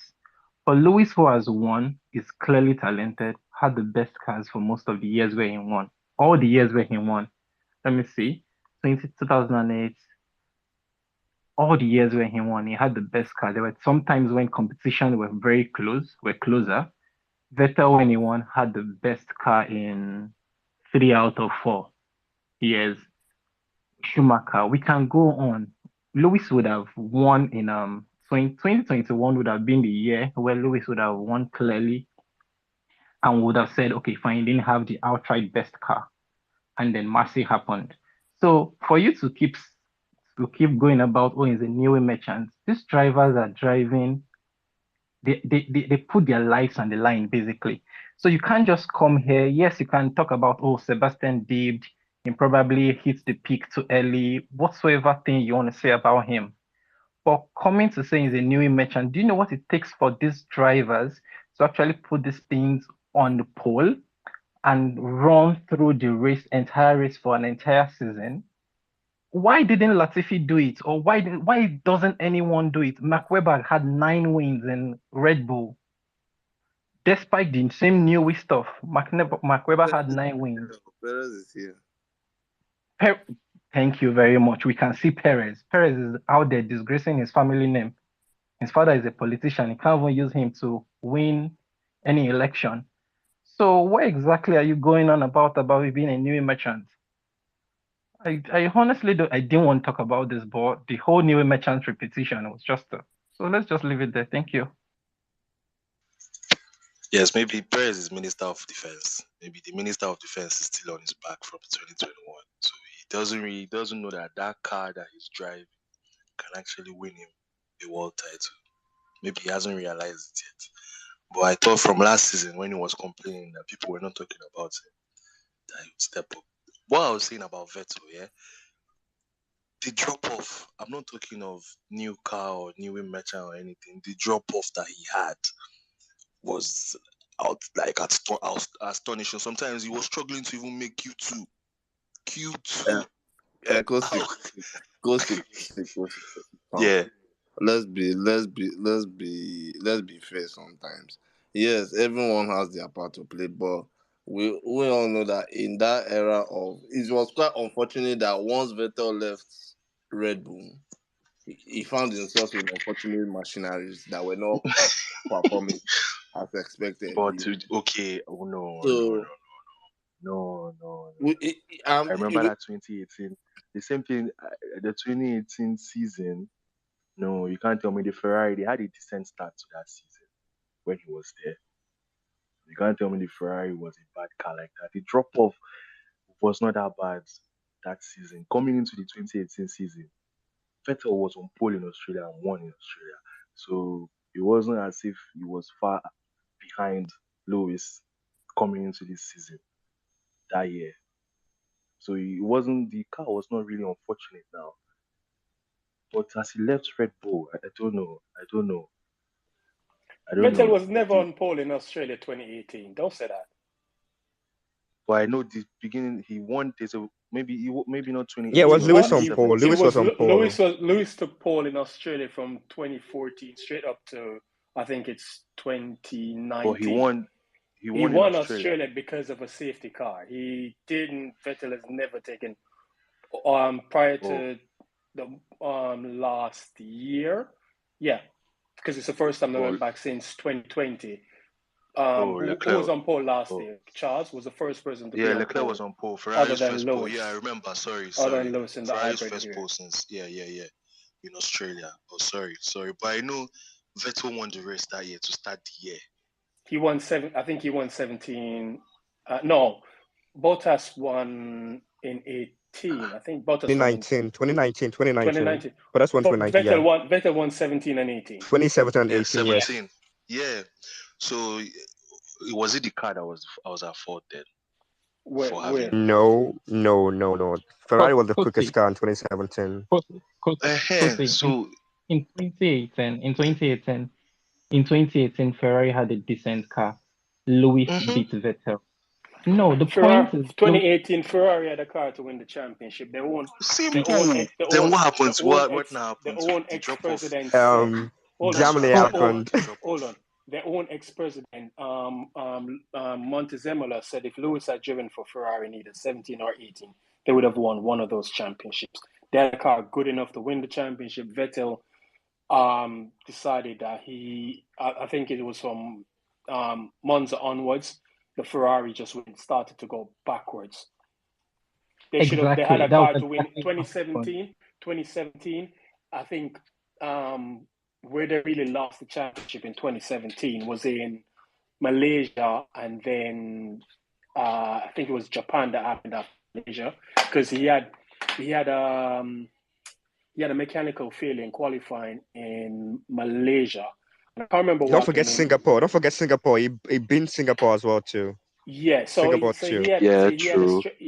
He had some reliability issues in 2017. 2018, they had a car good enough to win at least one of those championships, and they didn't do it. Just quickly, I want to challenge Imad. I don't know how you pronounce his name. Sorry if I pronounce it wrong. But the reason why they call them new merchants is because no one that has won in an Adrian Newey car has gone on to win a championship with any other team. That's why they call new merchants. So this is my point. Thank you, Tennis. That is why they call them you said no one. Sorry. Which driver has won a championship in a newly powered car, new design car, and gone on to win a championship with another team? Name me one. Can you? Because there's no one has. Because there's none. There's nobody. Exactly, which is where the name Newey Merchant comes from. Because people they can only seem to win in a newly designed car. Send them anywhere else, they falter. It's never happened. But Chimumbe, I even have a boat. Even Damon Hill won in a Newey car. That should tell you. Damon Hill won in a Newey car. That should tell you something. And Damon Hill is a bomb. Chinube, I have a bone to pick with you. I was listening all along and I kept biting my face because I'm like, dude, what are you talking about, Logan Sargent? Logan Sargent is not in Formula One to get American races on the calendar. Nobody in America even gives a damn about Logan Sargent. He's a nobody. He's from the Miami, Florida area. I would use him to get a race in New York. It was already a race in Miami. He was not the reason. He was not the reason why they got a race in Las Vegas. They got a race in Las Vegas because the sport is growing, and Las Vegas is a big market, and they have the money to put on a race. Logan Sargent is not there for marketing for Americans. You go and ask half the Americans to watch Formula One, they probably think, who is he? He's some MAGA. Because his family is MAGA. His families are deep in the Trump camp sort of thing. But come on, dude. I can't believe you actually sat on here and said, and someone even said Logan Sargent has the potential to go on and win Grand Prix. Driving what? You put him in that Red Bull, that brother probably would probably qualify where Perez qualified. Come on, man. Don't do that. Don't do that. And I hear a lot of Charles slander in here about. Listen, the problem isn't so much with Charles. The problem is the team he drives for. Ferrari doesn't have, as a team, has not shown consistency enough that gives Charles a confidence that he can perform to his best level. Sometimes he's overdriving because the car they've given him is not good enough. Yes, last year he made a bonehead mistake in France and another one at Imola where it cost him. I think it cost him P2. And he threw away the win in France. But outside of that, you give Charles a car that's good and consistent and a team that performs consistently, I guarantee you, Charles will put the beat down on Max. Especially because over a lap, you are not going to be... I'm one of the biggest Lewis fans right now, and I tell you this, over a lap, Charles is probably the quickest thing on the grid right now. Over a lap. Charles is of top pedigree. The problem is he doesn't have a team that allows him to flourish. He doesn't have a team that functions like a team that wants to win anything. And that in itself is pressure on him because he feels like he has to go out there and do more than what is required of him. Move Charles from Ferrari and put him in somewhere where it gives him that security where he feels like, this team, this is the team that I wanted, and they give him the car. Charles is going to win championships. Because Charles, we saw in 2019, he took 7 straight poles in a row. In 2019, granted the Ferrari was an illegal car, but that's a different story in itself. But I think, does he have a few character flaws, when he's driving? Sure, he's going to make some mistakes. But I'm sure if he was in a better environment, the better package, he wouldn't be making those mistakes. Charles is championship winning pedigree driver, and I think he needs to get that respect. It's just unfortunate the situation he's in. It's just that he's driving for Ferrari, and as we know, my motto for Ferrari is it's Ferrari. Don't expect anything from them. One day they'll be good, the next day, what's that Gennaro Gattuso thing goes? Someday we're good, someday we're shit. That's Ferrari. Straight up. But anyway, I digress. Thank you very much, Thomas. Okay, let's have Imade quickly, then we'll have Ibex. Ibex, thank you for waiting. Imade, please go ahead. All right, yeah. Couple of things. I understand where Thanos is coming from, but I was going to ask a question, and his further comments on Charles sort of just buttresses my point.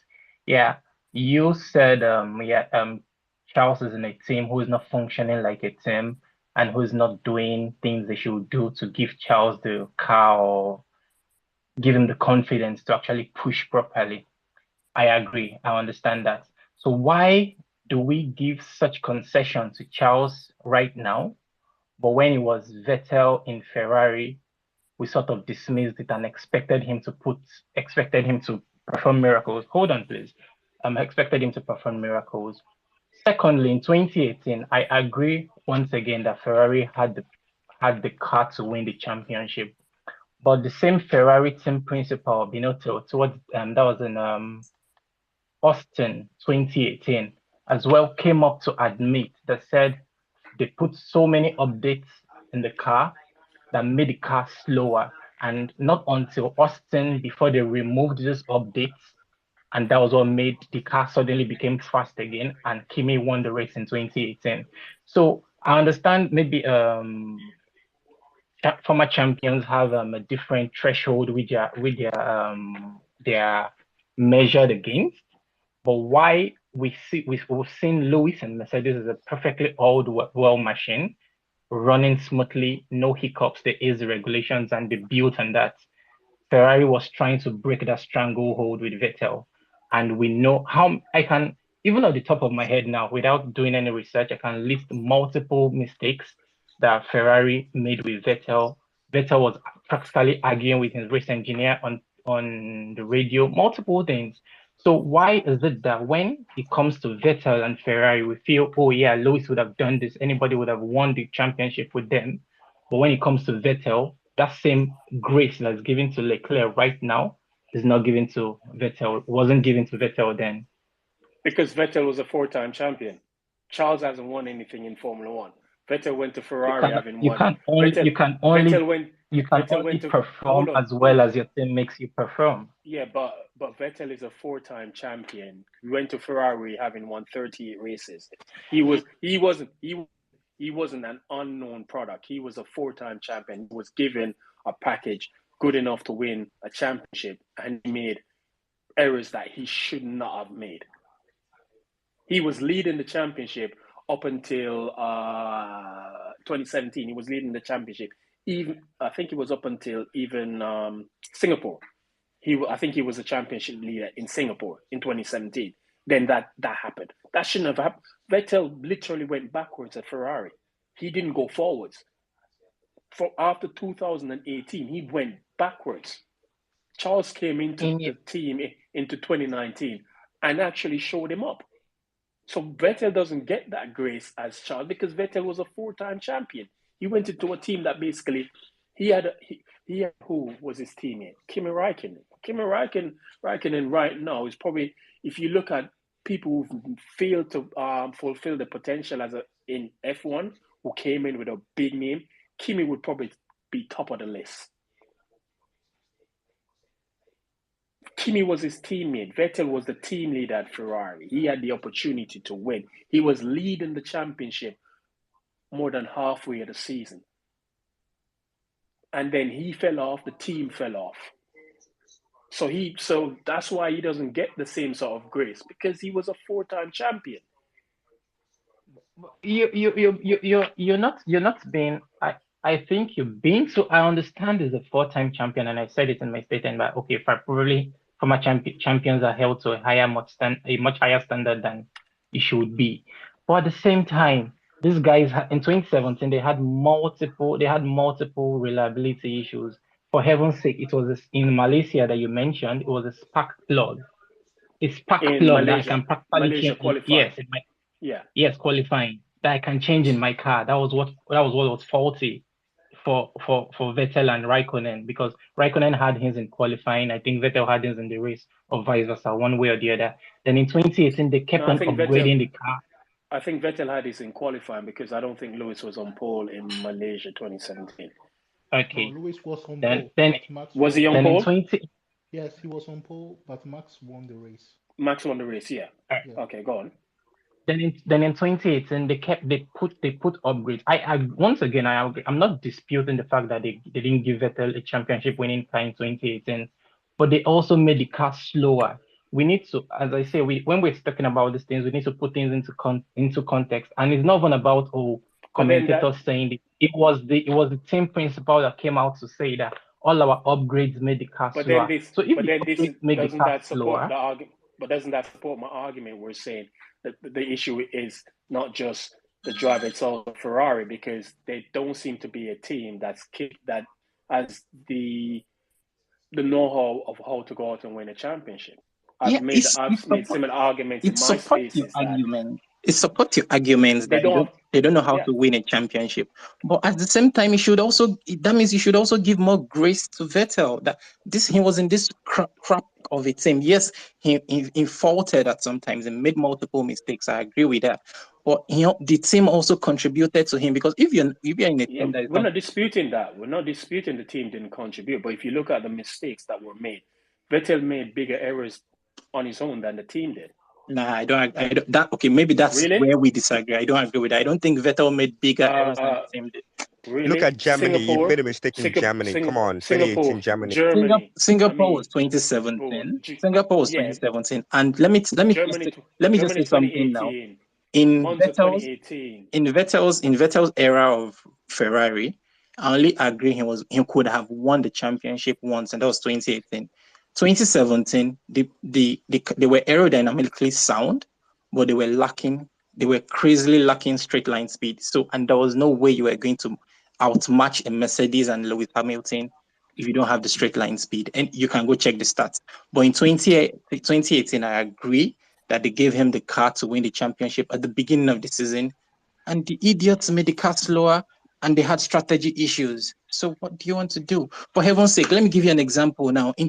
One thing I know Mercedes would never do is, if Lewis is fighting for a championship with anyone, in Monza, your home race, they would give Lewis the preferred strategy of qualifying, and you know how strong the toe is to get pole position.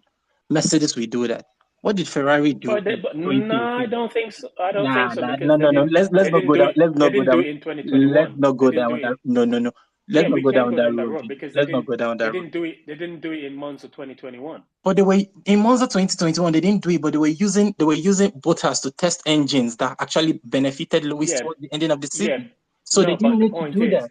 the point is, Lewis was in a tight championship fight, and they didn't use Bottas in a manner that would support They Lewis. didn't use Bottas Bottas. qualified on pole. They didn't use Bottas for the immediate gain, but they used him for a longer gain, which was towards the ending of the season, and it paid off. If not because of Mass's madness, it would have paid off massively. So but my point is, in 2018, they told Vettel, which is the championship leader, to give Kimi a tow, and Kimi was on pole, and Vettel was what? He was fourth. So my point is, he was in a nonsense team that didn't put their priorities right. They were just all over the place. How do you expect him to spearhead the team, make his strategies, do everything right, and fight Lewis, who is an exceptional talent, an exceptional team in a well-oiled machine? Doesn't happen. So I understand that Vettel is champions are held to a much higher standard, but we should also give Vettel some grace. That's just my point. Thank you. You keep saying that. You realize that Lewis Hamilton kind of had a DNF in Austria. How did he get that point back? He got that point back because of Vettel's mistake in Germany. That's why he got that point back. Mercedes For had 2 heaven's sake, DNF in Austria. I have agreed that Vettel made some mistakes. I'm also pointing out the team's mistakes. I never absolved Vettel of any mistake. I have said it here multiple times that Vettel made mistakes. I'm just saying, if you look at the team's mistakes and the strategy errors, the updates that they put on the car, which made everything slow, you can't just put everything on Vettel. And that's what everybody has done for the past No, I don't think everyone's putting. 5 I don't years. think everyone's putting everything on Vettel. I mean, it's not mutually exclusive. He made mistakes. The team made mistakes. But when you look at it, some of the mistakes Vettel made in those seasons, he shouldn't have made. It's that simple. Monza, he qualified. Monza 2018, he qualified second. I want to ask a question. Okay. All right. Just a question. Sorry, I'm hogging the space. So I'm gonna bow out. I don't want to hog your space. I apologize for that. Sorry. No, you are free to remain, please. No, just one question. Okay, in the last 10 years. Apologies to Ibex. Okay. Sorry, what's your question, please? In the last 10 years, only 2 people that came to Ferrari had the chance to win the championship. That was Alonso and Vettel. Who do you think was supposed to win one champion from both of them, but couldn't win because of the team? putting the blame on the team, not on the driver. Sorry, go. I don't understand the question. Wait, can you repeat the question? I didn't get the question Yeah. myself. In the last 10 years, only 2 drivers that came to Ferrari had the chance to win a championship. And one couldn't win because of the team. Which one? One couldn't win because of the team. One couldn't win because of the team. Yeah, that is Alonso and Vettel. They had the chance to win a championship with Ferrari. And one didn't win because of the team. Which one do you think? Are you gonna say Alonso? Yes. Which one that was championship was that? The championship in 2010. They bottled the championship at but I mean, Alonso couldn't get past. What was it? Sorokin? Was it Sorokin or No, Petrov? Petrov. So he couldn't get past Petrov in a Renault. Yes, because they made a decision that was not sound. But you know what? All Alonso had to do in 2010 was overtake Petrov. But you do know going into that 2010 finale in Abu Dhabi, Alonso's chance was an outside shot to win the championship, because if I remember correctly, Webber went into that race leading the championship. So Alonso, it's not like Alonso went into that race leading the championship and they threw it away. He had a better opportunity to win the championship than Vettel. I do agree with that. But it's not like he was the championship leader and they made a mistake so crucial that cost him the championship. It relied, for him to have win that championship, it needed a lot of things to go in his favor. And it so happens that things were going in his favor until they covered off Petrov stop instead of, they were meant to cover off they covered off Webber, and they ended up dropping behind Petrov. I can't remember which way it went. But yeah, you're right. The issue there was that there was no DRS in that time. And the Ferrari strategy decided to pit Alonso, who was comfortable leading in front after Webber pitted. That didn't make sense. It didn't make sense. They should have left Alonso out for some laps before pitting him. He would have ended in front of both Webber and Petrov. That is the biggest mistake that Ferrari have done in the last 10 years. But Alonso never led that race. No, he was in front. Front of who? He was in front. I think he was. Alonso was running P4 up until lap 15. Yeah, but what I'm saying that because they pitted him to cover Webber, he lost the chance to able to overcut the strategy. That is the mistake that they did, because you couldn't pass without DRS because there was no DRS, and that is the greatest mistake that they ever made in a championship. Well, I mean, Ferrari's been making mistakes like that That's what I'm saying. And that's between the two of them. I think Vettel had more, let's say, a blame in 2018 respect to the team, because the team, even though they made some wrong decision, they gave him a car which he couldn't win with. But with Alonso was able to fight for the championship to the last race, and the team didn't help him to win the championship. That is what I want to say. Okay, right. Okay, right. Thank you very much. Okay. Let's come back to 2023 and Barcelona. Yeah. So does anyone want to add anything to quali and predictions for tomorrow? Any possible Lewis win. End of story. For me, the top 3 is Max, Lewis, Sainz. Sargent wins for Chinwa.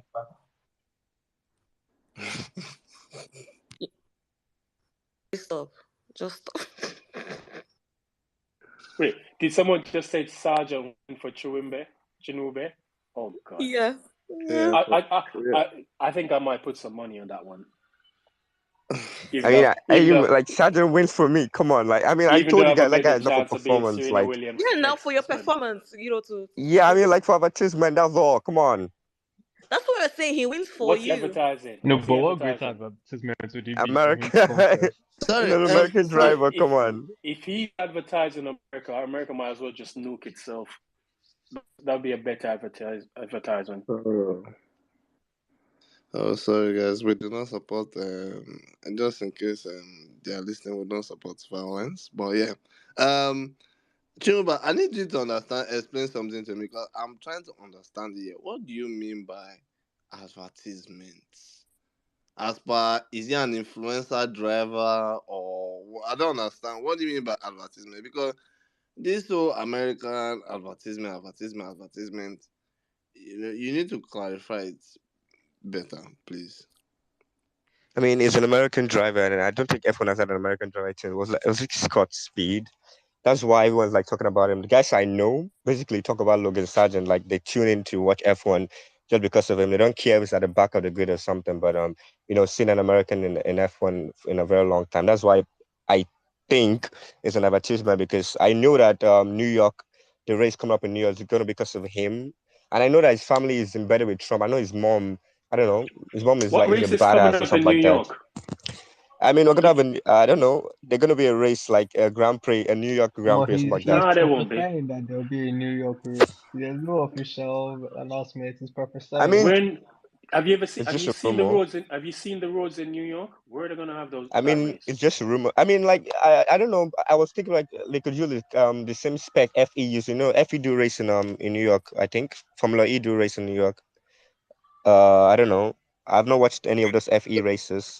So sure, but you think that on that Formula E track they can do F1 race there? No, I'm not like thinking about that. But I know that there'll be a race in New York or something. Like it might not be like New York City or something like that. New York, I don't know. It's like a So rumor or Chiomba, but something. you are speaking about it. So where are you Chiomba, going? It's a as rumor, regards this, I'm man. looking at you. Chiomba, as regards this advertisement that you're talking about, if F1 really wanted an American driver, they would have found a way to put in Pato Award or something, not Logan Sargent. At least someone that can bring his IndyCar fans to Formula Isn't One. Pato Ward Mexican? Pato Ward is Mexican. He's not But American. he grew up in the US, so Yeah, they can I think he just has an bring him there. American passport, but I don't really think like an Exactly. American, like So Mario if they wanted Andretti. to, It's like it's a Mario Andretti American, yeah. But he races yeah, on if the they wanted Mexican to flag. force someone, they would have used him.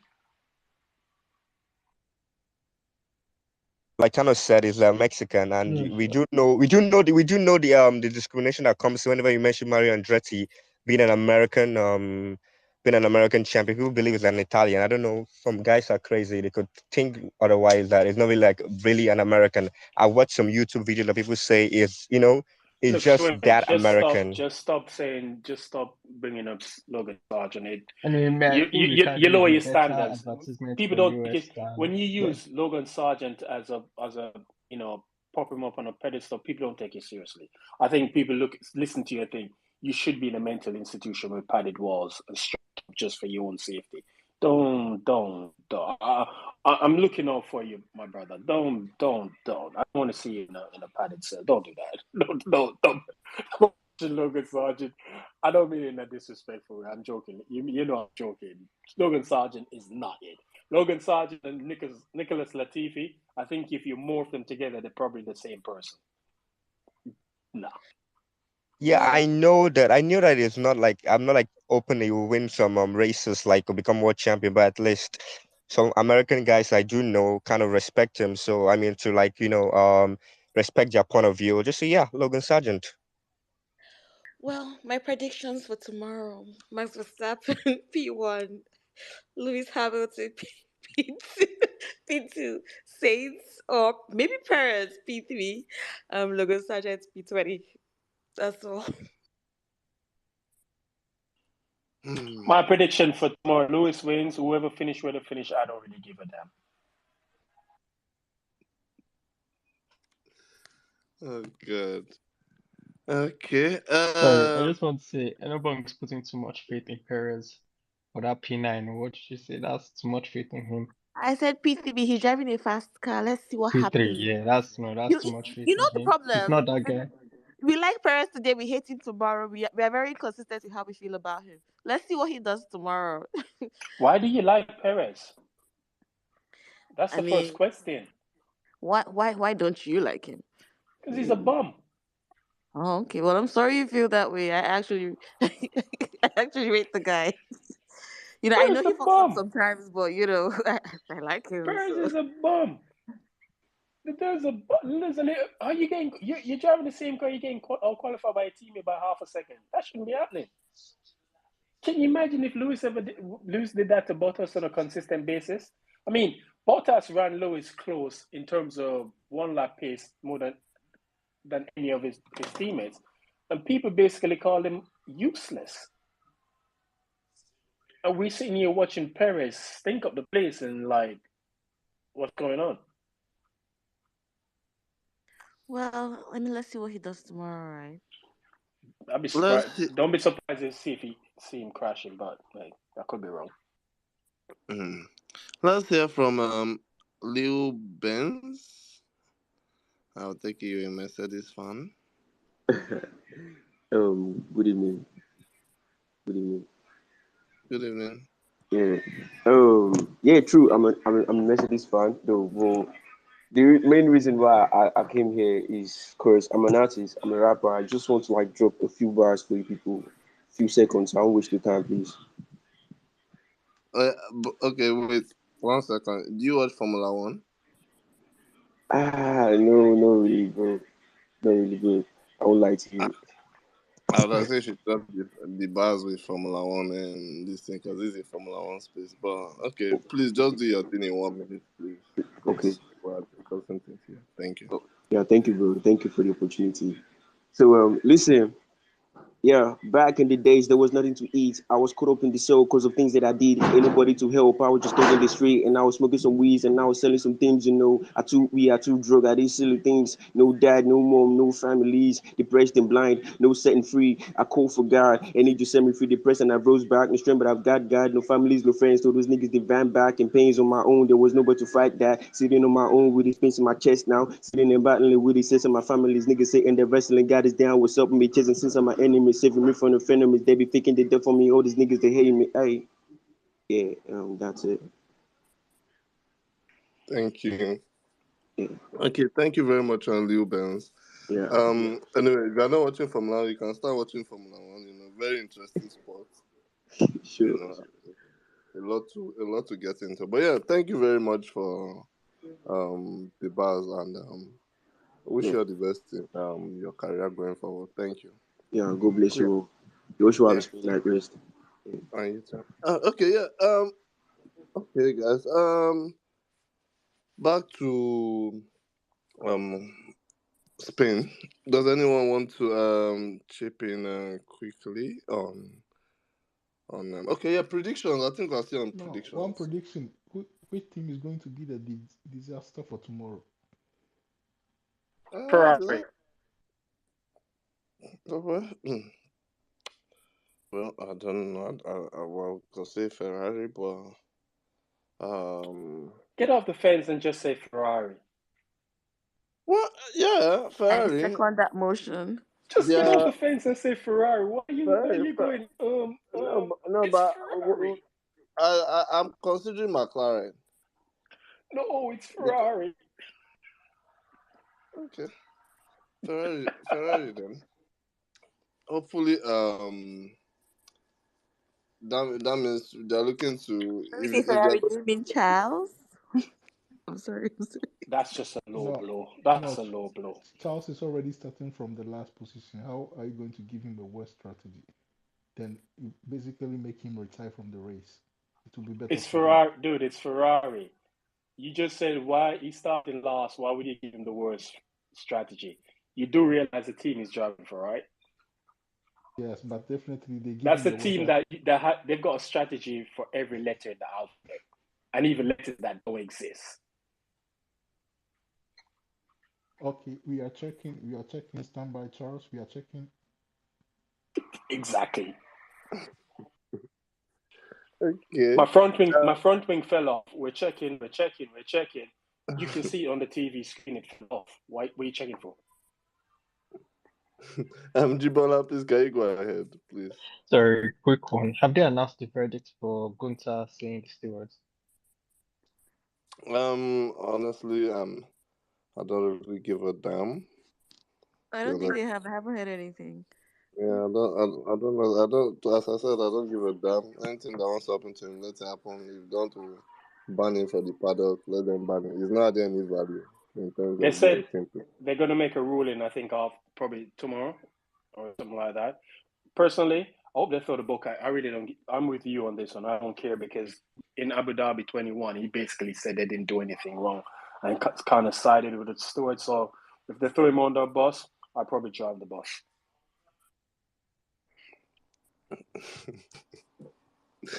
Okay, guys. Anyways, that's it. Okay, we have Adebayo. Okay, Adebayo will take you lastly, and then Yeah, good evening, everyone. So yeah, I started watching this sport Formula One in 2021 during the Verstappen and Hamilton battle. Yeah, so I just want to see my prediction for tomorrow, Sha. So for me, I will say Verstappen P1, Lewis P2, and Carlos P3.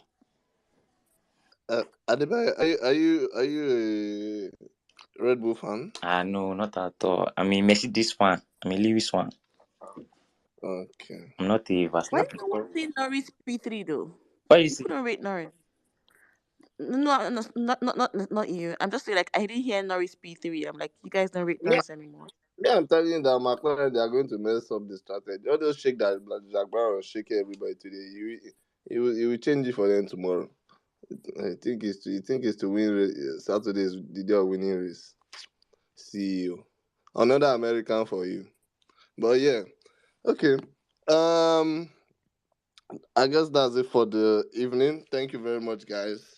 We'll be back again tomorrow, regular schedule time. And thank you all. Appreciate you all. And wish you all a very good evening and God bless you all.